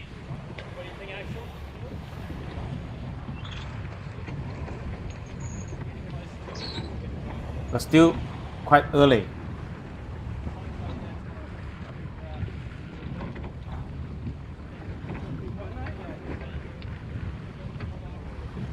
Yeah, that's, I think people already get used to this pattern. Yes. It's when they approach the starting line. So the leading boat is tried to Avoid. avoid to be hooked or to be overlapped by the trailing Yes. boat. The trailing boat just try to give a big push, and hopefully can sail a little bit faster and can get hooked with the leading boat, so that you have the right of the way, and so that you can luff or either do something else, or either luff up and try to stop the boat. Now it's overlap. Yeah, Chris is the windward boat, so he needs to keep clear. So Max will luff up and trying to stop Yeah. Chris.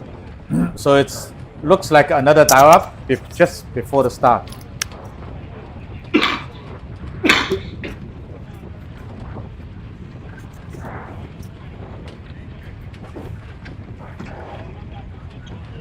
Okay, so Chris just tried to sail on port tack. Yeah, Max just follow, but a little bit slow. So right now, Yeah, the Chris Chris is in a good position, yes. and after tacking, he will be right on time, yes. and also on the starboard tack. So Max just go underneath. It's a split start. It's a split start. So you think Chris will tack back again, or just maybe not? Yeah, maybe not. So let's focus on the following match between the Zach West and Gavin Brady. So just first of all, we should congratulations to Zach, because he just win the first match in this event.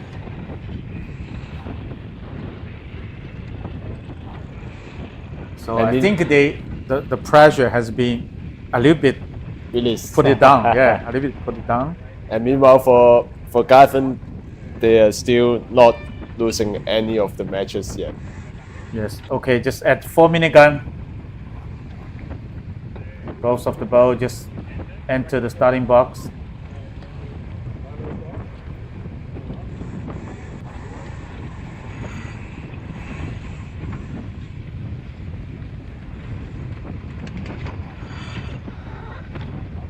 Okay, Zach just tack, and it's normal. Both of them into the dial up, and then head to the wing. And start to So look at Yeah, each still other. have some speed. Try to hold the position, and also send the bowman to the foredeck to hold the jeep. Okay.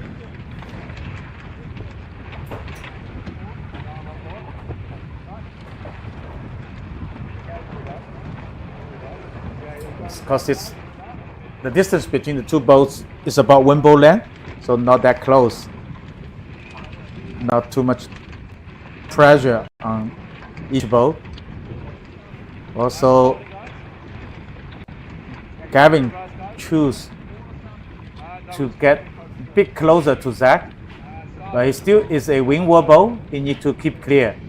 Cancel other way. Yeah, go all the way. No, other way.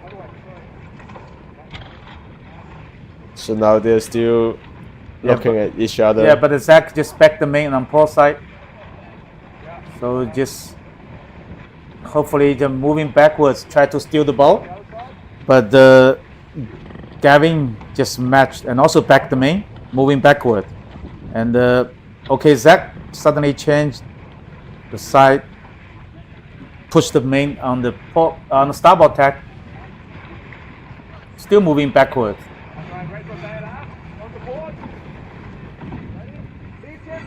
Yeah, and the meantime, he can just, wow, very good job, Zach. Steal the ball.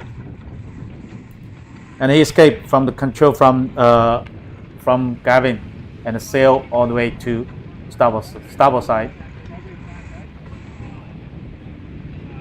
Yeah, well done, Zach.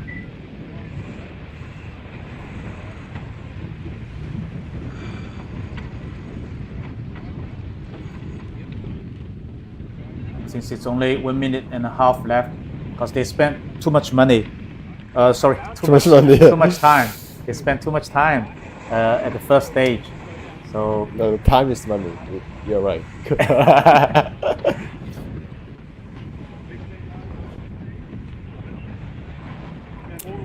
Okay, both.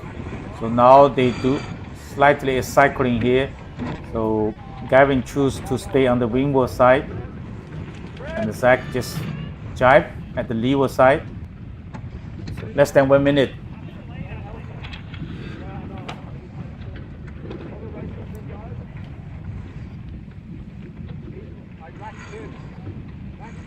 So they're having some of the separation Yeah, here. but looks like Zach is a little bit low. I mean, there's too much distance between him and the starting line. And yes, they're trying to tack back to the starboard end of the start line. And then you two, tack back because Gavin is on starboard tack. Okay, so now they overlap on starboard tack. So Gavin has the right to left.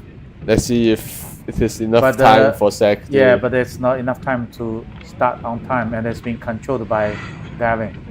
So once again, a good start for Gavin. Yeah, very good start. Yes, they control everything again before the start. Yeah, even both of them are late, but still doesn't matter. It's match race. Okay, and in this situation, I think it's really tough to Zach because it's very hard for him to escape, and definitely Gavin will put a tight cover on him all the way up to the windward mark. Okay, let's focus on the third match in flight 16. So on the starboard entry is Pauline Kochwa, a female team, and on port entry is Tom Forcher. So both teams are having a similar record at the moment. And also they are from the same country, Yeah. France. So we'll see what happened. At the 4-minute gun.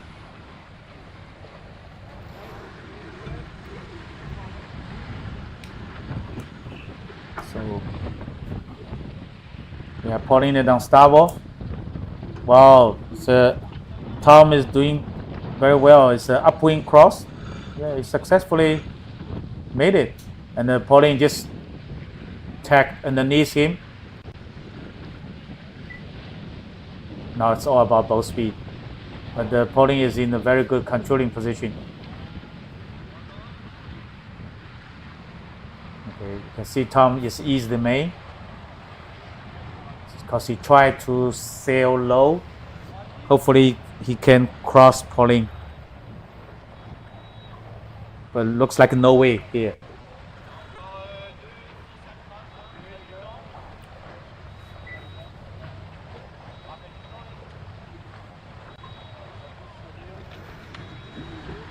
Okay, Tom tack. And Pauline need to tack.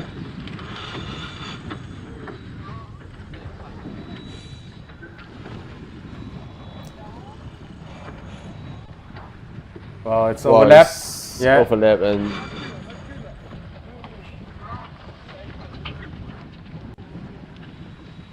Okay, there's no flag.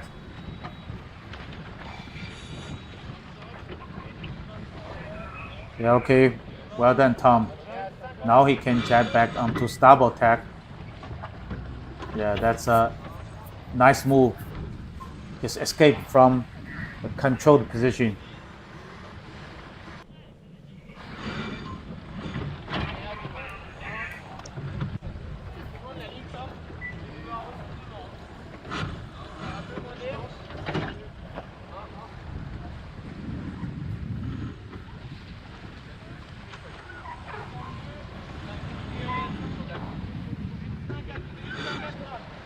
so you can see the sailors here are looking at each other, trying to maintain their positions, not to overlap for the boat who is clear ahead. Yeah, Pauline is trailing.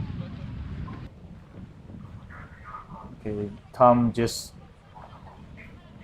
swing the stern to break the overlap. Now it's overlap again. And the Pauline has the right of the way.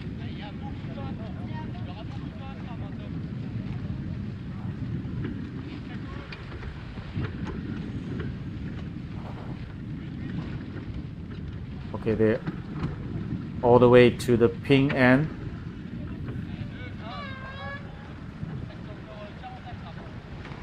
And I think they both will tack back to the starboard end. But now there's... Wow, that's they're having an there's a overlap, contact. Yeah, and the windward boat, I think, doesn't keep clear. So see what umpire will say. Yeah, there's a, I think it should be a blue flag maybe. Yes, there's Yes. a blue flag on the umpire's boat, you can see. So well done, female team. Just give a penalty on Tom.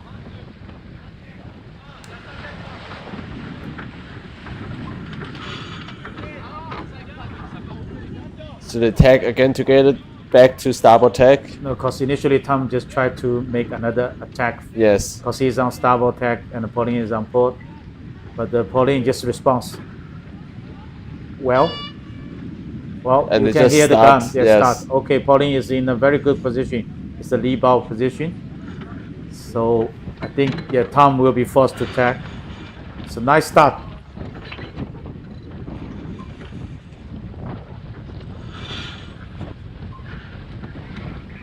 And here is the typical loose cover here. Or it is a tight cover. Depends on the angle. But Tom definitely can tack onto starboard tack to force Pauline to tack. But it all depends on the boat speed at this moment.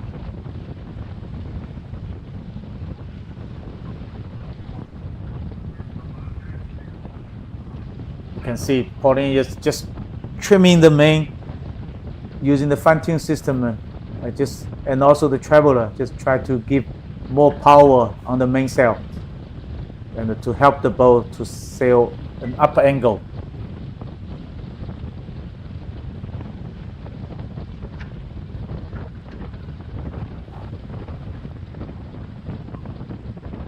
So you can see they're talking at each other. Yeah, you can see Tom, all the crew is hiking really hard, try to help the boat to sail high angle. And the wind speed is only like 10 knots. They're already... It looks like the wing Yes. left hand shift a little bit, so it's favor to Pauline.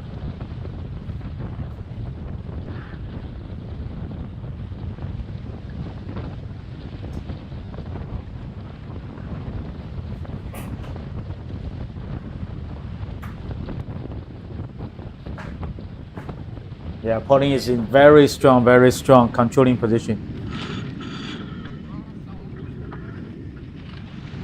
It all starts from Yeah, Tom tack the start. and the Pauline just tack. It's really a tight cover.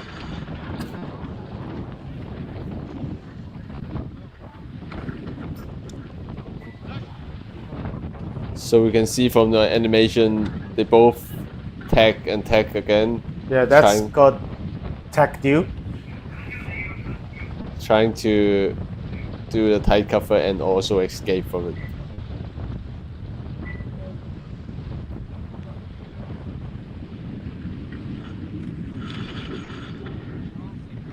So top tack again.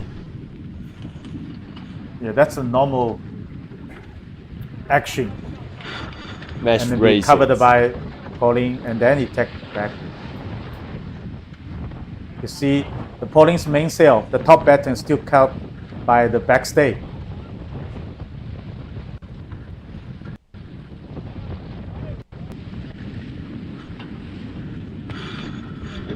I think Tom made some progress. But still behind.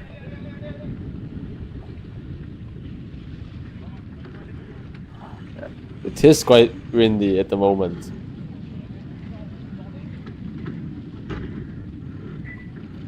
Okay. Everyone is hanging out of the boat, trying to maintain the balance.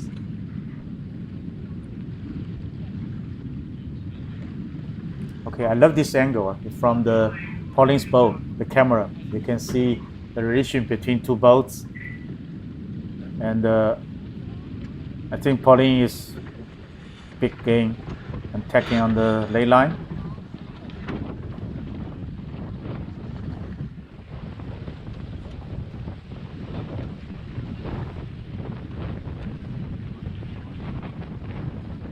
They already set the kite. Before downwind. Yeah, but not too much, because if too much, it will be blocked by the wind, and then it's disaster. If touch the water, it will be really a huge resistance. Okay, round the mark, hoist the spinnaker.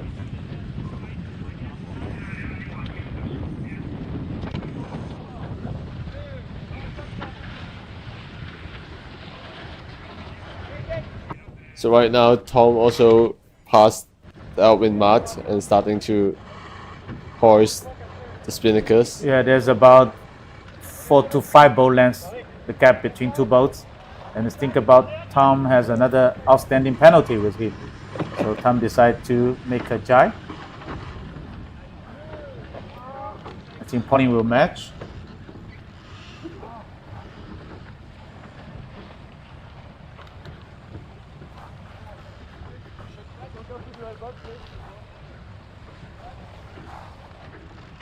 So again, you see all of the crews are sitting in the front side of the boat. When it comes to downwind, trying to work and squeeze a bit here. Okay, it's all about, you can look at the spinnaker trimming, right? The luff is still flapping a little bit. Yes.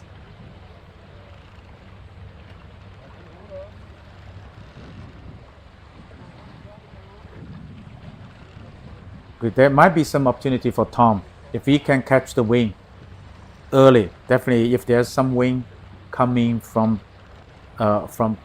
behind, definitely he can pick up the wind earlier than Pauline. So Yes. that's the only opportunity to him to catch up Pauline. Meanwhile, for Pauline, they want to stay in the same rope as what Tom does, to prevent them from separations. Yeah, as we can see from the screen, the left hand side, the port side of racing area seems to have better wind.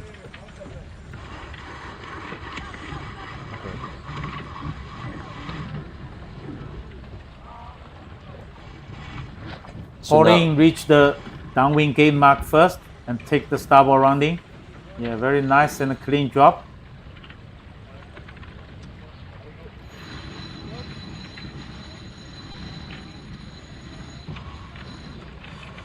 And then right after that, right after rounding, Pauline just decided to tack because she realized that Tom will take a forehand riding, so we need to take a cover early.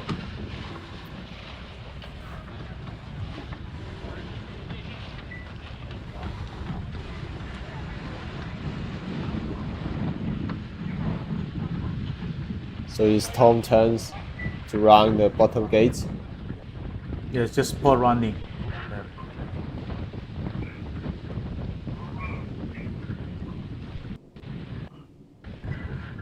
So you see Tom is like adjusting the main setting. Yeah, the main traveler.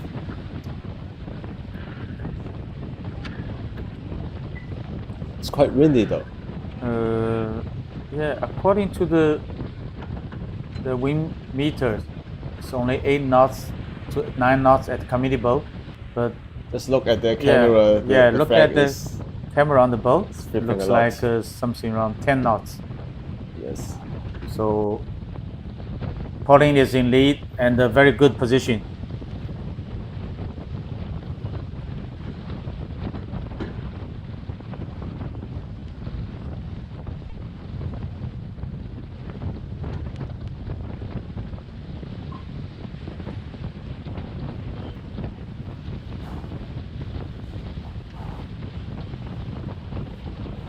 Look at the angle. Looks like Tom has slightly good angle.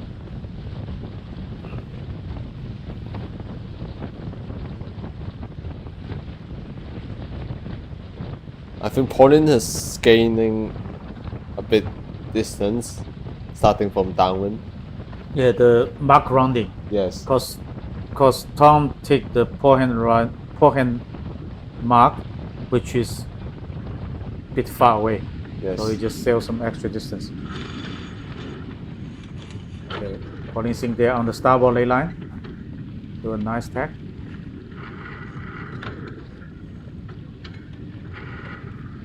So everyone is sitting on the windward side, trying to balance the boat after tack.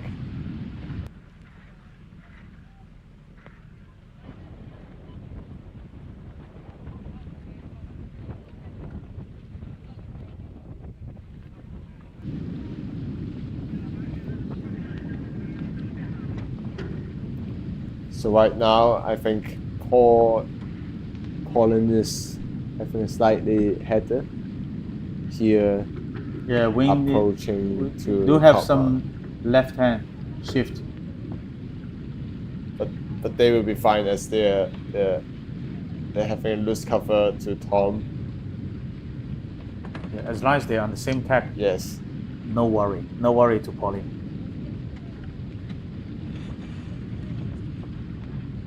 Yeah, I think Pauline need to tack now because it's headed and another tack has left. Yes. And they're about to round the top mark for the second time this race.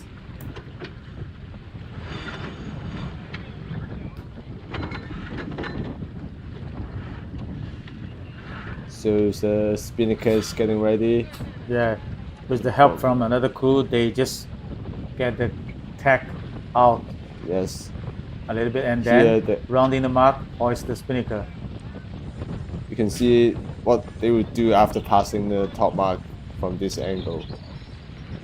Everyone is moving, squeezing, doing all the things, trying to maintain the speed. And they're doing a great job.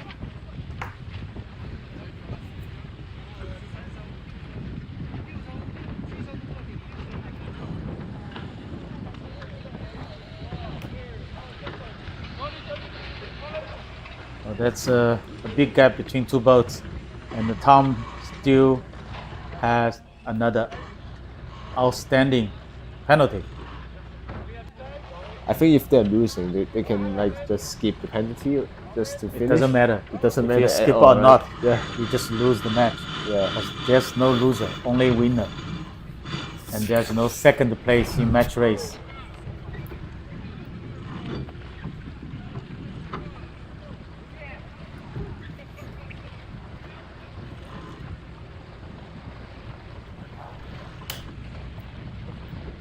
So Pauline will most likely win this race. Yes, I think so. Free I think so. in flight 16. Yeah, because a big lead and another penalty on Tom, so seems no way for Tom to win this game.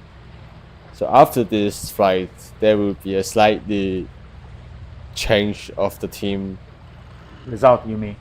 No, here we got a change of the boat Ah, okay. You mean for the yeah, other sailors, and that's going to take bit longer for the interval between flight 16 and flight 17.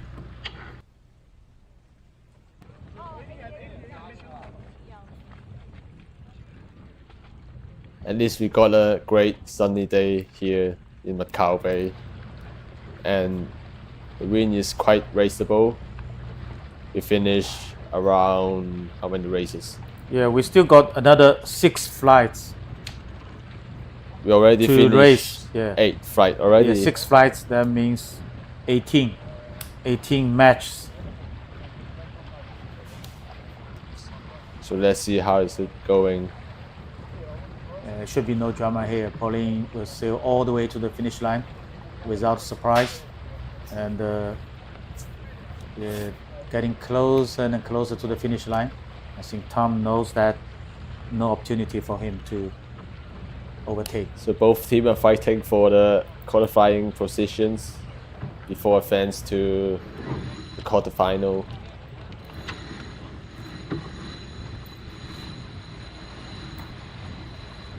Okay, congratulations to the female team. It's called Match in Pink, their team name, and with Pauline Kokwa. Well done, girls. So for Tom, they still got a good sitting at the moment, but they still need to do better for the race but you know, afterwards. in this kind of race, each win counting, right? Yes. Each win is counting. So we should pay attention to each race. Oh, we saw a AP over A flag here. So if you're a sailor, you know what does that mean. It's a AP flag over a letter A flag. So that means the race officer decide to finish the race of the day to already. finish the job today. Yeah. That means no more race will be sailed.